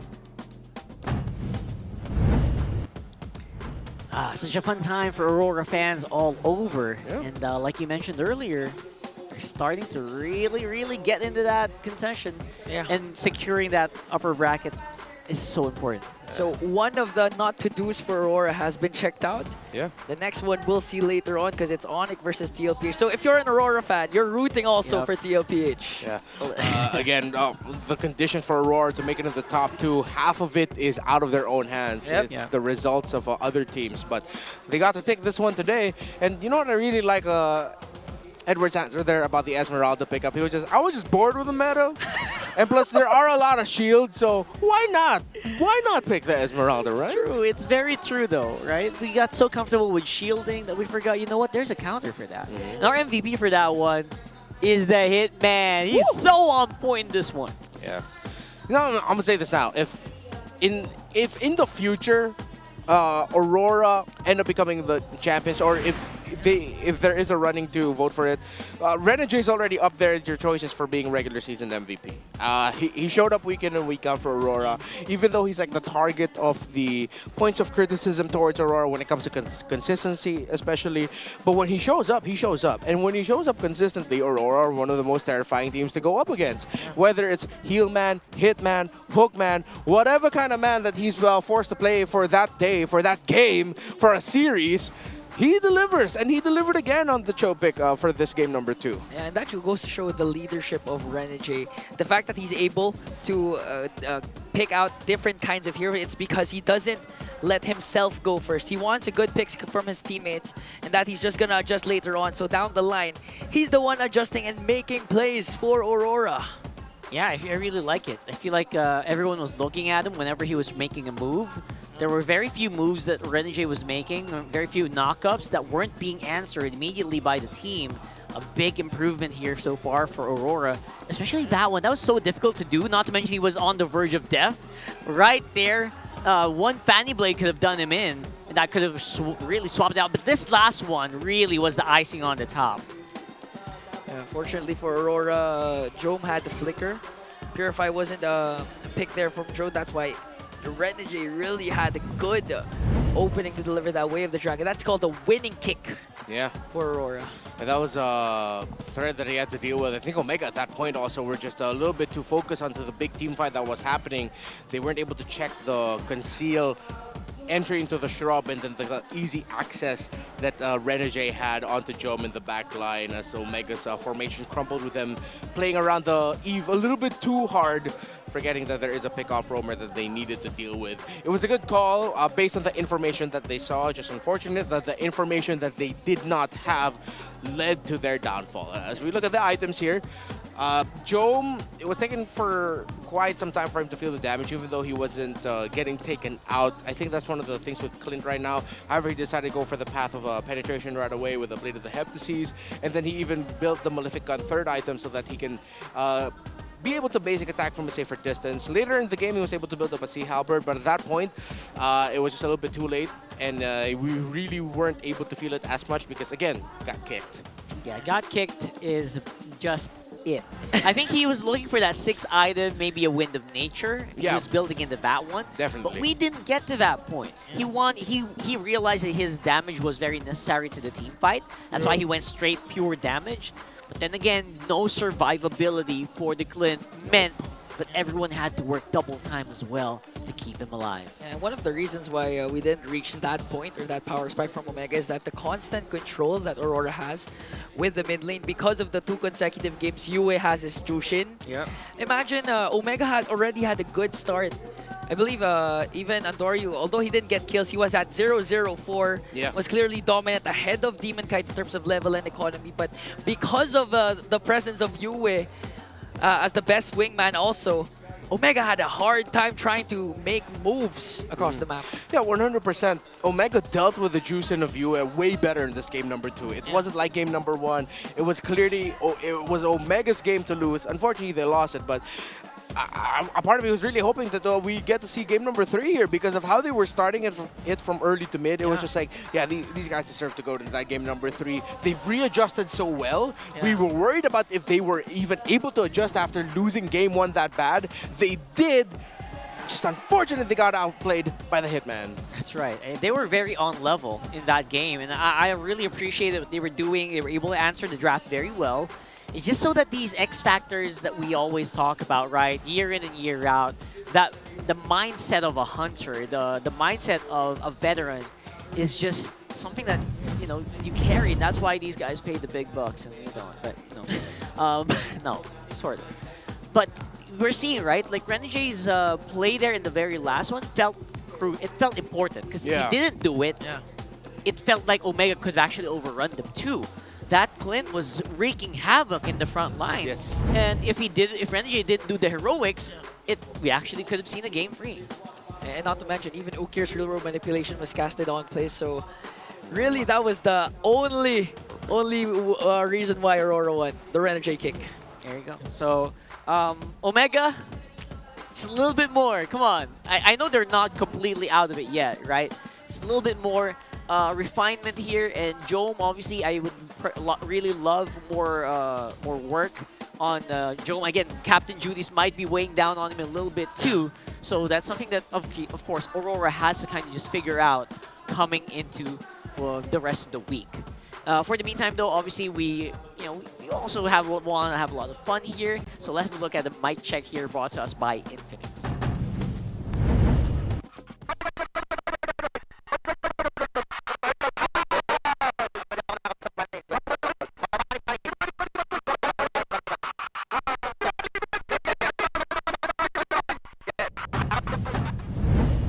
Those shot calls were breaking the sound barrier, Yeah, I wow. believe, with how fast and how powerful they were.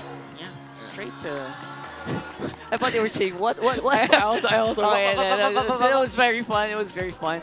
It sounds like the comms me and my rank game teammates do. That's basically what we say. The only comms I do is shouting to myself into the ether because of frustration.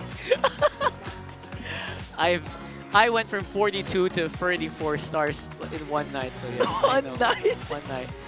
We have a community shout out here. Very aggressive Aurora, and they think, and Reese here, thinks that they are on the road to the upper bracket. Yeah. And I think a lot of people would agree to that. Really working on their consistency this season specifically, right? They're doing a lot better than we saw them in the last one. Yeah. I mean, even if you're going to consider first half of the season, I mean, they went 8-0, got broken down by Onic, and now have a win streak again. So Aurora on the right track. That's right. Don't forget to shout out on the streams, comment your thoughts on the stream. So we'll read them out as well here on the desk. And by the way, it is the last 2 weeks of the regular season. So with the last spot for the playoffs still up for grabs, you don't want to miss all the exciting action to claim that final slot. Guys, it really is now or never here in MPL Philippines. That's why get your tickets now at mpl-mpl.com/tickets to watch and cheer for your team live at the MPL Arena. We have a few more remaining, I believe, right? And I don't know how many of the tickets got sold for finals already, but for the next few days, I think there are still tickets. So check out ph.mpl-mpl.com/tickets so you can know more. And also, aside from obviously we're all very excited to get their tickets, I'm also very excited for the collab coming soon, man. It's the Naruto X MLBB collab, bro. Yeah, because starting May 2, you can try your luck with the skin draw to receive the exclusive skins for Naruto, Lucas, Sasuke Suyo, Sakura Kalea, and Kakashi Hayabusa, plus other exclusive rewards. You can also participate in the Path of the Ninja event to get exclusive Gara skin for Veil for free, plus more exclusives and in-game items. So it's really cool. The game's gonna get a whole facelift, the map, the loading screen. We're really celebrating this collab. That's right. The path of the ninja, as Hanzo would say way back. So, looking forward to that. I hope you guys are also saving up your diamonds for that because I'm sure it'll be a blast. Next one up is Onic versus TLPH. Let's go! It's going to be a banger, guys. So don't go anywhere. Make sure to lock in and get all your snacks and ready. Your Saturday night is going to be very explosive. Yeah, since I won't be able to predict later on, I'll say my prediction now. Onic 2-1. All right. Okay, that sounds like a plan. And that's going to be it for us. I'm Rockard, this is Ian, and we at Renmar. Let's throw it over to All Access with Hans and Jamie to close out this segment.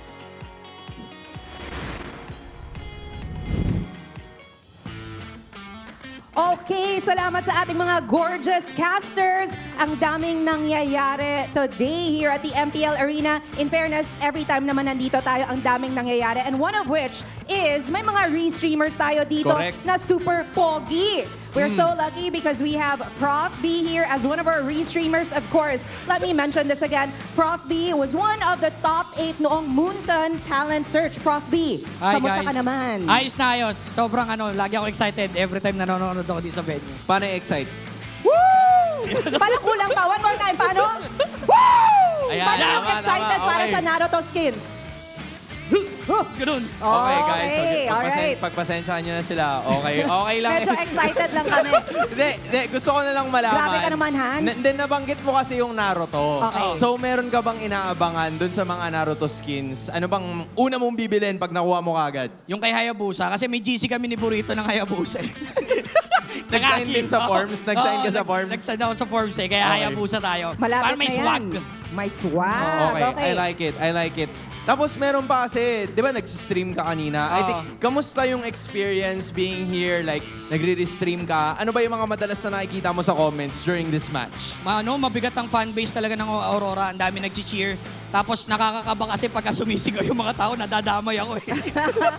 Alam mo yung paparating pa lang yung nangyayari pero nakakakaba Ramdam mo na, agad. ramdam mo na. Ramdam na ramdam. Alam ko nararamdaman ng ating mga team bahay pero iba yung excitement dito sa MPL Arena talaga.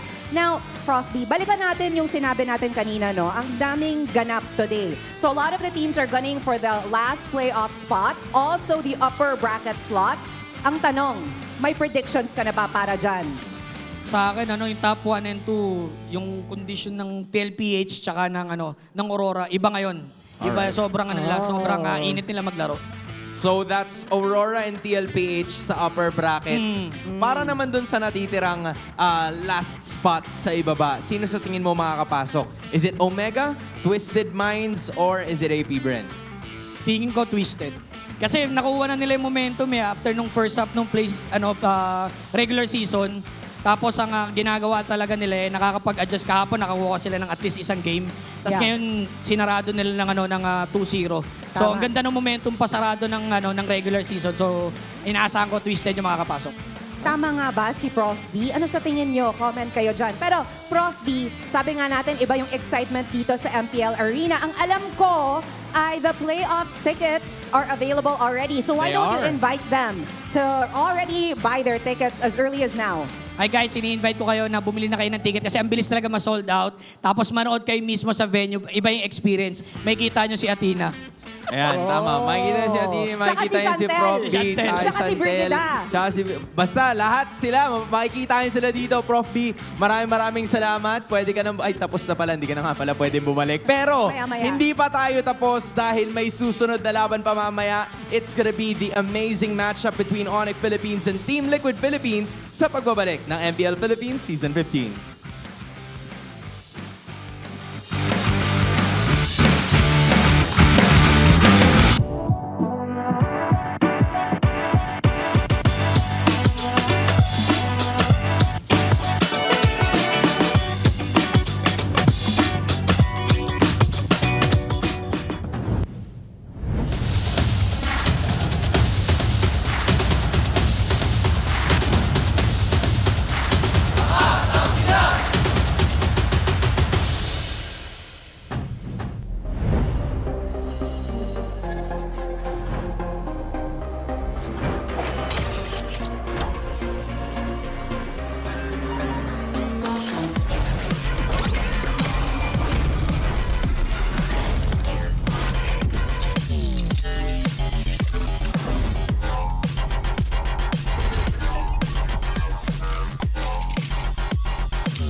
Di abot ang data!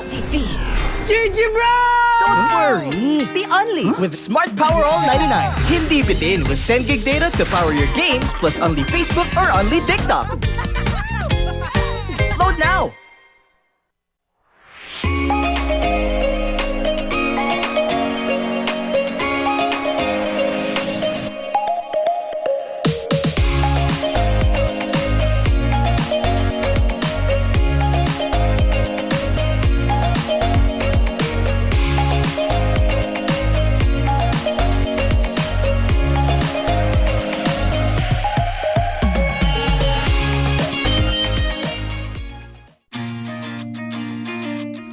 To go to a concert when you can own that stage with your friends. Enjoy a night of impromptu bowling tournament.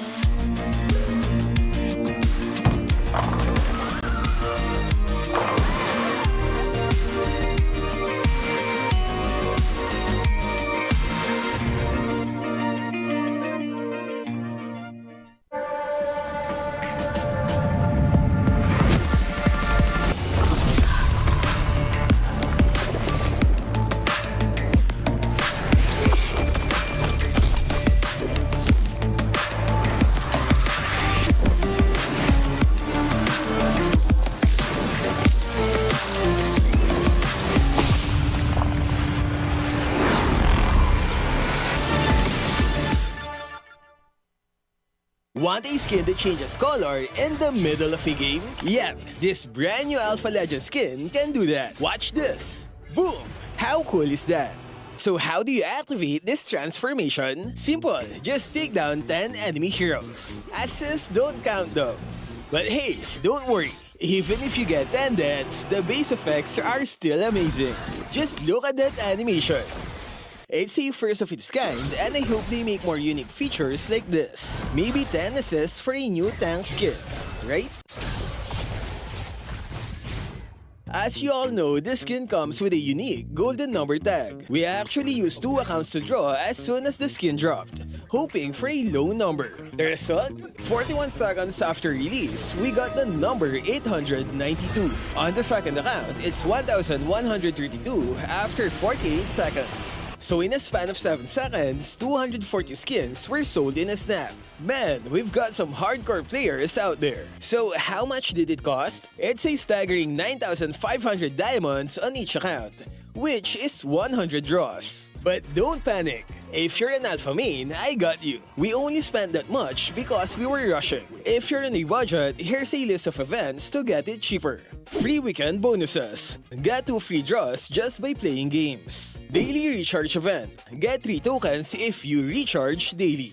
Mega Draw Bundle. Buy discounted tokens for as low as 10 diamonds. Plus a chance to join the lottery every day. Promo Carnival. This lets you collect and use promo diamonds on Alpha's event. You can start using it on March 26th. Draw rewards. Yeah, we didn't claim any during our draws. That's why it costs too much. Daily discounts. You get to draw for 50% off every day. And lastly, we have the recharge events. Phase 1 is happening March 29, while Phase 2 is on April 5. To keep it simple, here's a quick guide to get the skin for cheap. Simple, right? Top up early to get the tokens from the daily recharge and mega draw events. Then on March 29, you have to recharge 1,000 to unlock this task that gives 500 promo diamonds. Don't forget to claim as many free tickets as you can from the events. And remember to use daily discounted draws. It's an important part of the strategy to lower its price. Stick to this plan and you'll be close to unlocking Alpha's Legend skin for cheap. So are you ready to grab this skin? And hey, who got skin number 1? Let me know in the comments. Stay safe and thank you for watching.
渦巻きナルトが帰ってきたぞ。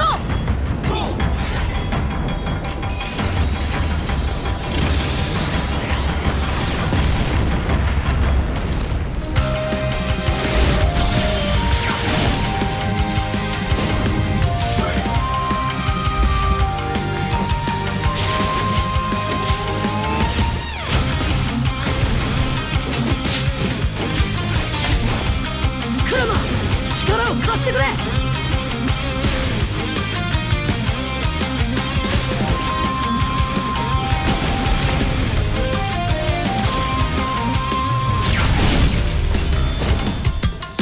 っしゃ、第7班ここに復活だってばよ。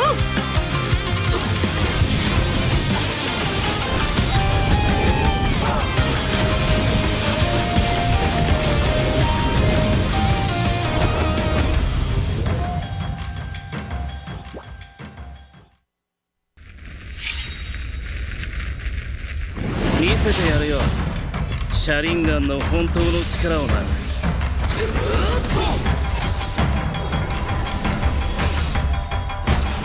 力が湧いてくる。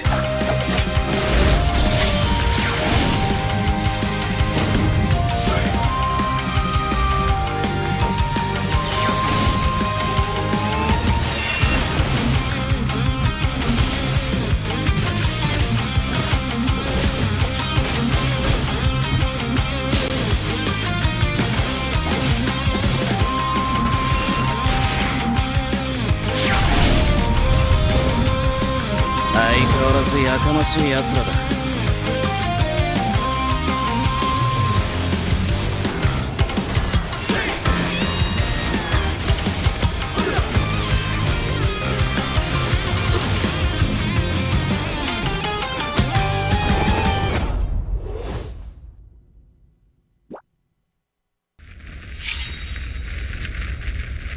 みんなを守るために私はもっと強くなる。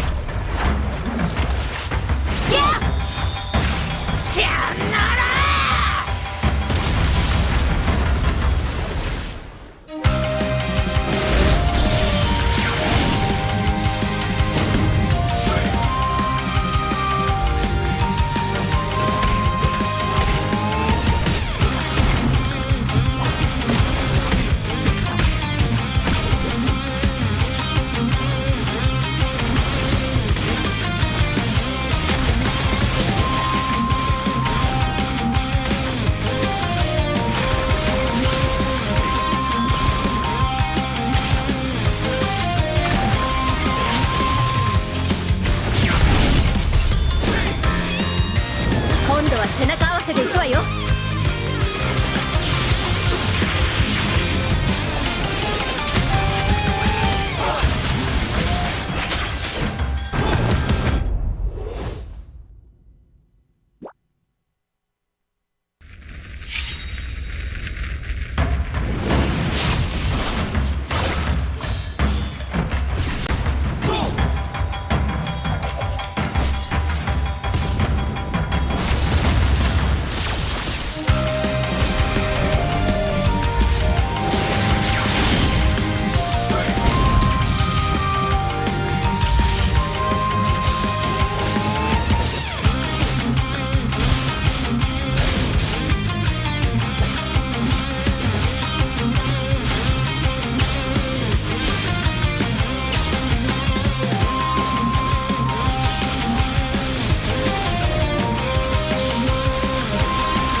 ここは俺に任せて。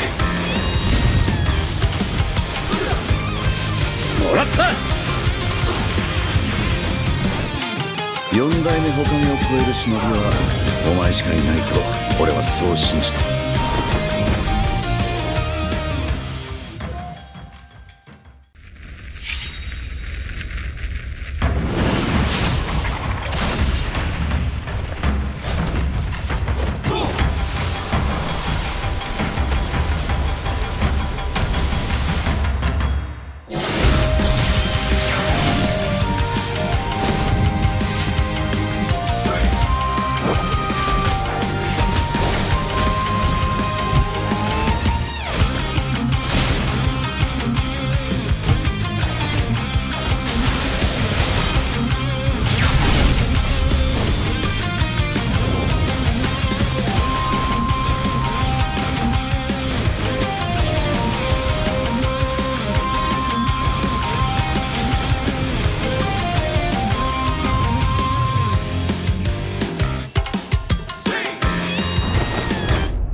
相変わらずやかましい奴らだ。今度は背中合わせでいくわよ。よっしゃ、第7班ここに復活だってばよ。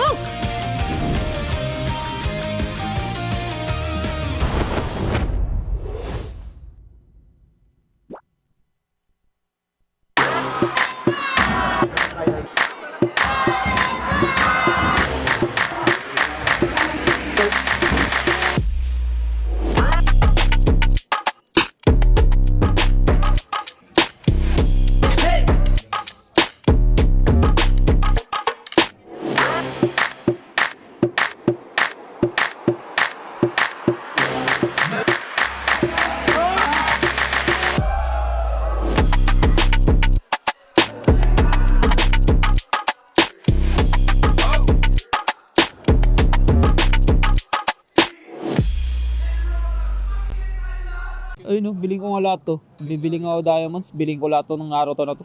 Kailan ba to ilalabas yung Naruto? Next week. Huwag tayo masyadong high ngayon, pre. Chill lang nga tayo. Kung ano na naman pinagsasabi mo, Garfield. Salamin nga ako. Wala akong makita eh. Wala akong buff, pre. Wala, nag-retre nga ako eh. Angas talaga ni Fanny. Si Mikasa. Ako na ako tol, lansya lang tol. Minulto sa CR si Coach Fox tol. Hindi mo kalabas. Ang masabi ko, happy birthday. Pero kami panalo. Guys, bili kayo ng emote namin sa Bren. Pag bumili kayo, may kiss kayo kay Punks. Tapos bigyan niyo ako skin, may kiss kayo kay Shizu. Nice! Kita pa rin, coach. Sige, tulog na yan. Ma-blood ka dyan, sige. Narinig kita. Kailangan natin manalo ngayon, Erps. Shoutout sa watch party ng Omega. Mag-enjoy lang kayo dyan. Mic check na wala silang makukuha. Testing lang. Ano to? Mysterious guy to mysterious guy. Oh, dalawa pa kayo. Ano? Ang tagal, buy time. Matagal.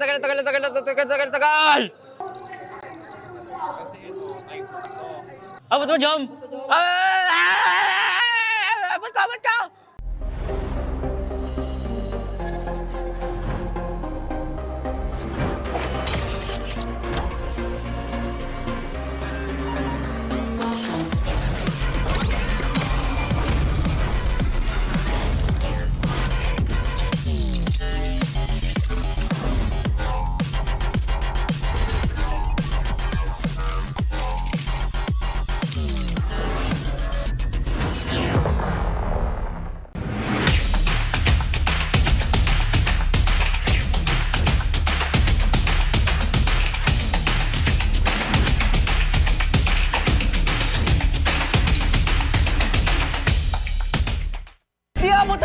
Defeat.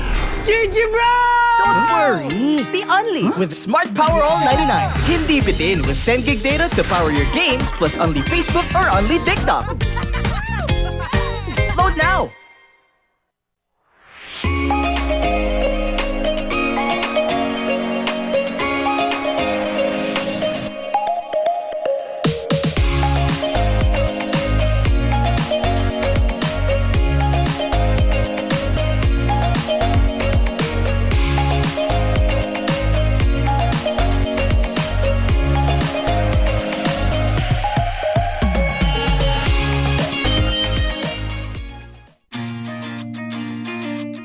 To go to a concert when you can own that stage with your friends. Enjoy a night of impromptu bowling tournament.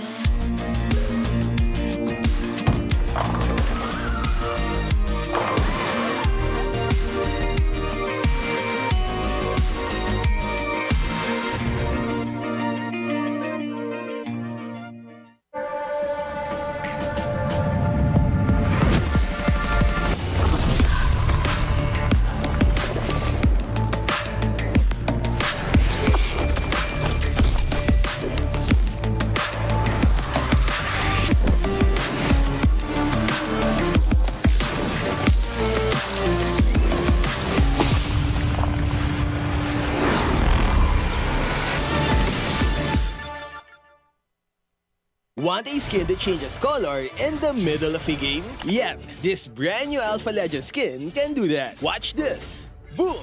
How cool is that? So how do you activate this transformation? Simple, just take down 10 enemy heroes. Assists don't count though. But hey, don't worry. Even if you get 10 deaths, the base effects are still amazing. Just look at that animation. It's a first of its kind, and I hope they make more unique features like this. Maybe 10 assists for a new tank skin, right?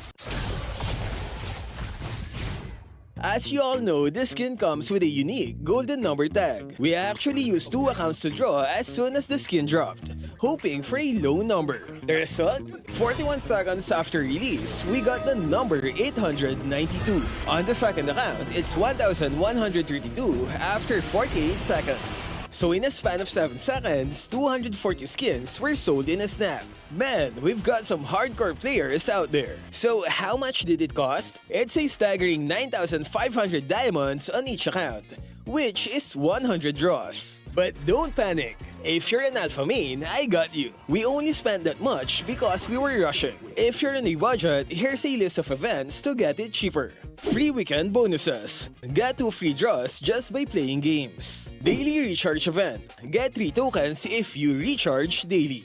Mega Draw Bundle. Buy discounted tokens for as low as 10 diamonds. Plus a chance to join the lottery every day. Promo Carnival. This lets you collect and use promo diamonds on Alpha's event. You can start using it on March 26th. Draw rewards. Yeah, we didn't claim any during our draws. That's why it costs too much. Daily discounts. You get to draw for 50% off every day. And lastly, we have the recharge events. Phase 1 is happening March 29, while Phase 2 is on April 5. To keep it simple, here's a quick guide to get the skin for cheap. Simple, right? Top up early to get the tokens from the daily recharge and mega draw events. Then on March 29, you have to recharge 1,000 to unlock this task that gives 500 promo diamonds. Don't forget to claim as many free tickets as you can from the events. And remember to use daily discounted draws. It's an important part of the strategy to lower its price. Stick to this plan and you'll be close to unlocking Alpha's Legend skin for cheap. So are you ready to grab this skin? And hey,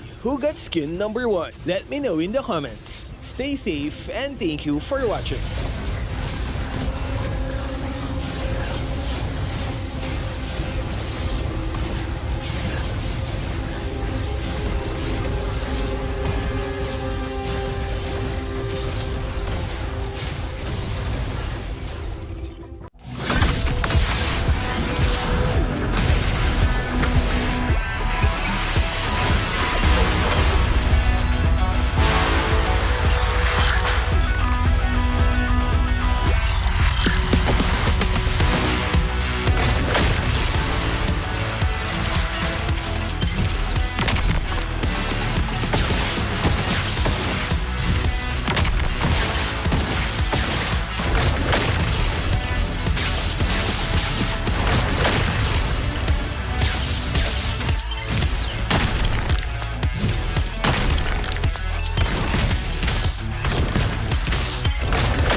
Minna!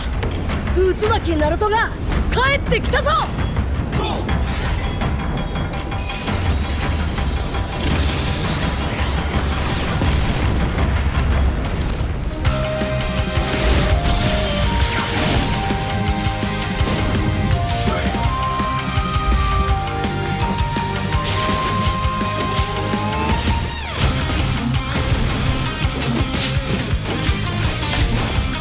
Kurama! 力を貸してくれ!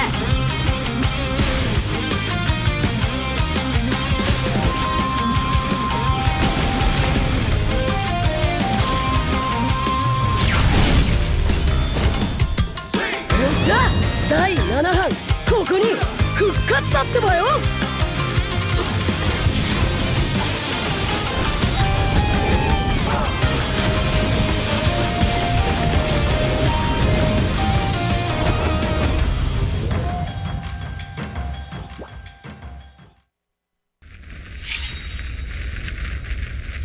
見せてやるよ、シャリンガンの本当の力をな。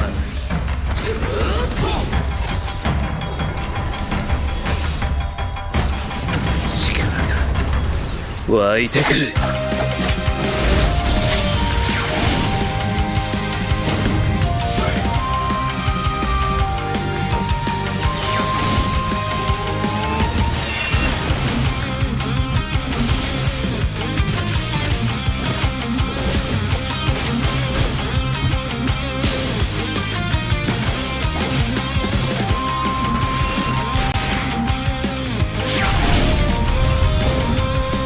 相変わらずやかましい奴らだ。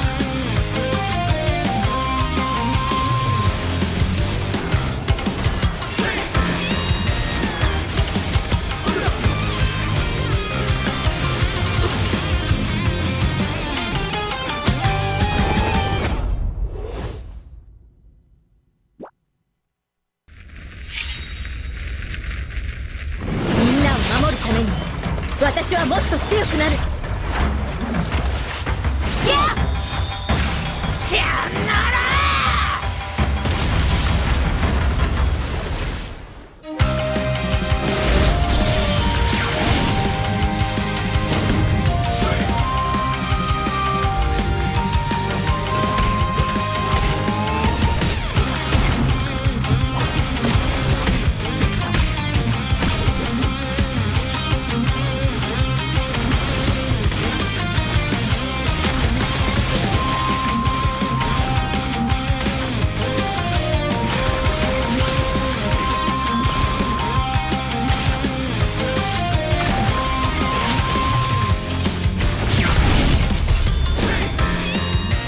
今度は背中合わせでいくわよ。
ここは俺に任せて。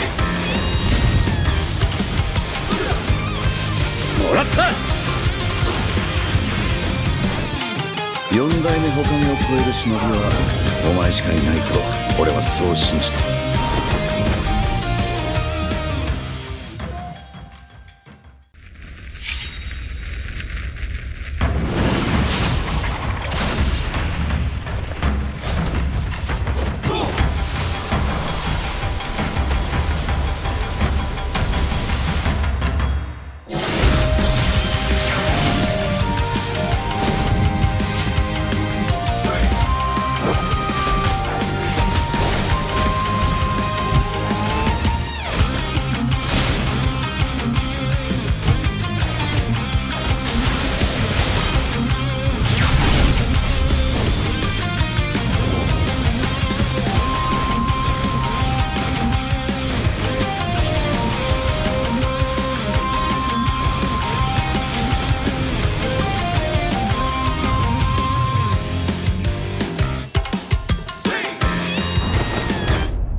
worry! The only with Smart Power All 99. Hindi bitin with 10 gig data to power your games plus only Facebook or only TikTok.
Malakas, Pilipinas, malakas kahit anong lane, we become the monsters.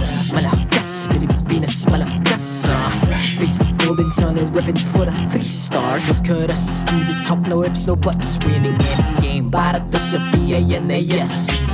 Di mo matitinag aming boses on your level. Nasa kalye man o mobile window, I become a legend.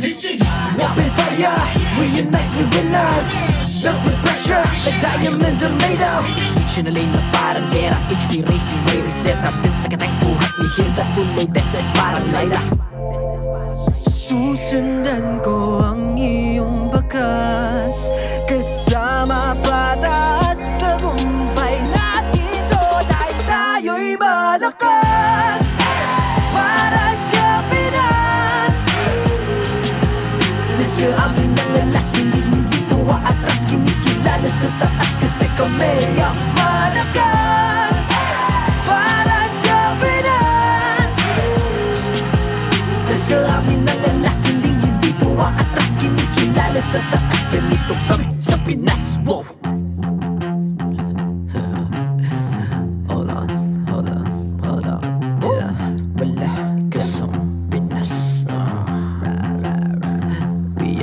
Laging every beat, no surrender, no retreat. Pag nagsama-sama, just imagine what we can achieve. Laging every beat, no surrender, no retreat. Giving 100 all my all, cause we just cannot be defeated. We are unstoppable, immune and invulnerable. Ready ang equipment, lahat frozen, malang crowd control. Pakita ko na jab like east to the southeast.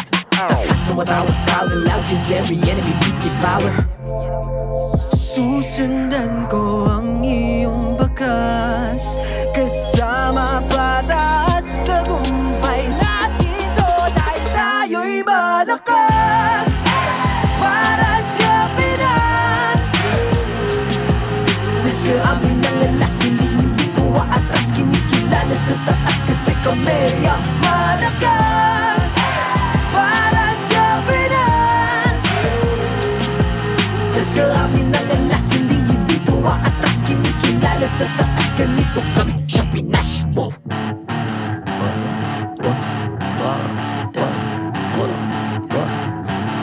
Malakas, Pilipinas, malakas kahit anong lane, we become the monsters. Malakas, Pilipinas, malakas face the golden sun and repping for the 3 stars.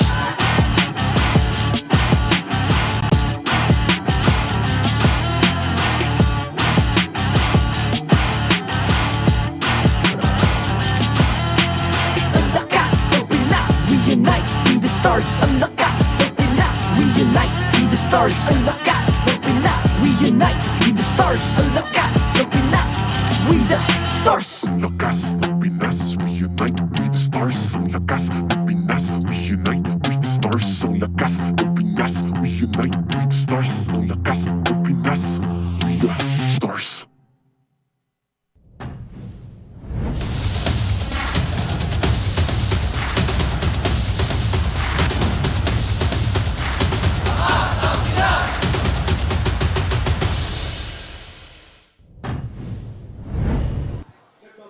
The crowd is electric. You can feel it in the air.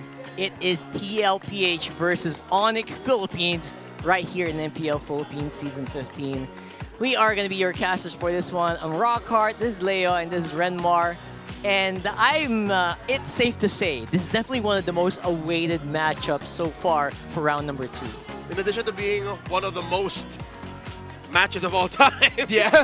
it is a race to the upper bracket. Like, two of these teams, they can still make it.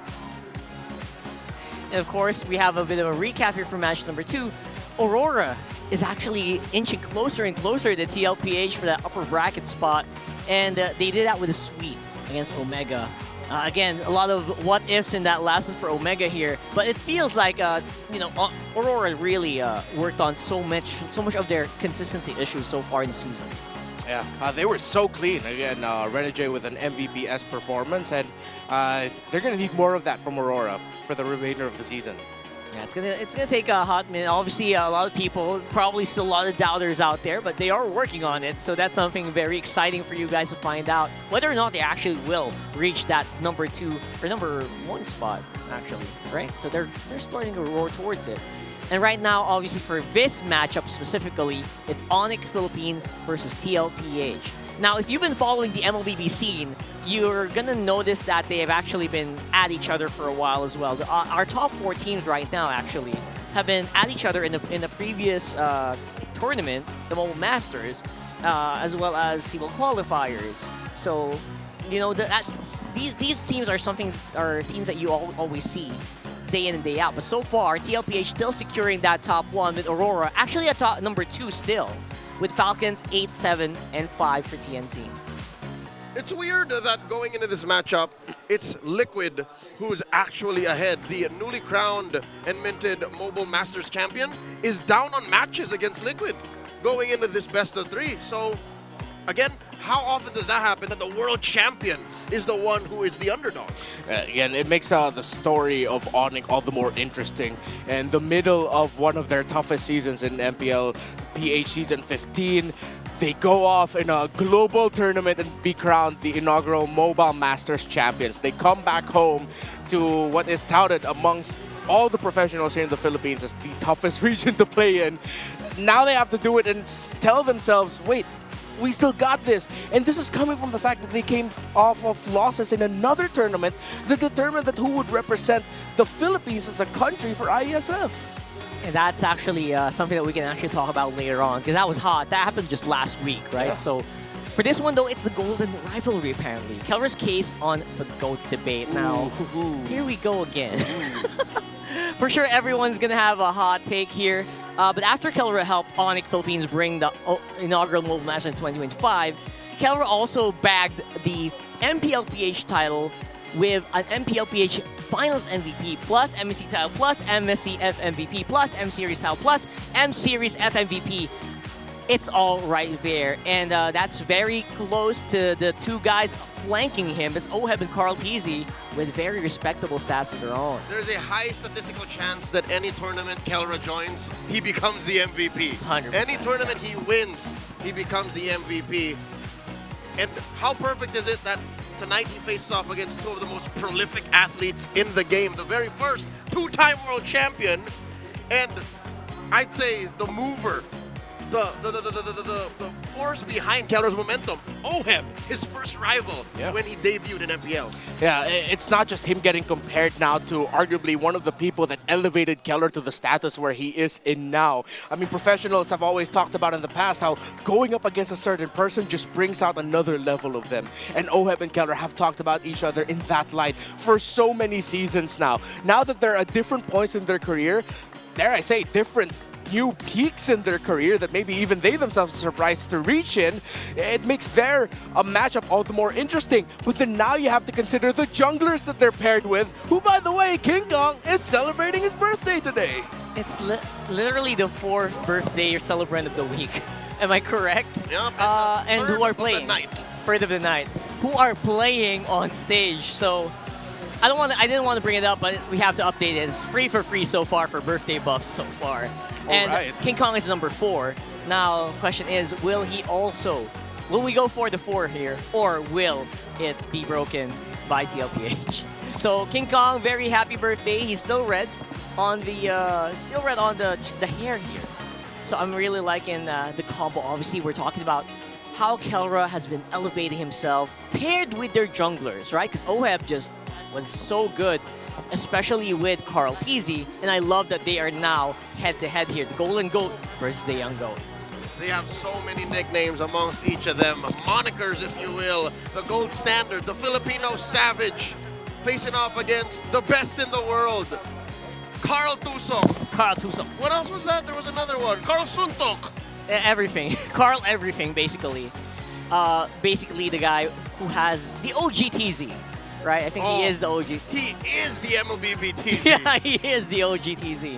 So with these stats, obviously he has a bit of an older career compared to Kelra. So that's probably one of the reasons why Kelra has to really catch up as well. That's right. In terms of statistics. Kelra is Carl TZ's junior by 5 seasons. 5 seasons, exactly. So you can imagine how much he actually has to catch up here. But he's doing a good job at it.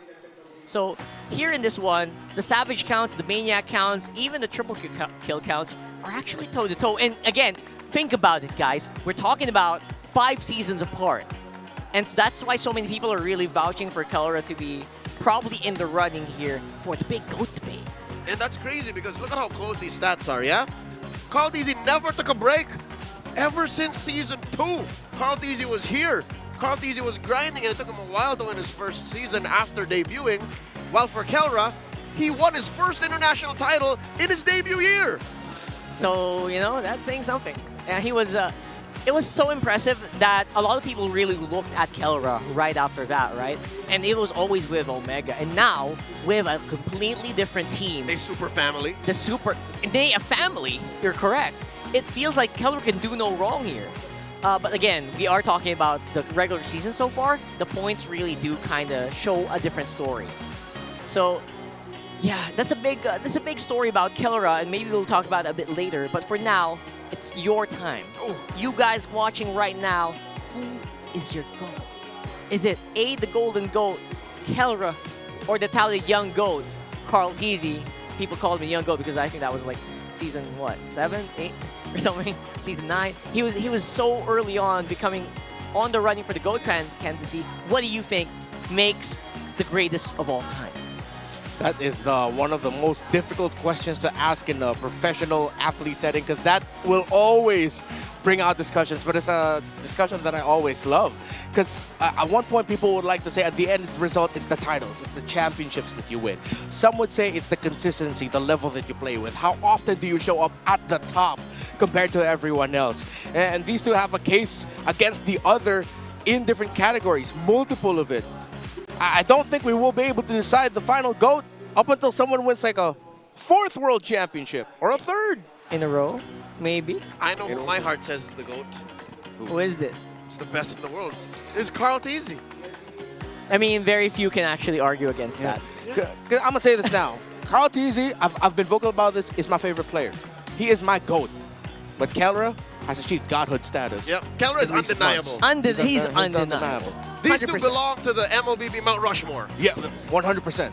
Maybe 2, yeah, exactly. So we're working on our own Mount Rushmore here. Now, obviously, there's a ninja version of that as well. No, there is. Yeah, there is. Yeah. So we'll get there later. On the mountainside of Konoha, there is. Right there, right. So as for predictions, this is definitely one of the hardest predictions I've had to make all season long. It's Onic versus TLPH right now. It still feels like a very Onic-centric matchup, a TLPH matchup centric to me.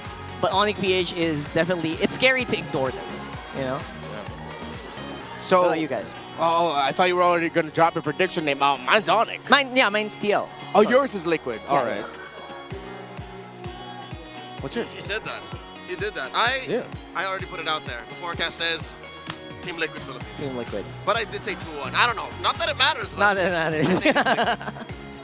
Same. So right now, obviously, it's undeniable. The Onic fam they went through something, right? They went through a bit of a rehabilitation phase. They had to put King Kong back on black hair. Again, if that matters, obviously it doesn't. But you know, maybe it matters in terms of confidence. But it feels like TLPH can do no wrong as well so far in the season. And now that's something they're gonna settle right here, right now. the arena is at capacity. I see people standing. They're standing, yeah. There's not enough chairs. There's that many members of the cavalry, the Sonics, and just fans wonton who just want to be here. I don't know, it just feels so easy to just toss a coin and that might be the winner. But then again, you also always have to go back and look back. What were the results of when they were last fighting each other? And again, that was a very intense matchup in SEAWOL qualifiers. I hope you guys watched that. Because that was insane. Here's the thing, I didn't get to watch it. Yeah. That's why I'm going to this with a lot of like mystery up in the air. And that's why I get like why people like probably, especially you guys, are wondering like, really, you're gonna go for Onic with after what happened in SEAWOL? But in my mind, I'm like, I'm sorry, I missed the SEAWOL qualifiers. Okay. I've only heard about what happened. The screenshots. I don't count that. Like, that is a different arena. This is the MPL. MPL. But then again, there's still that air of mysticism. There's that air of mystery. I treat this as if it were Ali versus Lee. I know it should never happen. It's straight up like... It's mythical. Punching each other out. And that's exactly what we will see later on for sure. But for now, these are the guys you've been waiting for. It is Team Liquid and Onic Philippines. For this very special match to oversee and uphold the tournament's integrity, it's our marshals, Joshua, JJ, Patrick, and David. The battle to grab that upper bracket slot, it's Onic Philippines versus Team Liquid Philippines. The EXP laners, Kirk and Sanford. Welcome, King Kong and Oheb. The mid laners, Super Prince and Saji. The roamers, Brusco and JP. And two of the greatest of all time, the Golden Goat Kalra and the Young Goat, Carl Tise. And welcome their coaches, Coach Why Not and Coach RC. We begin the matchup for today. Introducing on my right, it's Kelra and King Kong, the KK Connection. And meanwhile, dito naman sa kabila, you have Oheb and Carl Tise, the Baby Cakes duo. Gentlemen, step forward.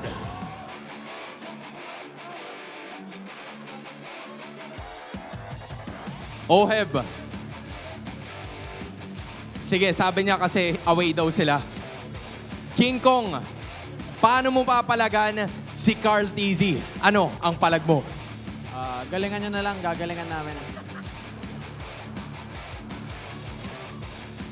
Carl Tise, kung gagalingan nila, ano naman ang gagawin mo? Ano ang palag mo? Gagalingan ko na lang din, lugi na kami. Halata ka naman eh. Kelra, you're regarded as one of the greatest of all time. Kaharap mo ngayon si Oheb. Ano ang palag mo? Kikis ko na lang si Oheb. Sample nga.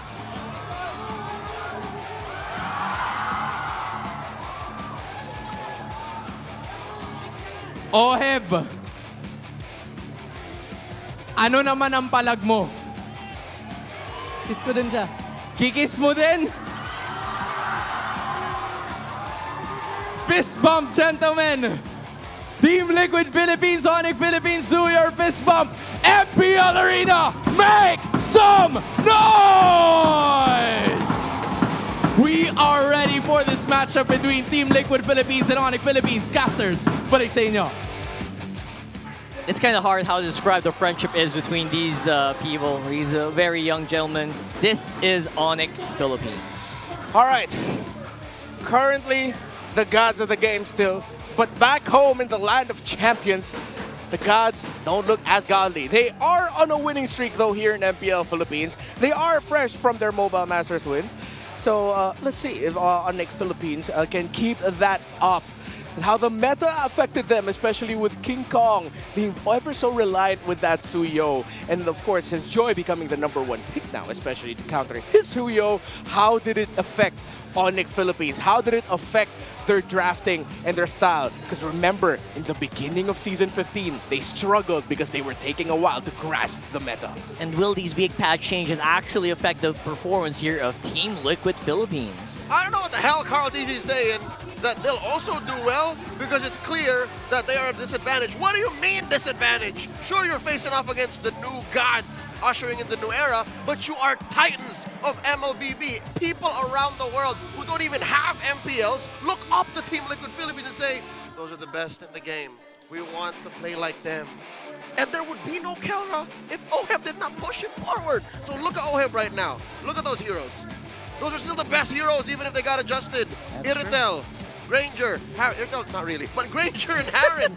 There's so much more OHEB brings to the table. I think, you know what, the spider graph can't put into words what this matchup entails. It really is. It feels so divine, right? It feels out of our grasp. It feels like magic. Yeah. And that's why it does feel like it's the old gods versus the Titans as well. Sorry, the new gods versus the old Titans here in this matchup. I really hope we get the match we were looking for in their from their first round. In the first round when these two faced off, Onic were not it yet. They struggled. They were swept, and considerably so, by Team Liquid Philippines. Yeah. The Onic that we knew then isn't the Onic we know now. Hopefully. Because even then, we were already asking for a 3-game series, 15+ minute games all throughout. That's what I'm looking for today. It's a pretty big ask, I guess, but I think we will get it, right? I think we will get it 100% here in this matchup. And let's see how much they have actually adapted. I'll take 2 30-minute games. Will you guys? 30-minute games. All good? All right. So let's check it out first on Smart Ping Test, see what they think right there on stage. Hindi na ba para sa amin ang sibol? Ang sakit sa puso ng sibol. Kailan ka? Ang tagal ko nang nag-eme. Libat Kirk. Samahan mo pa ng isaw at isang barbecue stick. Nabatukan na si Kirky. Sino ang B1 sabay magtatangki isa? Sino bagong gupit? Chu pre-rock. Bisado, grabe. Ganda ng ano na ito, pre-crowd. Sigawan na naman. Magpapakita ko lang, huwag na ako mag-delay. Pakita ko, pre. Binagbog ko sila kill. Nakaalis. Pre, S7, pre. Sino to par 0 sa M4? Wait a second. Is Carl DC dropping bombs again? I think he is. Against his own teammate? That's our Smart Ping Test, by the way, bringing you low latency gaming with Smart Sulit promo. Subscribe to Only 5G with non-stop data for non-stop gaming on your favorite loading platform or at the Smart booth right outside your MPL venue. I love Kelra's like singing his art out as well. And Carl TZ just dropping bombs here, but here's the Infinix keys to victory. All right, live up to your name, Onic. Whether that's Super Fam, Golden Goat, Gods of the Game, you've gotten so many names bestowed upon you in the recent months, so live up to it. Show Team Liquid Philippines why you've been racking up championships since MPL Philippines Season 14. For Liquid, repeat recent history. You guys were able to take down Onic during the ISF MLBB SIBO men's qualifiers. And of course, you've had a much better showing this time around this season. Repeat that. Show why you've been so dominant in the early game. While for both Kelra and Carl TZ, and even the stellar supporting cast that they have, because they are also surrounded by some titans and some gods, be the greater GOAT. This isn't just for Kelra and Carl. This goes for the whole team as well. Be greater than ever. Wow, that's a big throwback right there. And back to their championship, right? So overall, it does feel like, you know what, they are not GOATs on their own, right? It feels like they can be GOATs on their own, but add in the fact that they are surrounded by these star-studded veterans. I mean, people forget JP was the first 2-time MPL champion, right? He was one of the first M-Series competitors for the Philippines. Exactly, right there. You guys kind of forget that these guys are surrounded by legends as well. And that's what elevates Carl Tizzy and Kelra to godhood, to ultimate GOAT status. They use their teammates. They empower their whole squad. It's not about them. Yeah. Especially for Carl Tizzy. Carl Tizzy, remember, once said, I just want to have the most assists. Yeah. Most he acknowledged that, like, I don't want most kills anymore. I don't mind if I just have the most assists. Or the most damage taken. Or the most damage taken too. But then the winds have shifted. Yes, Daddy Fred is back on the board, but the Assassins are all very viable picks. They have been so for months now. So let's see who's going to be available as Onic respect the Lucas of Carl Tizzy by banning it out. And of course, the chip of JP, while Team Liquid Philippines show with their own respect, taking away King Kong's Fanny, and of course, the feared Juicin of Super Friends. Look at this. Very respectable win rates for both blue and red side for both of these squads. About 80% here. I love what I'm seeing. Lucas Jungle, definitely something you have to acknowledge here, and Onic does realize that, removing the Jawhead as well. Man, 2 dedicated bans in the first phase alone against JP. That is so specific. All the while, TLPH are putting out fires left and right. Jungle, mid, roam. All right, go, go, go, go, go. Yeah, there's a lot of flexibility. Low Yi of Super Friends available for picking. Oh, God. The Joy trade, the Suyo trade, I mean, it's not much of a trade anymore. It's clearly Joy you'd rather have. Yes. So which power pick are you gonna get, Onic? Is it the Low Yi? Is it the Joy? It's gonna be the M6 skin, brother, I think. There it is. There it is. Yeehaw. It's a very classic and trademark hero at this point, even without the skin, right? It's coming. It is coming, so better get your wallets ready. And for the meantime, it is looking like Lu Yi is such a prime pick for TLPH. Obviously, Sanji has a lot of fun with it.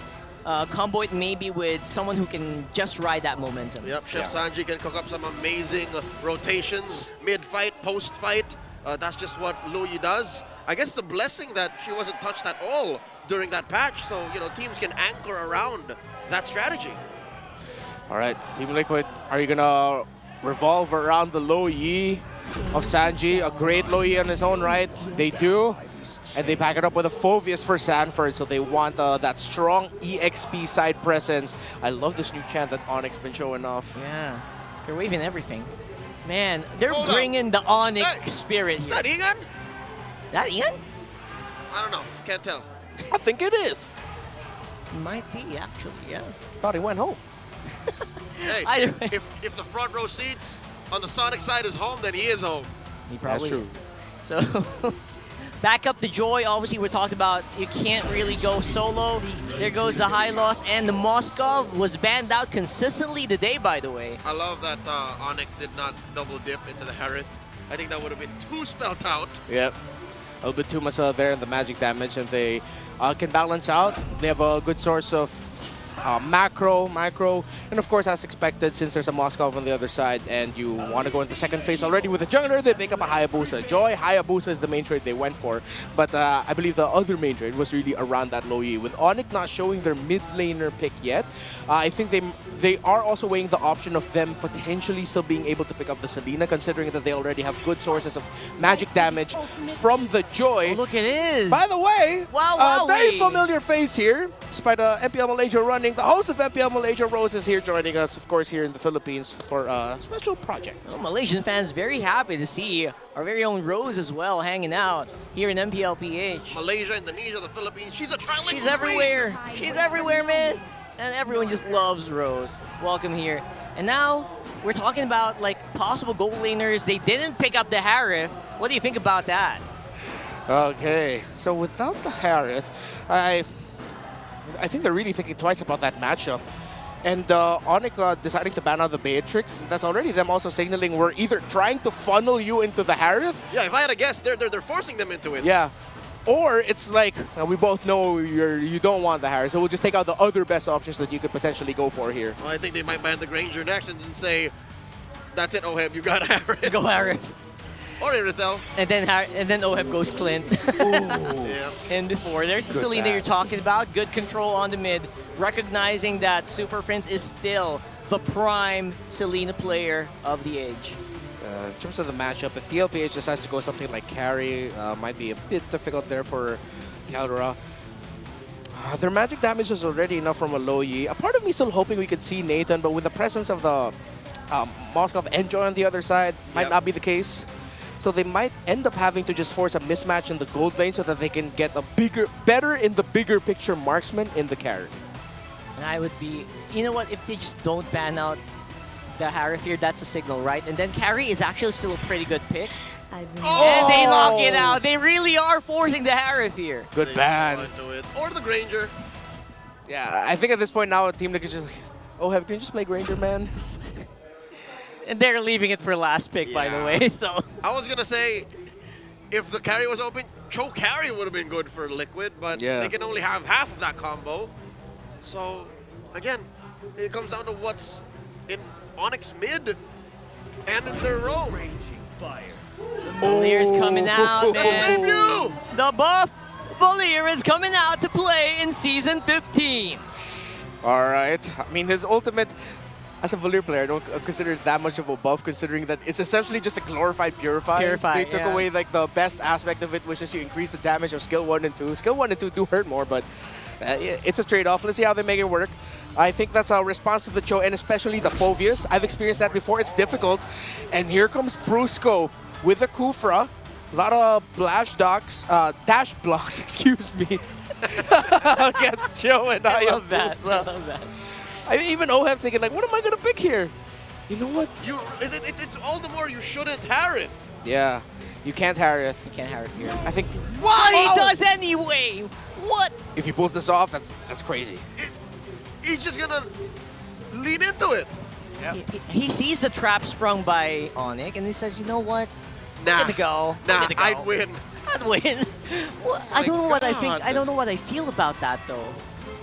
It feels like a bad idea. It looks like a bad idea. They go for it. Here's a situation where I would like to be surprised and I would love to be wrong. But we warned you, Oheb. We warned you. Like, there's a lot in Onyx draft that says you shouldn't Harith. This is what Coach this is what Coach Wina wanted you to do. Yeah, it feels like them picking Valier Onic Philippines was already them saying, go ahead, pick up the Harith. We welcome it right now. Add on the bouncing ball from the Kufra, just stopping the chrono dashes. Exactly. Yeah. Come on, that's triple threat. Plus the Spear of Misery, plus the bomb from the highlight. There's so many things that tell Oheb you shouldn't, but he still did.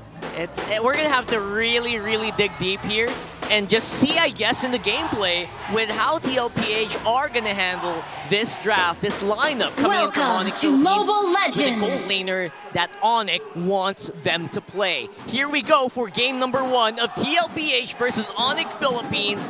This is all we've been asking for all week long. Let's get into it. You can feel the energy and you can hear the drums. You can feel the thunder of the crowd as gods and titans face off against each other. They begin with duels in the mid, leaving their junglers to their own devices. Opposite stars, but it's orange for both. I'm really going to be tracking Brusco and JP here. Their rotations are going to be key for setting the tempo further early to mid for both teams.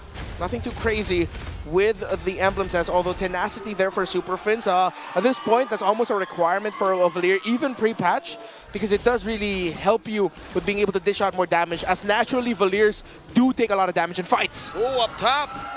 This is Carteesian looking for Kelra. Put down a half health. What they were not privy to was King Kong's shenanigans. King Kong actually stole a green camp from Carteesian. Yeah. Topside rotation by TLPH means it opened up the bottom half of the map for Onic Philippines' King Kong to steal resources away. And this is signature Onic, where they look at the map, they try to force a rotation elsewhere, or knowing that the tendencies of the other team, King Kong will try to find resources that he can steal, green camps that he can take away. Very classic Onic Philippines, where everyone's just laying out the red carpet for King Kong, essentially, to get that XP faster and then get a little bit of advantage when it comes to those first few objectives, specifically the Trill. Yep, spawning in the lower quarter. It's a game of inches that Onic is trying to win here. They are 200 gold up, and Brusco does take the pixel brush, so they're already off to a great start. I'm interested to see how Super Fins is going to build this, because again, with skill 1 now reducing its cooldown with CDR hold, Brusco gets a jump on JB, forcing a flicker. In comes Sanford, jumping on 1, jumping on 2. Sanji looking for some blast. King Kong secures the turtle. Glorious pathway laid down by Kirk, forcing a flicker away from Sanji. They disengage. A clear win for the Super Fam. Gotta love the enthusiasm here for TLPH, with Stanford being very confident to dive in. But then again, you are talking about King Kong, who got a bit of an incremental advantage because of his pathing. Yeah, he has a level gap over Carl Teasy. That XP gap is going to increase even more. Oh my God, look at the burst of Carl! King Kong didn't even try. Brusco gets a jump. And the ult and the combo on the JP. Daddy JP takes a dirt nap. First blood drawn by Onic Philippines. Okay, unfortunately, the SOD of Keller will not land, but Onic will be happy with that pick. Kufra and Valir together. Okay, so if they catch the Cho, it's actually difficult for JP to run away. That's a new learning for today. By the way, as I was mentioning with skill 1 now, benefiting from cooldown reduction, I'm interested to see how Super Prince will build this. Before, you didn't actually need to build CDR with Valir. He was very utility-based. You want the glowing wand, magic wand, all that. Genius wand, excuse me, the wands, really. But now you want what? CDR? Let's see if we'll go for that. Talisman, maybe? Yeah. But it looks like he's going for Genius first. So Redmar is saying he's a real mage now. Yeah, he's a real magician now. Yeah. Congratulations, big boy. You grew up into the magician that you were supposed to be. You're a wizard, Harry. You're using a book and everything. You know what? It's as if it was yesterday that we got the Valir revamp in the midst of Season 4. And then just also the day before that was when Yaoi brought it out in the finals of Season 10. Yeah. It's been a while. It's been a hot minute. Neither time was he a real mage, I'm just saying. It looks like, though, he's still going to be sticking with the wands, but not a lot of cooldown reduction. He might be going for glowing first, really maximizing the healing reduction. Look at that 1v1, Oheb and Kelra. Oheb and Kelra dropping the Zapper Force. Kelra dashing back. Oheb with the stalemate. SOD missing. You damn well know that if that... Oh, wait! Daddy JP again in the crossfire. King Kong looking to burst him. The beast is slain, Daddy JP. There's just no punish here coming in from TLPH. Okay, they're not going to be committing it. Actually, I had hold my breath there a little bit. Sanford going for the rescue, but not really quite helpful as of yet. Tough times for a Cho, really. The adjustments onto Valir, or just Valir's kit in general, actually gives difficulty for the Cho, that if he doesn't land his combo, his chances of getting away with his life without Flicker is low. Even with Flicker, it's not that high. That's numbers game, though. Less than 1,000 separates these two teams. Clear advantage for Onic here. Brusco coming in, crossing through the bodies. Team Liquid Philippines in the paint. And another one. Shadow kill by Carl Daisy. Turtle number 2 goes over to Liquid. Down goes Brusco. King Kong backing out. JP Sanji and Carl Teasy pushing him out. And that's a clap back from the cavalry. They were going for the late entry of King Kong punish, but JP was ready to block the entry of King Kong, and that meant Team Liquid Philippines will walk away with the win on that one. Yeah, despite the very clear level advantage of Onic in that last fight, they actually got bothered with the man down here. Maybe a little late on the Kelra SOD, but Land of Dawn heats up. Yaoi, like you mentioned, right? It was in 11, not 10. No, he showed up in 10, then he did it again in 11. Oh, Yaoi. Yeah. That's just the last pick. Right, so Etamax also was the last player to use it way back Season 9, aside from that. Okay, so let's see what Onic will do for the next big play. JP has adjusted his rotation a bit, looking more for canceling the moves of King Kong. Already have tabs checked on him, because knowing that the lineup of Onic is actually very dependent on the late entry of the Joy. Oh, look at that. It's 40's turn. Brusco playing the man-to-man defense on 40. All this while opening up the map. Look at Carl. Gets that push down bottom. Again, evening out that gold gap, evening out that XP gap as well, with King Kong neck and neck right now at level 10. Gosh darn, how often you see that? It's a super fam getting out macroed. Yeah, very easy push there by Liquid, because there's no clear opening for Onic elsewhere. They tried to see mid, but then Sanji's there with Sanford. They looked at top, but with Sanford's positioning in the river, he could go either mid or to the top to help there. So Onic just could stand and watch as the bottom tower falls down. Looking at the items, already up to a Starlium for the Joy, Hunter Strike for the Hayabusa. Now we're in a bit of a stalemate. Sanford obviously still very eager to make play happen here. Yeah. It feels like TLPH is the one who are actually looking for these fights. Onic just trying to make a pickoff happen when they can. Shoes on the other foot. Liquid are up now by about 1,000. 40 man-to-man defense on Kirk. Brusco with the conceal. Looking for that jump, looking for that combo. King Kong. Finds two, but then again, Liquid are ready for it. King Kong secures the turtle. Final turtle to the super fam. Onic does get a clap back. Kirk goes down despite popping that revitalize. Down bottom, Kelra does keep pushing.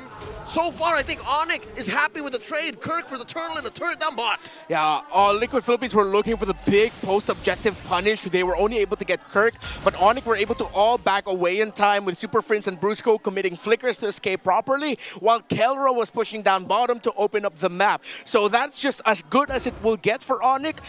Their chances of actually winning a big team fight right now are low. The damage not quite there yet without the Moskov. So they're just taking the wins that they can get, whether it's getting the secure the objective, opening up the map more without losing much. That's what Onic is gunning for. I hope I'm not saying this too soon, but I think we owe Oheb an apology. It's about 8 minutes in. Yeah. He's on his way to his third core item, and he hasn't died just once. And again, he's just playing the Harif like it's supposed to be played.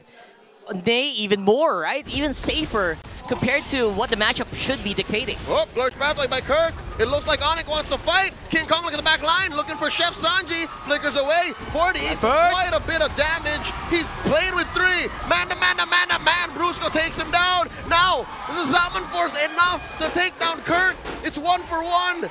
And the rest of Team Liquid back off. XP laners getting traded. Feels like it's still advantage for Onic with the amount of push they're making across the map. And again, you're looking at the gold here for Kelra, who is actually just on farm mode since minute 1. You're damn right, Rockhard. I think Onic did win. Yeah, and he will be in farm mode for a while. They're getting those small wins here and there, but that will eventually compound into an even bigger one, which is Kelra having the items and being locked in. King Kong, for the team fights for most of, he tried to go for his signature dive, the backline entry, but JP was ready yet again. So he's Team Liquid Philippines have really done the scouting homework and are applying it very well, with King Kong wanting to come later into the fight. Oh my God! Kirk catches 3 inside the glorious pathway. Now Daddy JP looking for that late entry. Zaman Force dropped in by Oheb, and a flicker spent already. Down goes Kirk. Sanji takes him down. Sanford not done with it. Kelra slays the Apex Predator. Now diversion. Where are they going? All the way to the back line. They find the monster maze.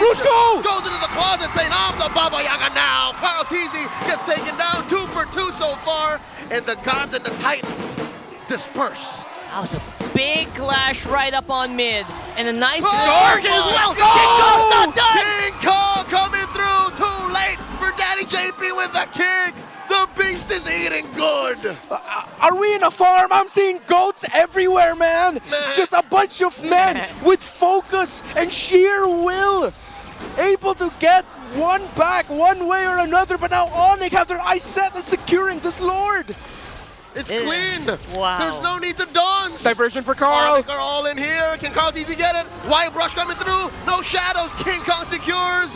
JP is compromised. Kirk drops in the close pathway just to make sure Liquid get punished. And in comes Kelra, skewering Sanji. The chef is put up against the wall. Shadow kill. Kirk with the revitalize. Carl TZ backs off. This is looking dire for the cavalry. This is that unrelenting Onic tempo that so many teams are afraid of, and now they're just chasing him down, chasing that cavalry back into their base with a Lord walking on the bottom side of the map. King Kong did not give up on the play. King Kong did not give up on the pick onto Oheb, and that's what led to this. Onic Philippines with the Lord, 11 minutes in. Onic Philippines pushing closer to the base of the Titans. Such a gritty matchup we have here. And actually, I don't think Onic is quite done as of yet. Just elevating a goal lead. Now Kirk laying down the carpet, trying to force something here. And Liquid are doing their darndest to stop the Lord from crashing. And he has his way. Takes out about 1/5 of that turret down bottom. Successful defense so far for TLPH, but now that the dust have settled, he got a 4K gold lead, and Onic are pushing TLPH back inside the base. Okay, there are a lot of items across the board, especially for the 2 cores. Kelra and Oheb both healthy, both have secured their 3 core items. A Divine Glaive already for this Joy, though, and Team Liquid Philippines have to watch now for the even later entries of King Kong, who is slightly readjusting his timings of entering team fights because JP and other members of Team Liquid Philippines have been checking him very well. Dominance Eyes and Radiant Armors for the 2 EXP laners.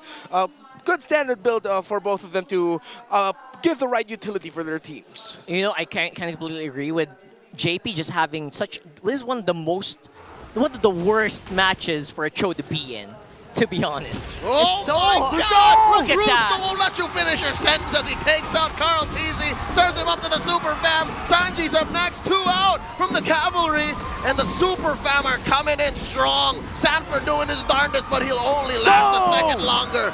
3 down from TLPH, and Onic are inside the base. Uh-oh. Uh-oh, here comes Onic. They're charging up. Brusco with a jump, catches one in the back line. JP about to pop. Salmon Force not enough from Oheb. He's trying his best. There's no wave. TLPH survives, but just for a little bit longer. Onic knows it's over. Oh, he's all alone. Brusco goes in for the jump, and that's it. Onic Philippines takes game 1. That was game 1, getting taken with conviction here for Onic Philippines. Just easily dominates with Kelra in the helm. Whew, it was a very even game up until everything just started really going Onyx's way. One sequence, one play after the other. Despite a very great start by Team Liquid Philippines, Onic Philippines just found the right response. And this might be an MVP performance for King Kong, gentlemen. That pick onto Oheb, that was the turnaround. And that farming mode for Kelra really paid off in the end. There was barely anyone who could actually stop him once he got going. So far, you'll see here Sanji as well. I mean, very nice attempts for TLPH. They did not take this lying down. There were moments where it felt like, you know what, they could have made a better engage. Maybe they needed more numbers in the bodies. But you know what, King Kong, they were on the docket. All right, I have a learning, all right? We're human, we make mistakes. Oheb was fine, but fine wasn't enough against Onic Philippines. You have to do more than just fine, and yes, they had amazing plays like this, but Onic knew how to protect their assets. They knew that Kelra should be safe, King Kong should be safe, and that's all there is to it. Everyone else were the foundations to that strat. Yeah, you can't just dare to be fine. You gotta be finer than ever. Well, Onic Philippines, they were greater in this one. Join the fight. Join the fight. For your life. Yeah, because it is their life, right? Yeah. It's their upper bracket life. Exactly. Team Liquid, I think it really just got to the point where, okay, yeah, you know, I agree with this. Bruce Goat. We talked about Golden Goat, Young Goat. How about the Bruce Goat? What about the Bruce Goat, right? Y'all can't deny the Bruce Goat did his thing on a hero that people barely notice here in MPL Philippines. But when it does come out, it comes out swinging, it comes out popping. He's your MVP for game number 1. He comes out balling. Yeah, literally balling. The reads that Brusco had on the map to commit that, it was blind tyrant revenge flickers that he was dishing out at the right shrubs. He went, I think this was the reaction sometimes Brusco had. It's like, oh look, I got someone. Oops. I could have sworn I'm watching, it's like, you're sure that's not a tracking skill? Yeah. It's a skill shot, folks. It's not tracking. I don't think he missed a lot here. I think he hit a lot of those revenges. Yeah, I'd say like 80%. Yeah. I'm being very generous. And then very crucial moments as well, like the one we saw earlier where they caught Super Friends. All right, that does happen, right? Yeah. But then there's an immediate answer where you force a Purify, you force a fight, and you also get a kill. Small things like that just added up for Onic here. Yeah, and I think it's cool that with some recent adjustments to the meta, especially with teams trying out new mixes of heroes and lineups, that back then, this is the main trade in the roam. It was Kufra and Cho.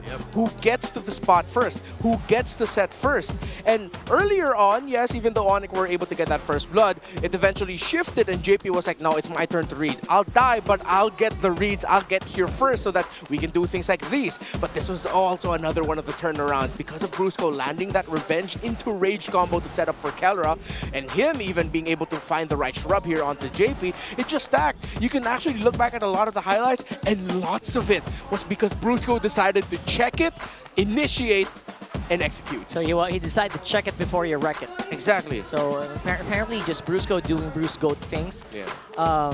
Again, despite being a newer player, really keeping on par with the veteran status, with the veteran experience that you can really feel in the Land of Dawn. Okay, you know what? I think the gods of MLB misheard me. I said I will take 2 30-minute games, not 13-minute games. 13. This is a quick game.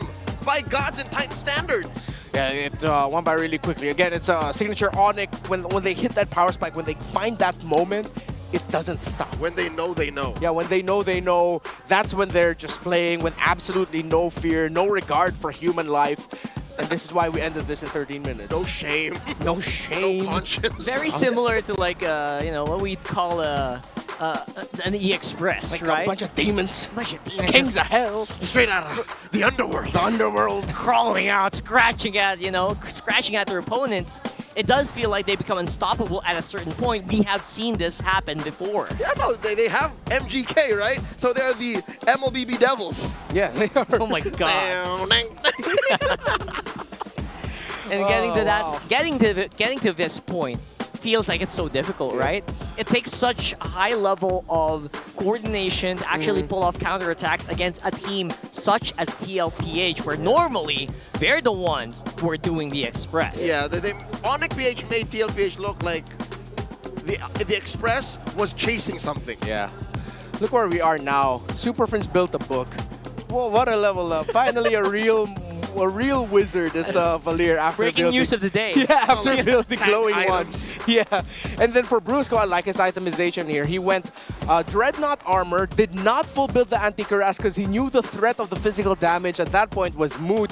So he decided to go for Athena's shield so the Low Yi and the Harith wouldn't be able to affect him as much, which is why at times it looked like, hey, Brusco's gonna go down. Wait, he got the Tyrant's Rage off before he fell? Oh, that's why. And your BPI rich guy obviously gonna be King Kong. Happy there, birthday! Who is rocking the birthday buff. It does feel like their tempo is a little bit higher than usual, a little bit more giggle, as the Oxford English Dictionary would say. It's real. And yeah, it's very real. 11,000 gold in a 13-minute game is not a joke. I would reckon the 4,200 he got from Jungle Creeps, a good percentage of that actually belonged to Carl Tizzi's jungle. Like, I'd say like 800 gold. Because he was doing that so early on. Yeah. Like, first rotation, he stole that bottom camp. Somewhere in the middle, I'd guess, he took another. And then later on, when Carl Tizzi, like, the 11-minute mark, the 10.5-minute mark, half of it was taxed to the beast. At that point, yeah, Carl Tizzi couldn't actually walk out that much. Yeah. So I reckon, yeah, maybe about 30% of that gold came from Carl Tizzi's jungle. And that's saying something. You're able to do that against the young GOAT. That on its own is like a statement in itself. Yeah. Hopefully we get to see more Kufras roll around, because we got teasers of Kufra throughout Season 15. I think once or twice in Season 14 even. Yeah. But now especially, because with it being so much of a requirement for heroes to have dashes, his kit is just so good, and he gets into shrubs and key areas so well, so fast. And the proliferation of the Chos, you know, and the Harifs, you know, it's all part of it, and hopefully more Kufras come in its own. But a big shout out to everyone watching from Greenlight Cafe in Bandung, Indonesia, for Team Liquid Philippines. The cavalry's all way across the sea here. And of course, people with Marv's Gaming Hub at Cafe at Tagpuan for Onic Philippines. Yeah. That is in San Jose. Okay, these are two worldwide brands, Onic and Liquid. I love how they're just leveraging that and saying, you know what, fans here, join us. And Onic is doing the worldwide thing where, you know how they do it? This is exactly how they do it in Indonesia as well. Yeah. I love what I'm seeing here for Onic, literally taking home a very good culture of esports enthusiasm they have all the way in MPL Indo. Yeah, it's really cool that the match that we're witnessing now, maybe people from Indonesia are watching us right now. Hello. Hello. Selamat malam. There you go. I'm sure you. Healer. There you go. So, Aku Raja Nasi Lemak. He's talking to the Malaysians. In fairness, they have very similar language, so I'm sure they understood that. Easy to pick up. Easy to pick up if you are starting to learn Indonesian, which Renmar has been doing for how many months now? Years? For a while. For a while. You memorize more than I do. You speak more than I do. I understand a bit more. There you go. That's the weird thing about with two-thirds of the Bear Bros. Okay. One speaks more Indonesian, one understands more Indonesian. Sorry, Bahasa in general, yeah. There you go. So overall, you are gonna have a fun time if you watch those watch parties, and then again, our beloved fans in Indonesia as well who are always watching MPL Philippines. Thank you so much. And again, we're watching a match that deserves to be really watched all over the world because these are like the blueprints for greatness. Kita si Rumpun, in the 13 minutes that elapsed, there was a lot to pick up. There were good things that Liquid got away with, good things that Liquid did despite losing. But at the end of the day, Onic's equation, Onic's action and execution was much better. That was only 13 minutes, man. Ako lapar. I want more. I'm hungry for more. Yeah, mas. Me. Mas. That's Spanish. That's sorry. Spanish. All right. We'll try to see if I can learn. Talk to MPL Latam, bro. Yeah. Just a little bit more, right? So we have a little bit of an all-access pass here with Jamie and Hans. I wonder what they have on the venue. Maraming salamat sa ating mga casters. We are gonna be tossing it over to a short break with the immediate contention na nakita natin. And we are back for another segment of MPL Heroes, the Legends Chronicles. At para sa araw na ito, we're gonna be putting the spotlight on the gold standard Dwayne Pilias, also known as Kelra. He was once a young upstart, one of the early season rebels, but his talent was apparent as he gradually earned the moniker, the gold standard. Kitang-kita naman ngayon, the maturity that he adds to the talent that he already possesses, he has fostered all throughout the years. Naging back-to-back-to-back finals MVPs together with the championship trophies na kanyang napanalunan together with the super family that he has gradually achieved in terms of connection.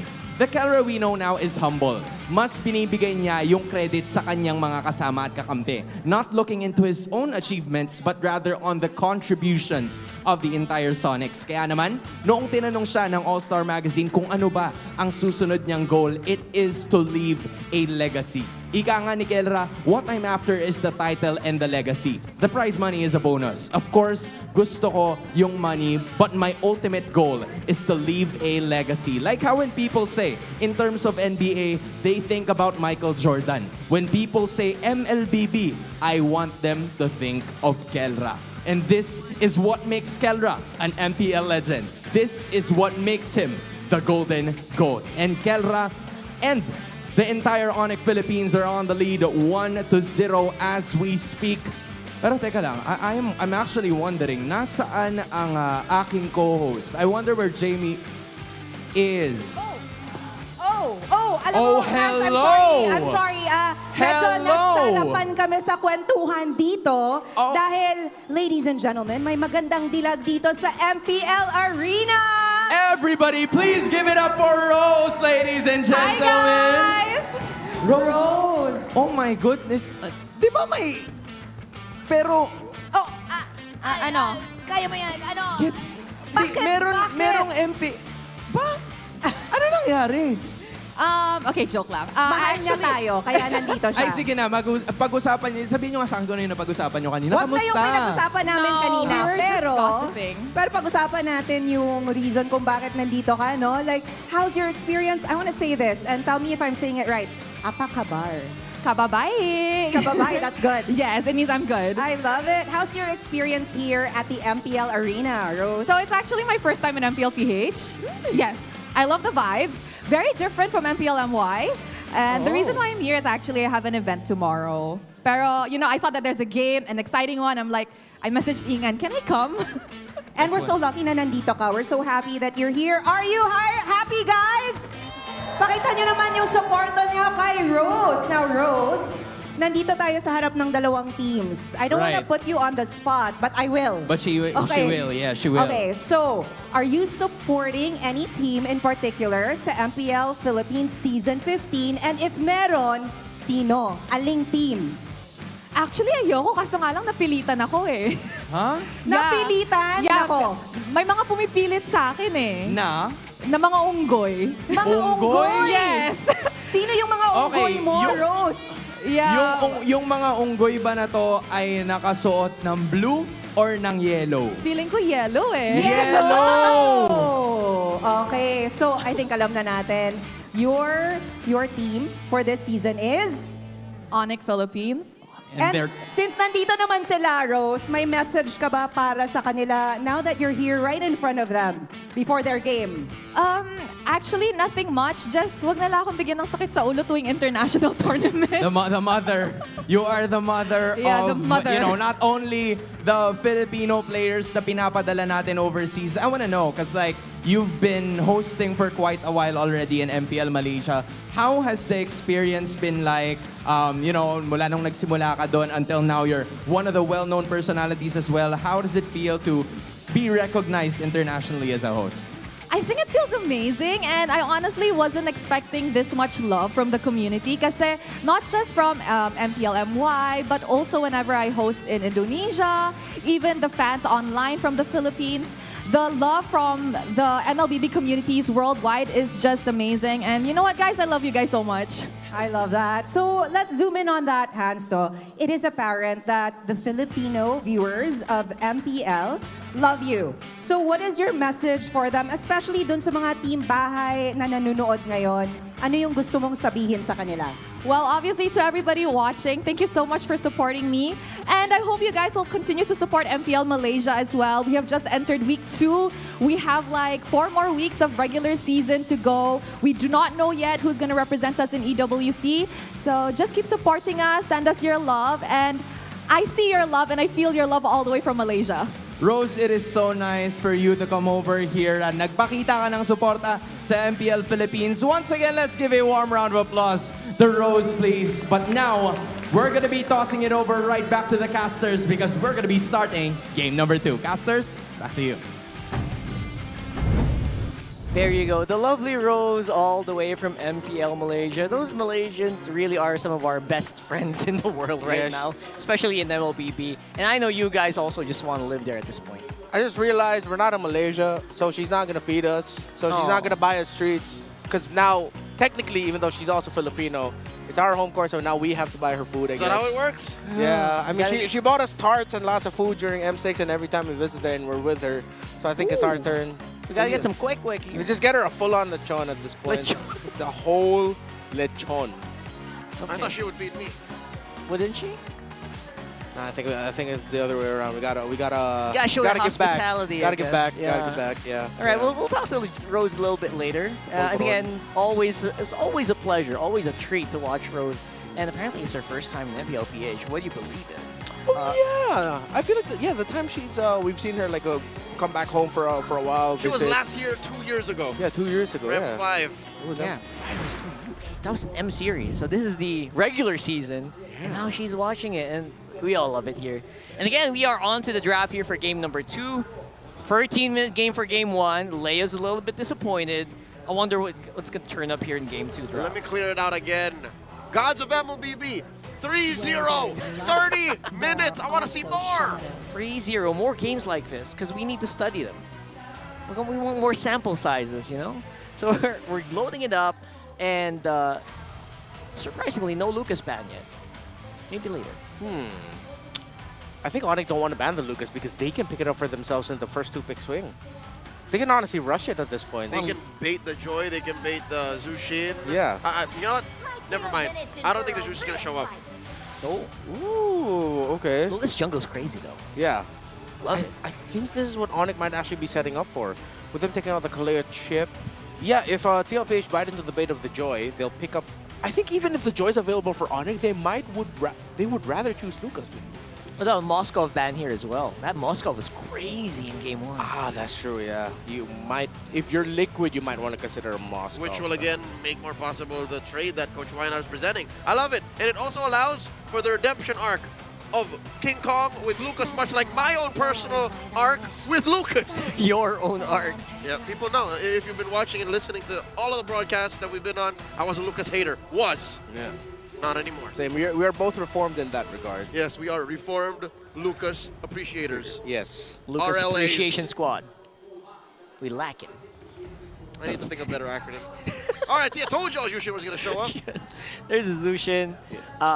It's not... They don't really mind the Moskov, apparently. Maybe they'll take it.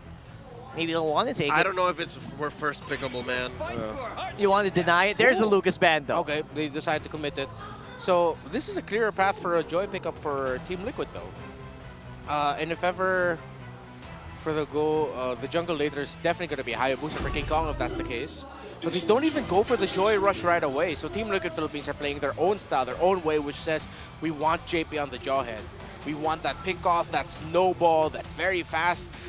We might not end up getting a 30-minute game here. With the way it's going to be like sub-18. I'll take a 13 as long as we go to game 3.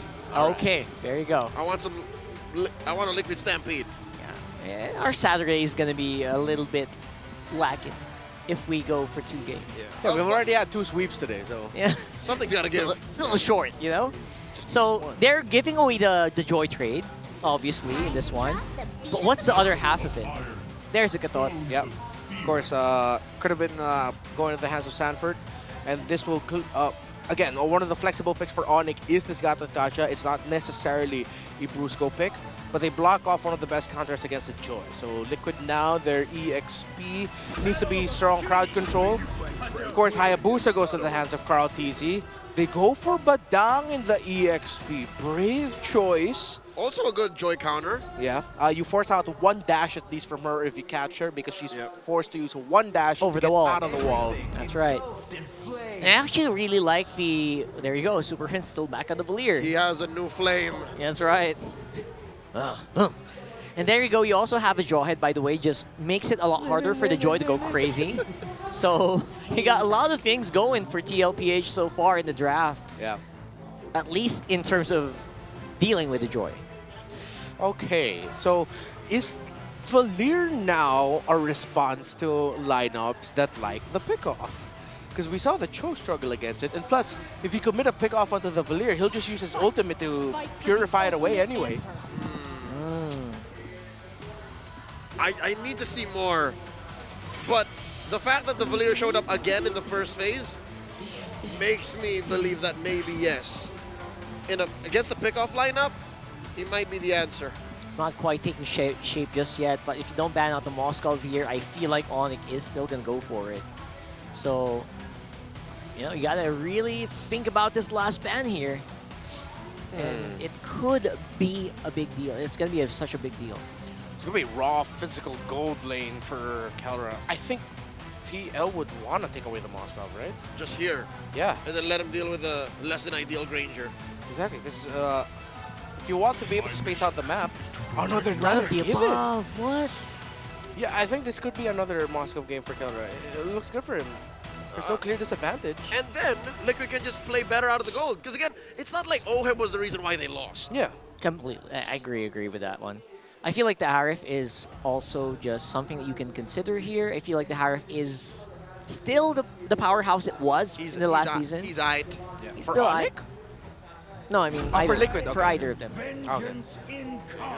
I think more for Liquid because way too much magic damage if it goes to the hands of Onic. Oh, true. That's true. That's The why profile. Liquid can go Oheb again. Can go Harith again on Oheb. So everyone here is physical, and then you go magic for your gold laner. Or Nathan. There's still a mid laner at large for Liquid here. So what's the chef cooking up? You don't want the Valentina for sure. Magic. Vex! Oh my god! Yeah. Badang Vex! Yeah, I'm thinking Vex. No, Vexana for the Deathly Jawhead Grasp. Vex. It's a pick-off, Jawhead, Badang, Vexana. It's very one-dimensional. If you want an extra dimension, go Spicy and you pick up a Claude in the gold lane instead. That makes your damage a little bit more mid to late. Novaria. Oh, Novaria! What? Okay. Double sniper! Oh, Beatrix? Novatrix? Oh no, Harith. Still a Harith. Oh, this sets up for the Harith a little bit better with Novaria, but... Is this, you throw out the echoes so that your CCs, stick? Yeah. Easier? Is that it? Yeah, that opens up the hitbox for the Badang. It's a good combo, the Badang, Jawhead, Hayabusa together with the Novaria. Oh, yeah, no. That'll make even Shadow Kill maybe slightly more lethal. Yes. Because you're jumping on the dudes because they're... All right. And again, that's a big what if. Like, if Onic Philippines is going to clump up that much. We're looking for Kufra, but it looks like a Cho for the meantime for Onic Philippines, which works very well for Brusco in the past anyway. Yeah. All right. So it's a slight remix of the last... It's like they just decided to both go for refinement. nothing too crazy for the lineups. Just some small adjustments here and there. Now it's a Jawhead versus a Cho. Okay, for Team Liquid Philippines, with any lineup that has a Jawhead Hayabusa together, there's a possibility of the big snowball going very quickly, considering that the Cho will be placed a little bit more forward into the positioning of the map. If the timing is off between Super Friends and Brusco, that leaves Super Friends susceptible to getting dived on by the Hayabusa Jawhead. So that's just one thing that Brusco needs to watch out for.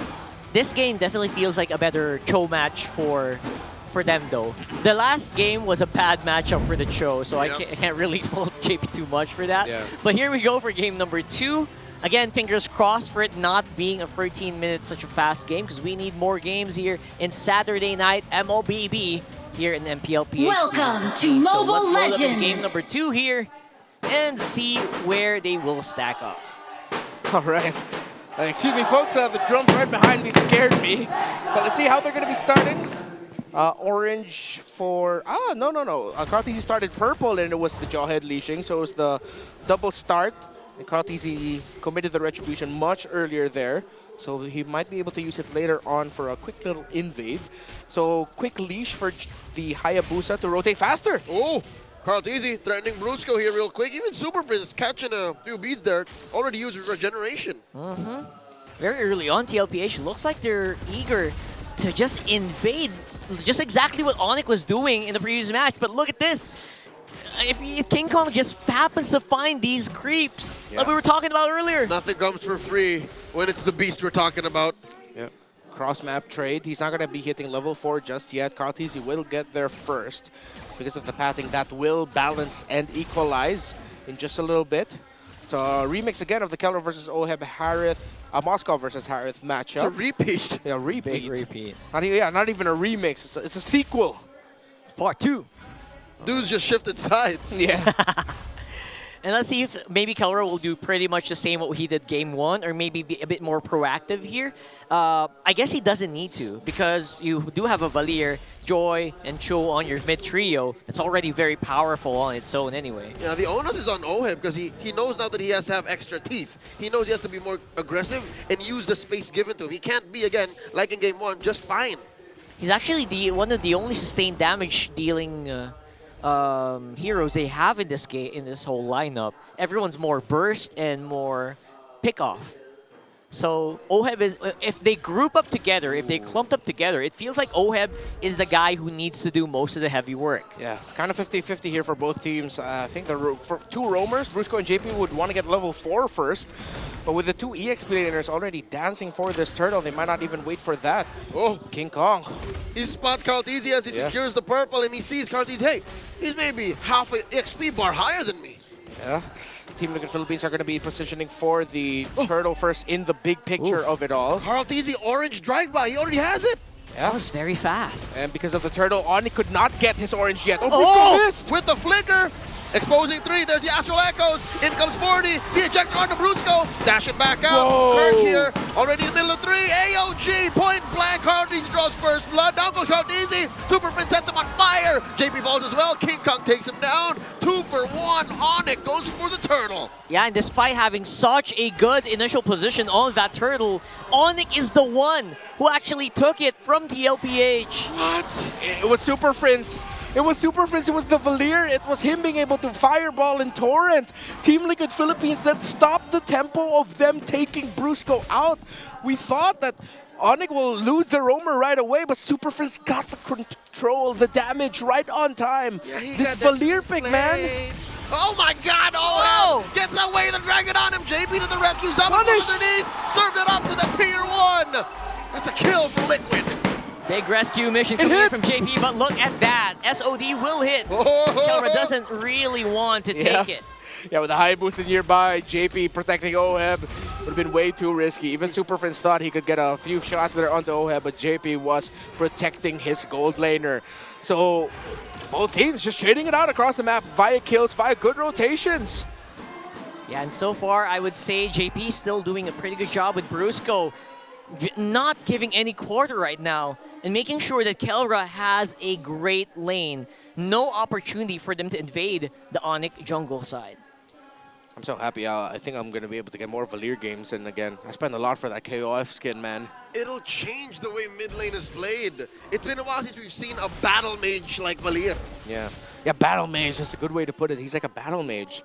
Yeah, the sheer crowd control. He's not always the best in terms of the damage department, but the kit that he brings in, with how he changes the aspect of team fights through crowd control with ticking damage is... Oh! Prince gets caught by the shadow kill! Plus a shuriken throw just for good measure. Astral Echo spots another member of Onic. Free pickup for Liquid.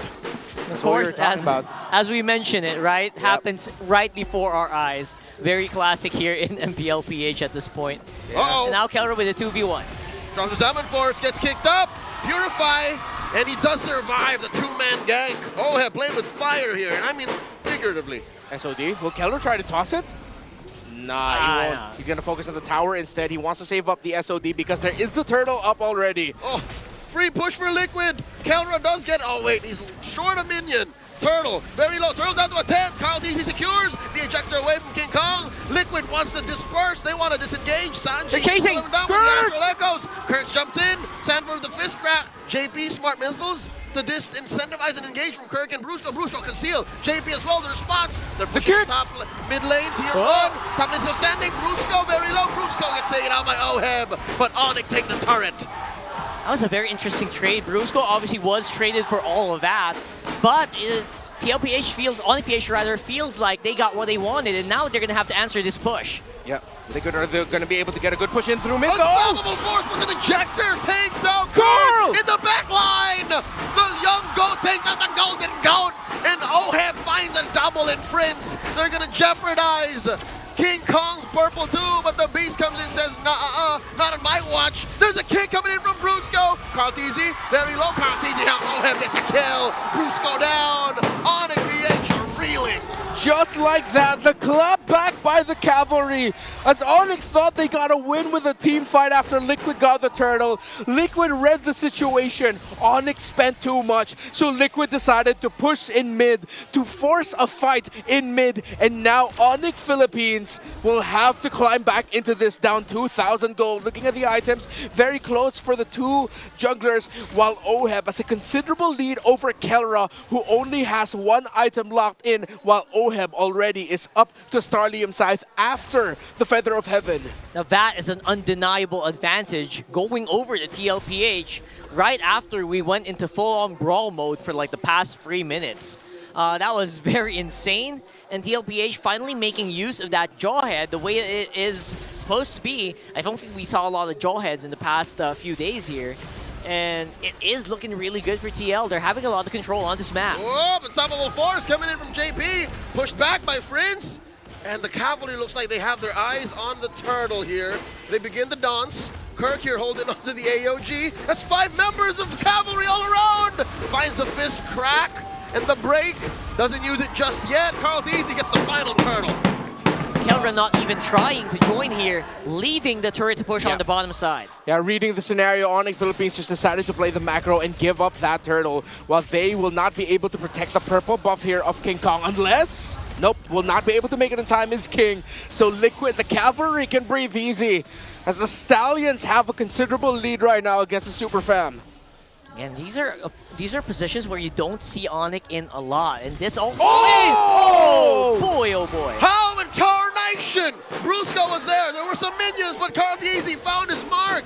Kelra down one more time. Looking for a fight. Onic thinking twice about it. They're saying let's back off. Carl Teasy with a statement. Before you became a god, I was already the GOAT for a much longer time.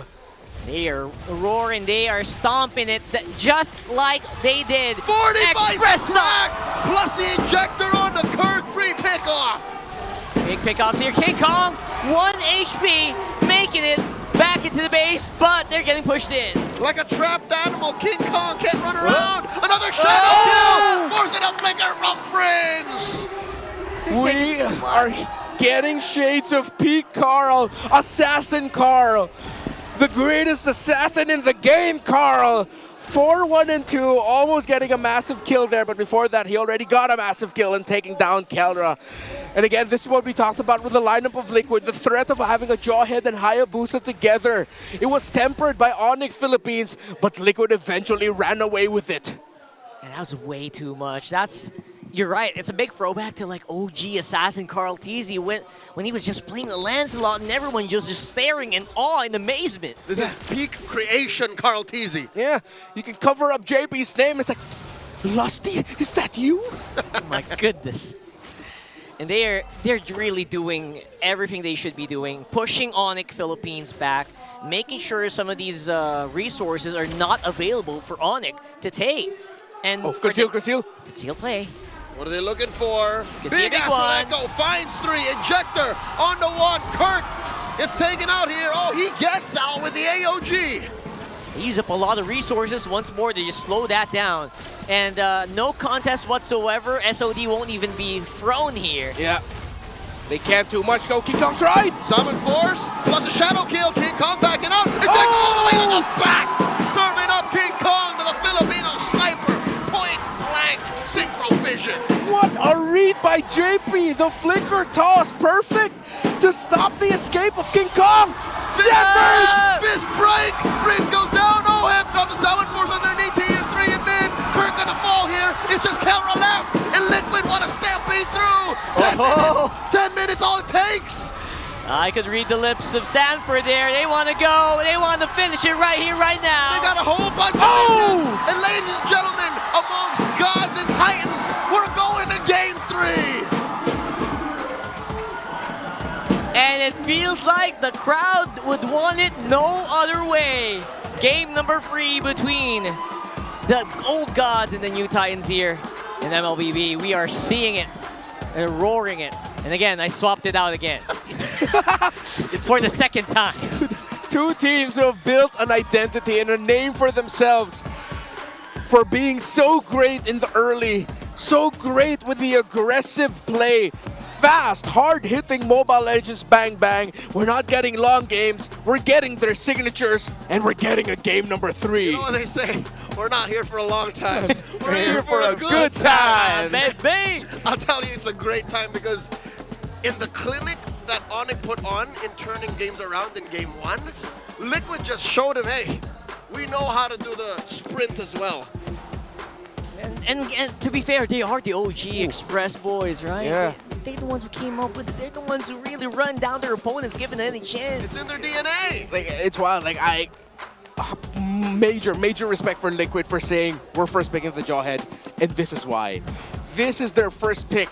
They decided that their draft, their playstyle from the get-go is gonna be fast, express, stampede, and JP and Carl Teasy really lived up to that identity to set up Sanji, Sanford, and Oheb for success. There were no brakes on this train. No breaks at all. Like if you had to go, you're holding it in until we reach the station. Oh my god, I can't imagine. That's just how they do it. And it looks like the Filipino sniper is your MVP here for game number 2. And he played the Harif definitely a lot better here in this game. Yeah, it was a big game from a big money Oheb. No deaths, 887 GPM. I'm gonna say it right now, this is the PPI rich guy as well. 100%. I don't doubt it. I don't doubt it. As a gold laner nearing 900 GPM in 10 minutes. Yeah, he is more than just fine. In game 1 he was fine. In game 2 he was fine. He's balling. And he's making it rain on this one. And of course, again, this doesn't discredit like the performance of everyone else from Liquid. It's just that when everything else finally hit like their main apex, Oheb needed to show up. And he definitely showed up. Going deathless, getting 8 kills to boot. Yeah, well-deserved MVP.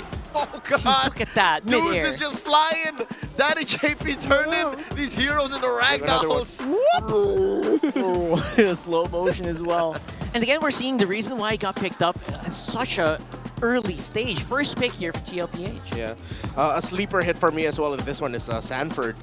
There were some really crucial fist cracks as he was able to dish out this this is one of them, and it was one of the best ones to solidify the victory here for Team Liquid Philippines on the way to forcing game number 3. Something I'm curious about is exactly what Sanji did, stat-wise. I want to see that damage spread because that seems to be one of the main things that the Novaria did. He softened up the rest of Onic so that Carl TZ can finish him off, Oheb can lean in harder, make Onic think twice about picking fights. And I paid attention to every single Astral Echoes. He did get the 4-man, 5-man, but he was always throwing out 2-mans, 3-mans. All right, come on in. Yeah, Make my day. We know you love watching those Astral Echoes. They changed the game, bro. They do change the game. Even individually, right? As like hitting 2 already reveals so much of the map. It does make or break a team fight. Yeah, so let's look at Sanji for his items. So he went 1-0 and 9, around the 7,000 gold, only up to a Glowing Wand and Lightning Truncheon. And again, the change to Lightning Truncheon, it's one of the biggest item changes I've seen in recent memory. The fact that they took away the damage cap from the Resonate, and if there's like enough targets, it'll just keep on bouncing. I think those little bits of like 60 to 80 magic damage that would just be bouncing around in big collapse team fights, around creeps, around minions, resonating over and over again, eventually is what made Onic realize, wait, where's this damage coming from? Why are we slowly getting ticked down? I feel that in the effects, especially of Glowing Wand, where you have a burn, you have anti-heal. Regardless of the number of damage, the fact that you got damaged itself is already impactful. Second most from Liquid. Yeah. Wow. Second most overall.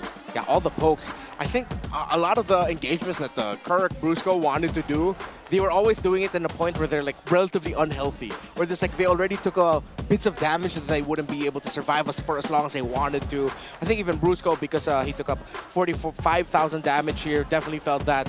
Kirk was definitely like total sandbag here by Liquid, almost 75,000 damage dealt to him. He ate all 74, that Sanji served up. The appetizers, the hors d'oeuvres, the main course, that was Oheb and Carl. No, Carl was a dessert. Carl cleaned up. Carl is always the dessert. He's the cakes, right?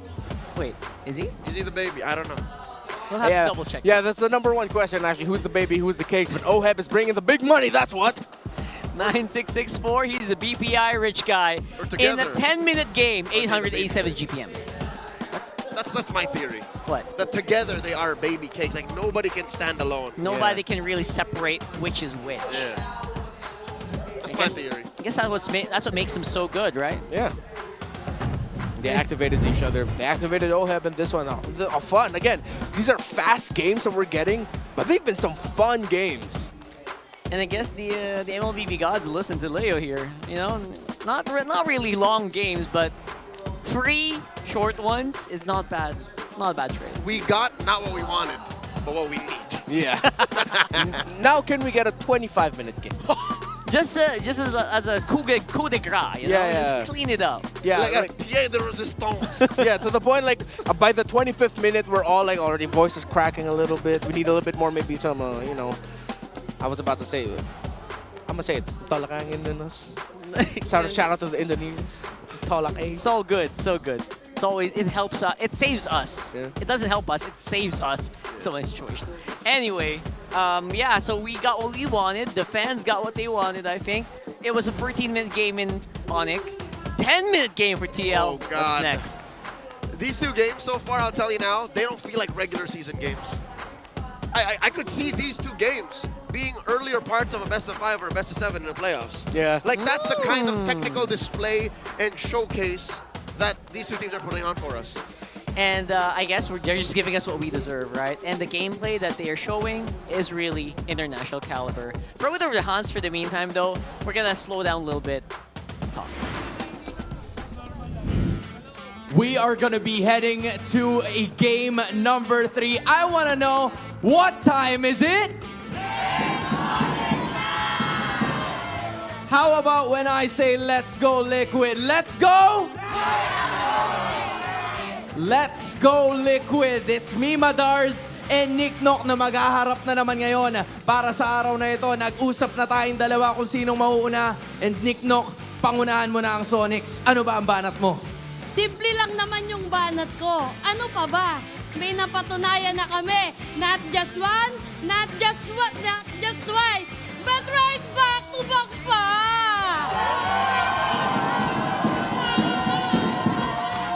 Not just one, not just two, pero back-to-back pa, Mima. Ano naman ang banat mo? Nanonood ka ba ng MPL? Hindi mo alam na ganun din ang nangyari sa amin. Nag-world champ din kami. Ilang beses din kami naging champion sa MPL. So, dapat alam mo yon. Makunat ang kabayo. Kabayo! Kabayo! Nasaan ang kabayo? Nagkabanata na, oras na para sa rebat. Niknok, ano naman ang rebat mo? Aanhin ko pa ang pressure cooker kung hindi ko kayang palambutin yung kabayo nyo! I-on mo yung pressure cooker. I-on mo, i-on mo.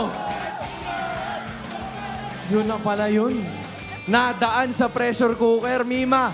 Ano naman ang rebat mo? Kwento ko lang sa iyo sa lahat ng makasalanan, ito ang hindi nang iwan. Si Daddy JP handang-handa sa balagbagan. Teka, badang yung ginamit doon. Mag-ingat kayo sa XP namin dahil tatak Sanford yon. Kapag sa gitna, hindi siya mawawala. Si Sanji, the Hamster Mage, kung tawagin. Teka, huwag kayong umawa. Si Ohet nandyan, katambal pa niya si Carlito. O huwag kayong ganyan dahil solid na yung goat to. Ito ang Team Liquid, super solid. Kaya win na to, dagungdong ng mga kabayo. Siguradong mananalo.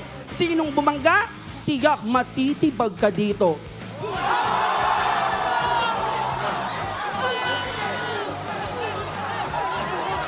Hindi ko alam kung ba't nagkakaroon ng emote dito, ladies and gentlemen. MPL Super Fan Rap Battle. Make sure to take a look at the social media to know more. Pero gusto kong marinig ang Sonics! Nasaan ang Sonics? Now I am wondering, nakuha nila ang game number 2. Buhay pa ba ang Cavalry? Let's go! Game number 3 is now underway. Alam niyo na kung ano ang kasunod. Balik na natin sa ating mga casters. Yeah, we got some bars, and I cannot wait for that rap rumble to actually unfold very, very soon. Hope you guys are looking forward to that as well. Huge. And again, the crowd here is just insane. A lot of people are actually standing, and now we are getting into game number 3. You know what? I think they actually brought new chairs. They may have added a row or two. Yeah, now... Oh, they did? It does happen. They expand a little bit here for the big matches to accommodate as much of the community as we can. We already accommodate so much here in Green San Makati, but sometimes you just gotta add a little bit more. This is the star match of the week. And they, again, like you guys mentioned, feels like a possible preview of a grand final, right? At least that's what the vibe is telling us right now. I did say playoffs. Okay, there you go. Lower bracket best of 7. There you go. But I don't think either of these two belong there. Just I yet. don't think either of these two belong in the lower bracket. That's right. That's what I'm talking about, right? It feels like it's a possible preview, depending on your allegiances. Okay, you know what? Wild prediction as early as now. One of these two teams are going to be the upper bracket finals. That's it. That's. I would stand behind that. One of these two teams are going to be one best of 5 away from MSC. Whew. That's pretty easy to say. And right now, we will probably, again, watch see them play, because right now, getting game number 3, with the way that they played game 1 and number 2, again, it feels like you can toss a coin. And the high caliber MLBB gameplay we're seeing here really deserves upper bracket at this point. Yeah. Oh God, look at this, coach. Why not first ban Jawhead? Ooh, respect begets respect. Max respect here. 2 bans there once again onto the heroes of JP and of course the Lucas, while Liquid. It's the spread of the roam, the mid and the jungle. Onic get their joy yet again. Of course. Here's a blitz draft coming into play here. Going fast. Feels like they know exactly what they want to do here for game 3. Yeah. And for TLPH, it's going global with the Loyi. Yeah, they didn't go for the Phoveus this time around. In game number 1, it was a Loyi Phoveus they first picked. In this scenario, earlier in game number 1, it was a high-loss Moskov that picked up in the scenario. I think they can still keep the Moskov. Or they might actually swerve. What if they go into the second phase without their gold laner yet and play for a different gold laner matchup? And that might take Liquid off of their footing and make Oheb think twice because he's on fire on the Harith. Yeah. To be fair though, maybe Moskov might be the best pick that they go for because they do have the joy, and Moskovs have shown in the past. Yeah. You mess it up. Oh my God! 3 games in. Valera. It's the Valera. The Valera. The Valera. The Valera. Tonight, Onic woke up and said, "We're playing Valera." I like this though. We are getting a different gold lane matchup, so both teams decided to go into that. We pick up our junglers now. We're saving our cores, our gold laners for the second phase. Feels like a lot of gold laners might get banned out here in the second phase. But no, it's Hilda still removed by TLPH. I think this is they're covering their bases. They didn't want to face up against a Hilda EXP and sudden Brusco Gatot Kacha. Kirk plays one hell of a Hilda. Yeah. I wouldn't put it past him. Yeah, and Brusco plays so well with the Gatot Kacha when he has someone like a Hilda getting all the vision and buying the time for him so that he could go in late entry with the Avatar of Guardian. By the way, Wait a second. Yeah. Look at that. Carl Tizzi becomes the second player in MPLPH to reach 300 career game wins. Woo! Who's the first one? Few. I'm sure. Yeah. All right, there you go. So, idol ng mga kids, and then the kids who idolized him. So good. That's so poetic, isn't it? I love it. That's why they're Titans, brother. That's why they're Titans. Welcome to the strongest Oh, wow. Ingan just dropping some bombs here. Yeah. Which is, I guess, very few people will contest. Nope. You can't argue that. Oh, yo, is that my man JJ too? That's Gia Jung. Gia Jung is in the building. Let's go. Shout out to Gia Jung. Okay, there's the Harith. Again, Coach Wine has had enough of it. Oheb on that MVP performance from Game 2. TLPH taking out that Phovis again. Gotta respect Kirk. That's 2 Kirk bans in Phase 2. What about the Moskov ban? You can see the chairs reaching almost all the way to us now. So they really did add a layer, didn't they? They're marching closer. Yeah. So, yeah, there's just too many people. And right now, they are considering maybe still XP or gold ban out. Or a roam, I guess. Yeah. It's good that Onic is going to the second phase with a flex option. For TLPH, I think we're already seeing the EXP. I'm leaning towards this is really going to be a batang for Sanford while we're just waiting on the JP pickup. Whether he's going to be go for... Oh, he has to go fast and pick off. Oh, they banned the Franco. Okay. They did? Yeah, they can't go slow for TLPH here. He might have to consider Cho yet again, or if JP's feeling it, what if he goes for the Kufa this time? Ooh, I mean, he's got the muscle memory for it for sure. Oh, but it's a high loss. Very classic. Ooh, they decide to go high loss batang against the Valir?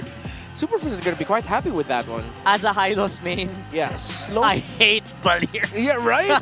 That's cooked horse. Cooked horse. Maybe that was what they were talking about in the rap battle.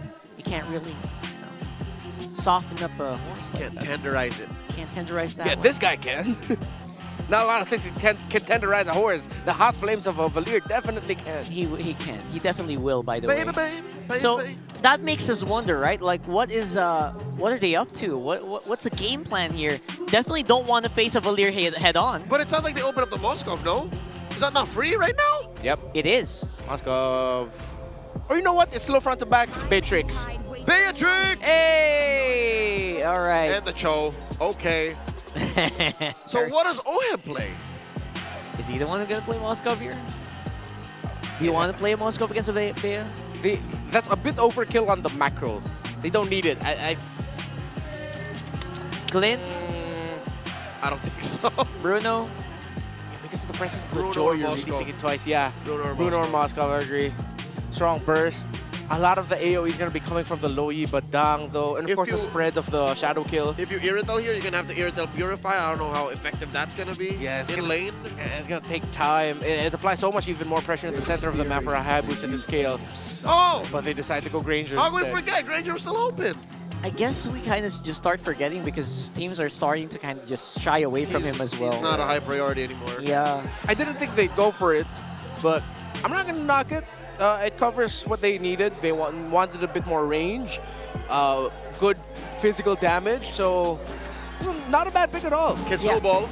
Can snowball. There's still that.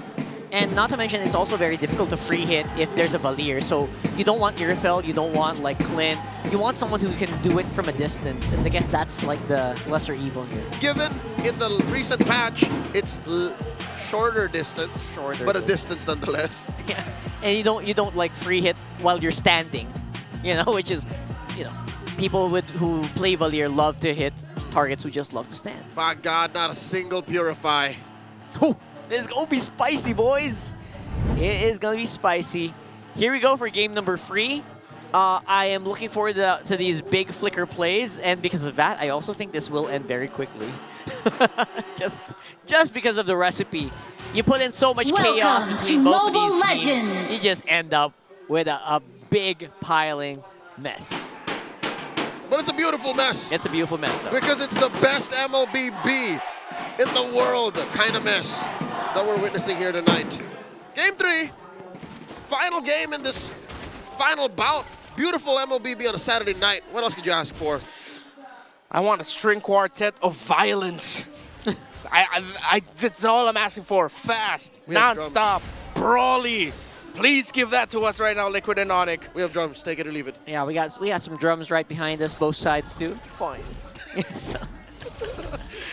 All right. And again, it's not the classic goal lane matchup. It's Beatrix versus Granger. These matchups can also be very, very spicy on their own as well. To balance out the range, Kelra's using Renner.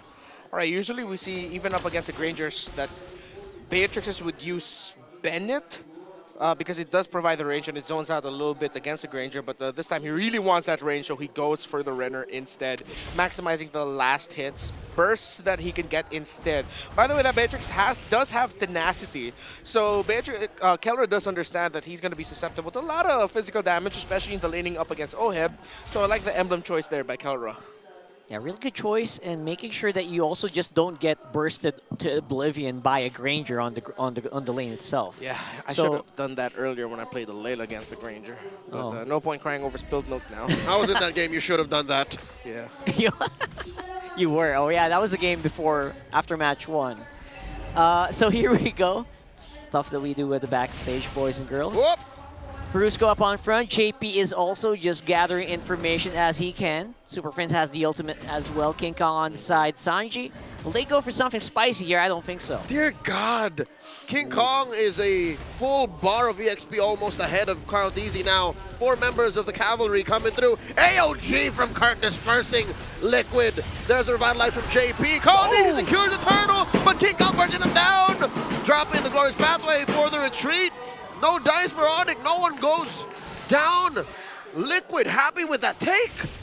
Yeah, that's a very happy trade here for Liquid. Yeah. Getting both, getting the objective despite all the effort of Onic here, throwing so much, but Onic didn't actually use up too many of those flickers. Yeah. So they threw a lot to zone out Team Liquid Philippines. It's just unfortunate that King Kong lost the raw retry battle against Carl Teasy. Well, to be fair, there was a lot of things happening, but no, that was just Carl Teasy straight up winning Retribution. Yeah, that's the cleanest we've seen Liquid all series long, at least in these early engagements. I could eat off of that play. And no one died. So it's just, we're back to MPL guys. Yeah. 3 minutes Hunter Strike already for Oheb. Rush. Kelra a bit delayed on his first item. He had to go for a bit of a chop, so he had to, of course, get the Jerkin first. Really, it's going to be tough for the Beatrix to go up against the Granger, so you'd want to build up more physical for yourself first. Brusco with the flicker and the kick coming through. Serving up a kill to Sanji. Down goes JP. King Kong takes him down. It's a trade, 2-for-1. Sanji goes as well. Yeah, right there was a combo that Onic has been looking for. Man, Onic Philippines, that was a picture-perfect combo. Brusco, Kirk connection on point. Sanford, though, has to be careful. Oh, finds a stun on the King Kong. Pops to revitalize. They're trying to survive here. JP. Here comes JP and Sanji sitting in that fence brush. They spot Super Prince. Super Prince flickers out. Carl Deasy, can he come in? Not enough firepower from Liquid. They doubt themselves and back off. Searing Torrent on point. Brusco's Jeet Kune Do on point. And Super Friends able to get away. Had to commit the flicker to do it, though. So Team Liquid Philippines has a bit of important information they can work with. No flicker on the Valier for this turtle take. They were able to force a flicker off of Brusco as well, which means they're relatively safe here. Oh, JP dropping the Glorious Pathway. Shadow kill by Carl Teasy, helping secure that turtle. Again, Liquid happy with these wins. Inch by inch, they're starting to slowly take some advantages from Onic.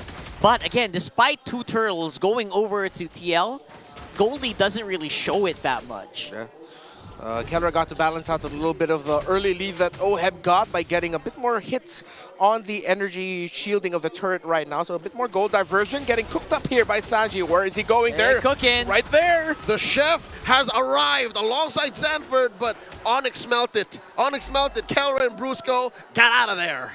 It's actually a really calculated play. They didn't want to go too deep on that second bush behind the turret, just in case, so they don't mess it up. They also just get some information, but right now it is going to be still even Stevens on the map. Okay. All right, so I like how very conditional right now is the mindset of Liquid and Onic. Play around the map, find your tempo and flow elsewhere, either through minions, through slight pokes, find an opening. Both going for a 4-1 split with Carl Teasy easily taking the tower up top. King Kong not able to fully defend up against that Hayabusa right now. Look at the deja vu here, ladies and gents. Carl Teasy doing exactly the things that Hayabusa is doing, but in a bit of a more, I would say, optimal way. Very Game 2 performance. He's literally just riding the momentum that they had after winning game number 2. Oh. Sanji sent Sanford down here. I guess they're setting up for a push. Yeah, they are. I think that's a straight-up push now at this point. Kelvin knows it. Kirk probably wants to just check it. JP up on front. That tower's going down. Up top, though, I guess Brusco left that chubby wave.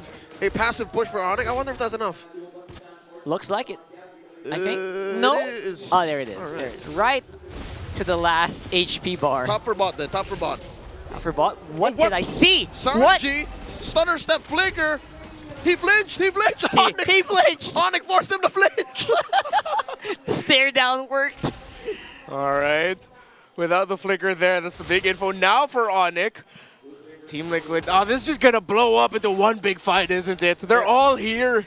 It's coming to a fever pitch. Did Onic see that, Exactly. I bet the communication is, so does Sanji have the flicker or not, Prince? Devo, where's he going to take it? Turtle down to half health. Less than. Kirk drops to revitalize. Look at Coming King in Kong. with the combo. King Kong up against the wall. Carl Teasy secures the turtle. AOG away. Kirk has taken too much damage. So does King Kong. Carl Teasy chasing him. Throwing out a shadow. Back to the rest of his team. JP very low. But again, deja vu from Turtle 1, 2, and 3. Liquid walks away. Yo, Carl Teasy, he's showing up as the young GOAT right now. What he's been doing in this series on this Hayabusa. Almost taking King Kong down there. The damage out, but he can dish out.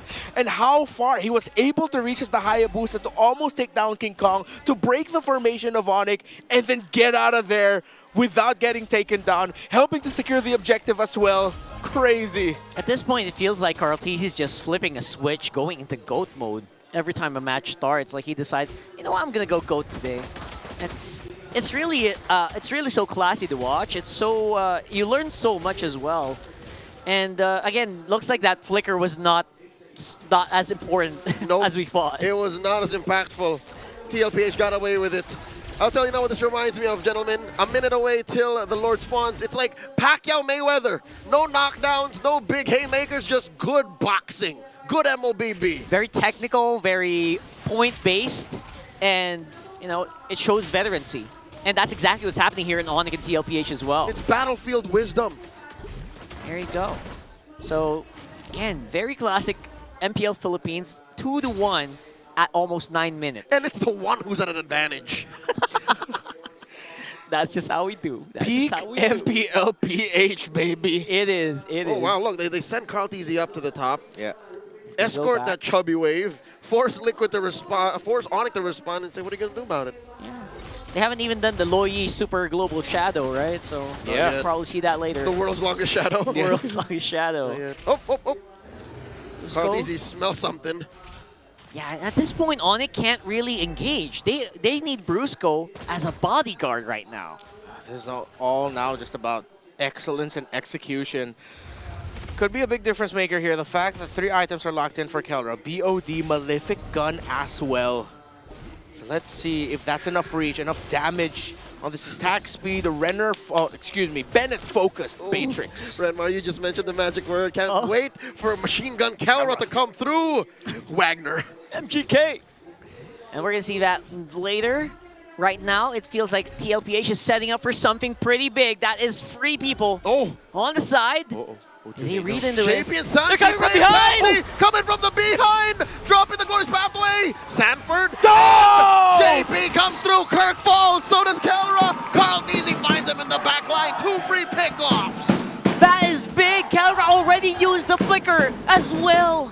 The GOAT finds the god of the GOAT, and Brusco with the kick though! Amazing access by Brusco, but it's not going to be enough. He gets punished. King Kong, though, repays Liquid in kind, taking out Oheb. He's down half health. He's got 4 members of the cavalry chasing him. Can Onic stop Liquid from this Lord take? Okay, Super Princess King Kong, Carl Teasy here. They're healthy. Team Liquid Philippines might just blitz this. Glorious pathway dropped in by Daddy JP. Lord very low. King Kong coming through. No dice. Carl Teasy secures with a retribution. Sanford very low. Super Prince and King Kong looking for revenge. They find it for defaults. That was a hero punch from Sanford right there, stopping King Kong from the retribution. And it's right on time. Clutch by the Apex Predator. King Kong was like, all right, I see the line. I will dash through this badang and steal this Lord. But Sanford said no. Man, peak MLBB, man. I just gotta say, this is so good. So good for both of these teams. And again, they're just trading haymakers, like you mentioned. Okay, I'll tell you now, just because Kelra died once and just because Carl Teasy constantly finds him or constantly finds his targets where he wants him to go or to be, despite not finding the kills necessarily, I think Kelra can still make a comeback. He can still change the game, man. Oh! Does feel like it now. The junglers just measuring each other. Carl Teasy may have just wanted King Kong there because look, massive push down bottom. There's no answer, no big AoEs except for Super Friends as well. Well, they are pushing it out. They are just playing mind games on each other, and now they're kind of guessing, where is this Hayabusa? Where is Carl Teasy right now? He took the scenic route. Come on, 8 more minutes. We are almost there to the 20 mark, you know? Please. It's 4-4, no clear gold lead. It's a 2,000 for TLPH, but it's still very close for Onic. So far, Liquid's been getting some strides. Oh, diversion, this could be big! All right. Oh my God, glorious pathway answered by that diversion play. Brusco does it. Oh, the stun! An ALG! Backing up 4 members of the cavalry. Down goes Sanji, down goes Carl, down goes Oheb, and no, they wrote, wow! We tried, mama, we tried, and it's just Sanford left. The Super Fam finds the comeback. You may be the greatest of all time, says Kelra, but a GOAT to a god is just a sacrifice. They're coming into the base, breaking down this inhibitor. Onic are inside. It's too late. 40. It's just 40. The Super Fam Game 3. The age of the Titans. Tonight has passed. New gods stand tall. Onic PH take the series. And looks like that's going to be all she wrote for this one. We have seen peak MLBB right here in Green Sun Hotel. Onic Philippines showing him how the champs are here. In the battle of the golden rivalry, earlier this season, Liquid got first blood. Now under Onic time, Onic stares down Liquid. Tell me why you think you deserve the greatest of all time. It's their time, today, tonight. Beautiful performance here for both of these teams. Could not ask for a better way to spend Saturday. I don't think Liquid was expecting that a minute later they would be standing in the middle of the stage bowing, not for victory, but bowing down their heads in defeat because for 90% of that game they were in control. Nay, 95% of the game. It just goes to show how things can change in an instant, in a snap. That was the right call by Liquid. You can't fault them for taking that diversion, for trying to take down Brusco.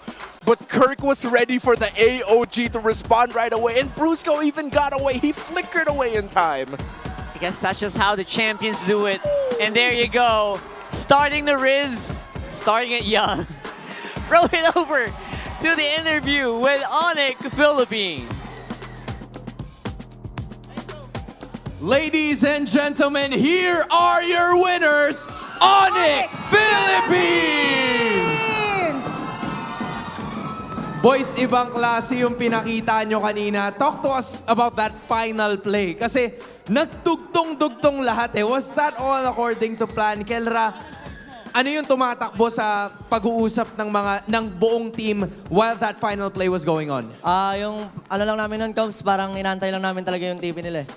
Yung kumbaga ano yung TP nila, magkamali yung TP nila. Ayun yung nangyari sa last clash. Talagang nagsama-sama yung mga skills nila and accordingly. Kelra, I wanna know this time around kasi kanina kung nakita mo, there was a lot of, contestion between a lot of the fans and the community.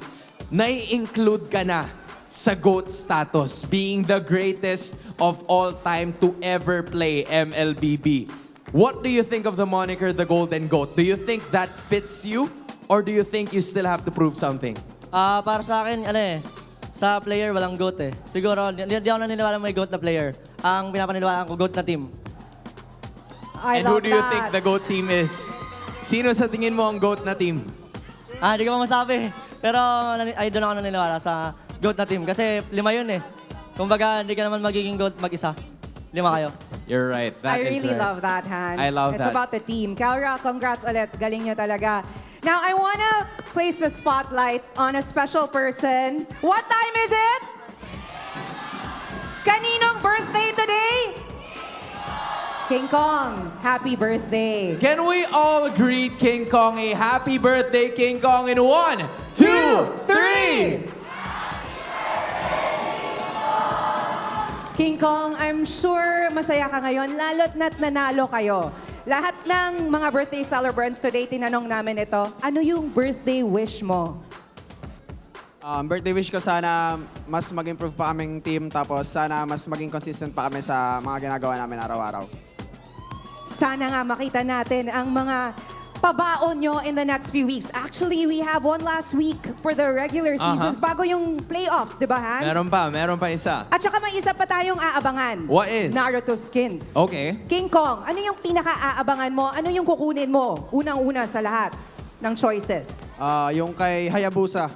Yung kay Kakashi. Good choice. Is that one of your choices too? No. Kasi hindi ako kasing lupit ni King Kong eh. At Malupit some nga. point, na-gets ko eh, na ganun talaga yung kinahihinatnan. Pero sige King Kong, dito ka muna sa gilid. Boys, since birthday ni King Kong ngayon, tratuhin na nating celebration to. Diba? Ano ba ang birthday wish nyo para kay King Kong? Umpisahan natin kay Hate.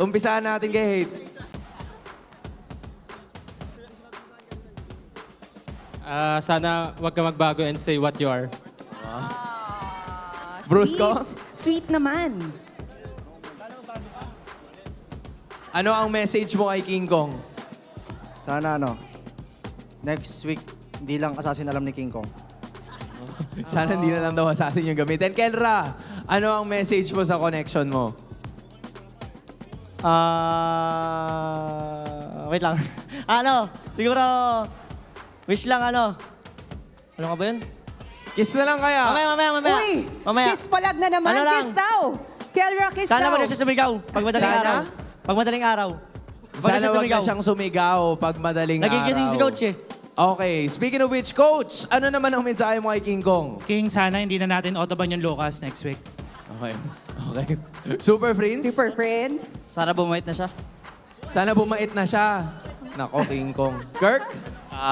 Sana ganahan na siya mag-Lucas kasi may bagong skin. Naruto. Okay. And go Chase? Sana magbago na siya. Ayan, sana magbago. Ano bang meron kay King Kong at ba't Narinig ko din yan pinagbabago kanina niyo kay siya? Kelra. No, hindi ko rin alam kung bakit. Actually, gusto ko malaman yung thoughts ni Coach. Why not? Coach, knowing that you are still having a chance para makapasok dun sa upper bracket, is that something na sinasabi mo sa team? Or is it, kumbaga pinapalipas nyo lang, hinahayaan nyo lang na it's in the air but you don't really put the focus on it? Wala eh. Kumbaga hindi ko na siya kino-consider actually kasi nakarely kasi yun sa fate ng laro ng ibang team eh. So parang nagfo-focus na lang kami sa kung ano yung kailangan namin gawin. Kung hindi kami mag-operate, it's fine. I mean, at the end of the day, kailangan namin talunin pa rin lahat para mag-champion eh. The end of the day, the championship is what matters. Just one more, Coach. Kanina, match 1, nakita namin, I believe, yung... I'm trying to remember, pero match 2, it was Esmeralda. Match 1 was Leomord. Now is Valir. Sa tingin mo ba, mas marami pa tayong makikita ang mga bagong heroes the longer the season goes? Yeah, I'm pretty sure marami pa. I'm pretty sure. Medyo interesting yung patch. And I'm very happy na inaabuso ng mga PH teams. Kasi maganda siya for the game, to be honest. What's good for the game is good, definitely for your winners, Onic Philippines! Gentlemen, you may now take your walk of victory.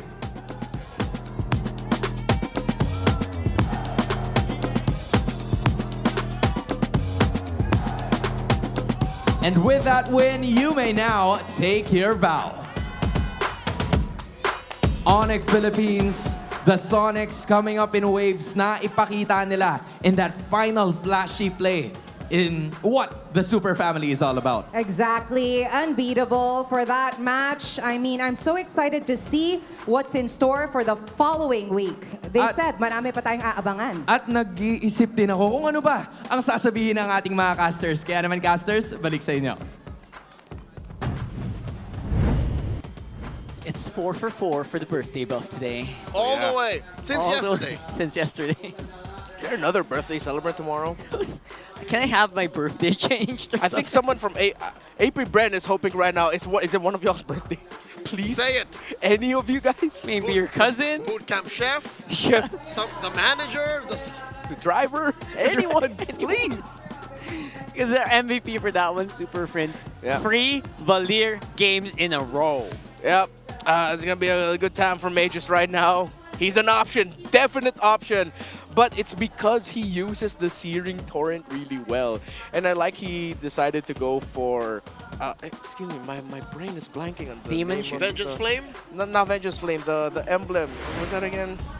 Inspire? Oh my goodness. Temporal Rain. Thank you very much. Talent, the emblem talent. Yeah, the emblem talent. Getting Temporal Rain so that when he uses his ultimate as a cleanse, he gets the Searing Torrent, he gets the burst fireball very quickly. It undoes the nerf. Yeah. It undoes the adjustment. It's very good. So great emblem build here. So he still continues to set the trends for mages.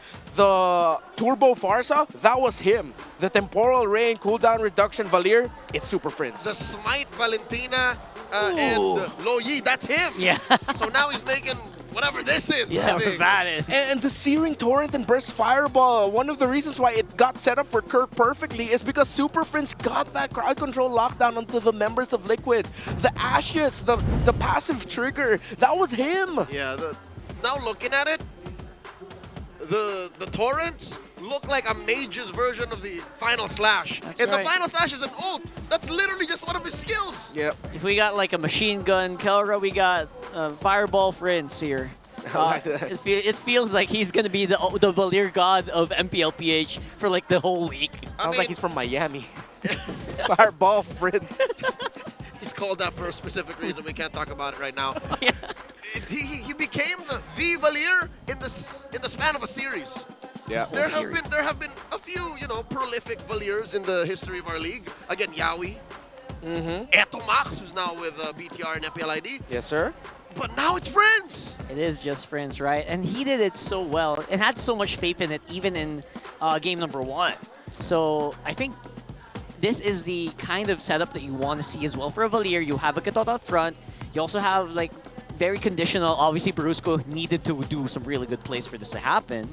By the way, great survival on that last one. Yeah, Brusco needed to play, again, for the lack of a better word, dumb about it. Like, oh, you're gonna get me. Yeah. And then, something tells me, we'll hear the mic check in just a bit, right? I hope we so. I hope we get an inkling of exactly how they planned that. Yeah. Because it could have been, I'm gonna stand here, and then they're gonna get me. They're gonna pincer me. Yeah. That's where you come in.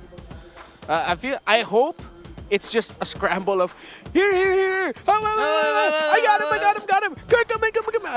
I would imagine that that's just how it is. And again, this game was dictated by just one fight. And now we see, though, the value of what Valir really brings to the table, that it requires even sharper execution for teams that like to dive against the assassins. We've always thought that Valir would suffer in the meta with Hayabusa, but with how he played around the map with Brusco and his timing to entry, my goodness, he even dealt the most damage here, almost 40,000. This Valir was clutch, and this Valir is going to be here to stay. This is going to be the mid to watch out for. Whoever thought about this in the Onic camp, my hat's off to you. What a pick. Feels like Hayes. I'm willing to... Oh, yeah, I wouldn't be surprised. I wouldn't be surprised if it was Coach Hayes. Yeldy Hayes, of course. And of course, BPI Rich Guy is going to be King Kong. Happy birthday! Happy birthday, brother. Despite a very difficult game to play a King Kong, sorry, a Joyan, technically, right? Because there's so many ways to actually deal with him this time. I think the stats post-game show us that even if it seemed like Liquid was in control for a majority of the game, Onic kept it tight. And that's the important key, is that whole Brusco play and that whole Super Prince coordination into the feign on the diversion wouldn't have been possible if they were outgunned and outfarmed. And they kept that tight. Yeah. That's one of the best things that, again, Onic, and not just Onic, really, some of the best teams in the MPLPH are able to do, where in scenarios where they're not winning, if they're losing, at least the farm is within range. That's why we mentioned 2,000 to 4,000 at that point in the game. That's still within comeback reach. It's if it goes to like beyond 5, 6, 7, that's when it's going to be a little bit too risky for you to go all in full commit. Forget about it. Yeah. King Kong wasn't like completely gapped as well. I think there was like, at least one level gap where Carlthys was going crazy. Yeah. 2 at max, but they were able to actually just keep it, like you've mentioned, tight, very close, up to a point where a team will make a certain error or maybe a good play just got outplayed, like what we saw when they were hunting down Brusco. Yeah, that's a wild comeback, considering how well Liquid was just playing throughout the game. So we're going to see a bit of a mic check here for the meantime, because we want to hear what that was like. Especially, we always want to hear what Onyx like, the comms are like, here in the Infinix mic check. Nasa duwan ako. Masyado pa akong. Ay. Masyado kaya. Tingin nga. Uli lahat, pre. Oy, chill, pre. Di ba tapos? Chill. Ano to? Scripts. Si Badong. Very cool, calm, and collected all the way to the very end. Except in that one play. Our theory was correct. It really was just, nice! But then after that, it was just very clean, very calm, yeah. I think there was one where he got him! He said, got him! Can't imagine if our community also kind of plays like that, right? With our community shout out, it feels like a finals game. It feels like a grand finals of C-Ball. It feels like an international grand finals game. You said finals a lot. I don't know. But yeah, it's a finals. All right. It feels like a finals, Eugene. Did he just say soiled? Did he soil himself? What? Yeah, he said it feels like a grand final game. Soiled. I may have also soiled myself in the middle of that series with how good it was, especially that last fight. There's a reason why I jumped. I know maybe Brusco got soiled as well. Let's see. For that last one. Are you ready for the playoffs, guys? Because you can be part of this live experience coming to May 28th to June 1. You can buy your tickets now at ph-mpl.com/tickets. And of course, we got playoff seats still available. We also have a giveaway. You can show your support, or you can just give some love to your favorite teams by finding the post on the official social media pages of MPL Philippines. Then comment why you're excited for the playoffs. So, what you gotta do is you gotta tag 3 friends in that comment, then share the post, which is public. The best entry has a chance of winning an in-game code. Entries will be accepted until May 5 only, so comment away. We'll be giving away a lot of these codes for sure, and make sure you're part of that.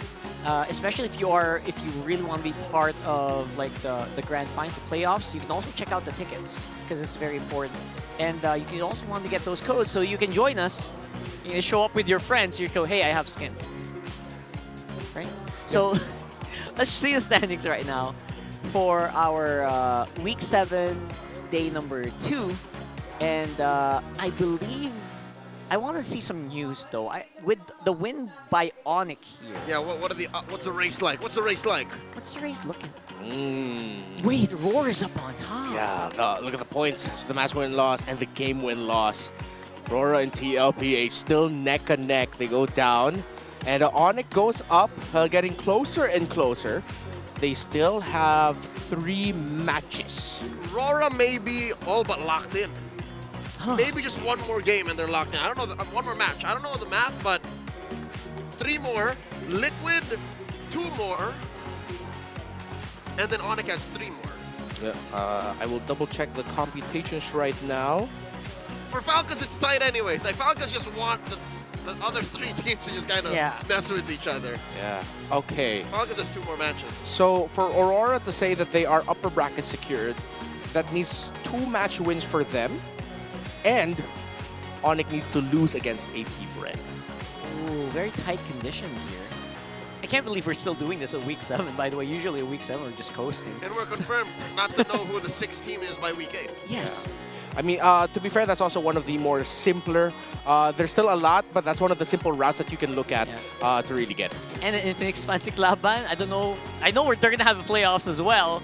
But right now, it is going to be the Minds up on top here. Very active in the community, these Minds are. Alongside the Bees, Kaparangays, and Auroras. While the Sonics are the ones who actually have to catch up in the Infinix Fancy Laban as of April 26. It's Season 2, by the way, so these are the fan clubs that we have here in MPL. They get to use the Infinix MPL official tournament phones that our athletes use on stage. So it's one way that these super fans, these X-fans, are able to share in that experience. So, you know what? I hope the Minds and the Bees and the Kabarangays use their fan base's momentum to be able to go for their own race towards securing the playoffs. Like you mentioned, right? It's not really quite locked in yet until week 8, which is very rare in MPL PH overall. Honestly, usually at week 8, there was a season where we saw like people using Johnson. So we're gonna see. It's still gonna be a jam pack. Oh no, those are tough times. Yeah. So you guys know what I'm talking about, right? It's been fun for this one.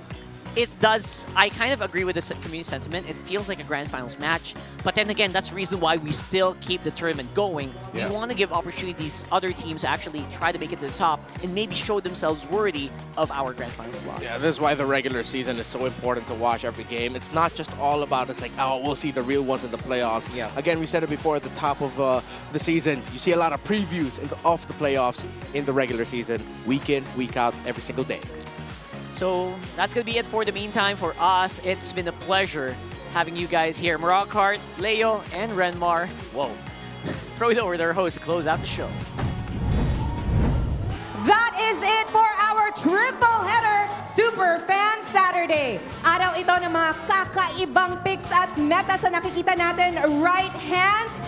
And of course, ang mga fan reactions sa mga picks today have been wild. You know what? Nakita natin nung match number 1, it was MP the King reintroducing yung Leo Mord. Match number 2 naman, we actually saw the Esmeralda from Edward. In match number 3, it was Super Prince reintroducing that Valir as well. At lahat ng yun, nakuha yung panalo. Kakaibang picks nga. No wonder the fan reactions were wild. But let's talk about that Game 1 match. Twisted Minds is a step closer to the final playoff spot. But let's remember, nothing is set in stone yet. You're right about that because even in that race para sa upper bracket spots, napigilan pa ng kupunan ng Onic Philippines ang Team Liquid Philippines from actually locking in that upper bracket, which means one thing, they are still in the running for that double advantage. I love that phrase, still in the running. My friends, the race continues tomorrow. It is time to release your chakra. Time to unleash your strongest jutsu. Kita-kita taugma para tunghayan ang Lakas ng Pinas. Kita-kits bukas!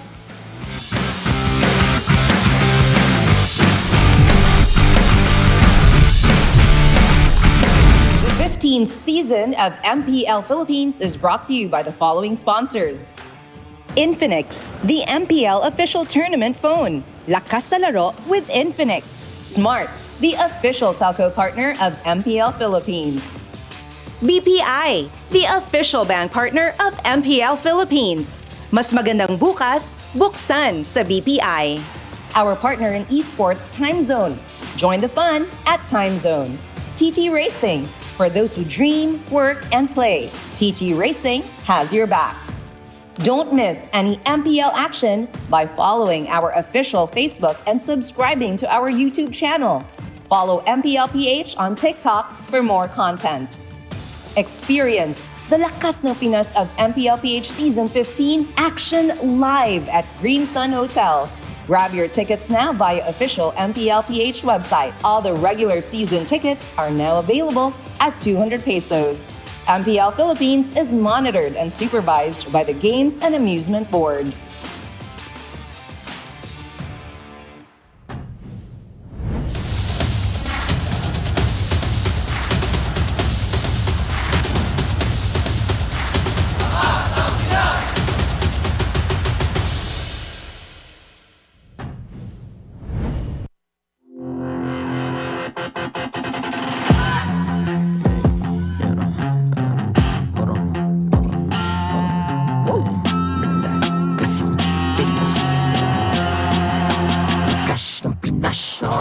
Malakas, Pilipinas, malakas Kahit anong lane, we become the monsters. Malakas, Pilipinas, malakas Face the golden sun and ribbon for the 3 stars. Look at us to the top, no ifs, no buts. Winning any game, para to sa PIN na yes. Di mo matitin ang aming boses on your level. Nasa kalye man o mobile window, I become a legend. Open fire, we unite, we winners. Built with pressure, like diamonds are made of. Switch in a lane na parang gera. HP Racing may reset. Built like a tank, buhat ni Hilda. Full load SS parang Lyra. Susundan ko ang iyong bakas.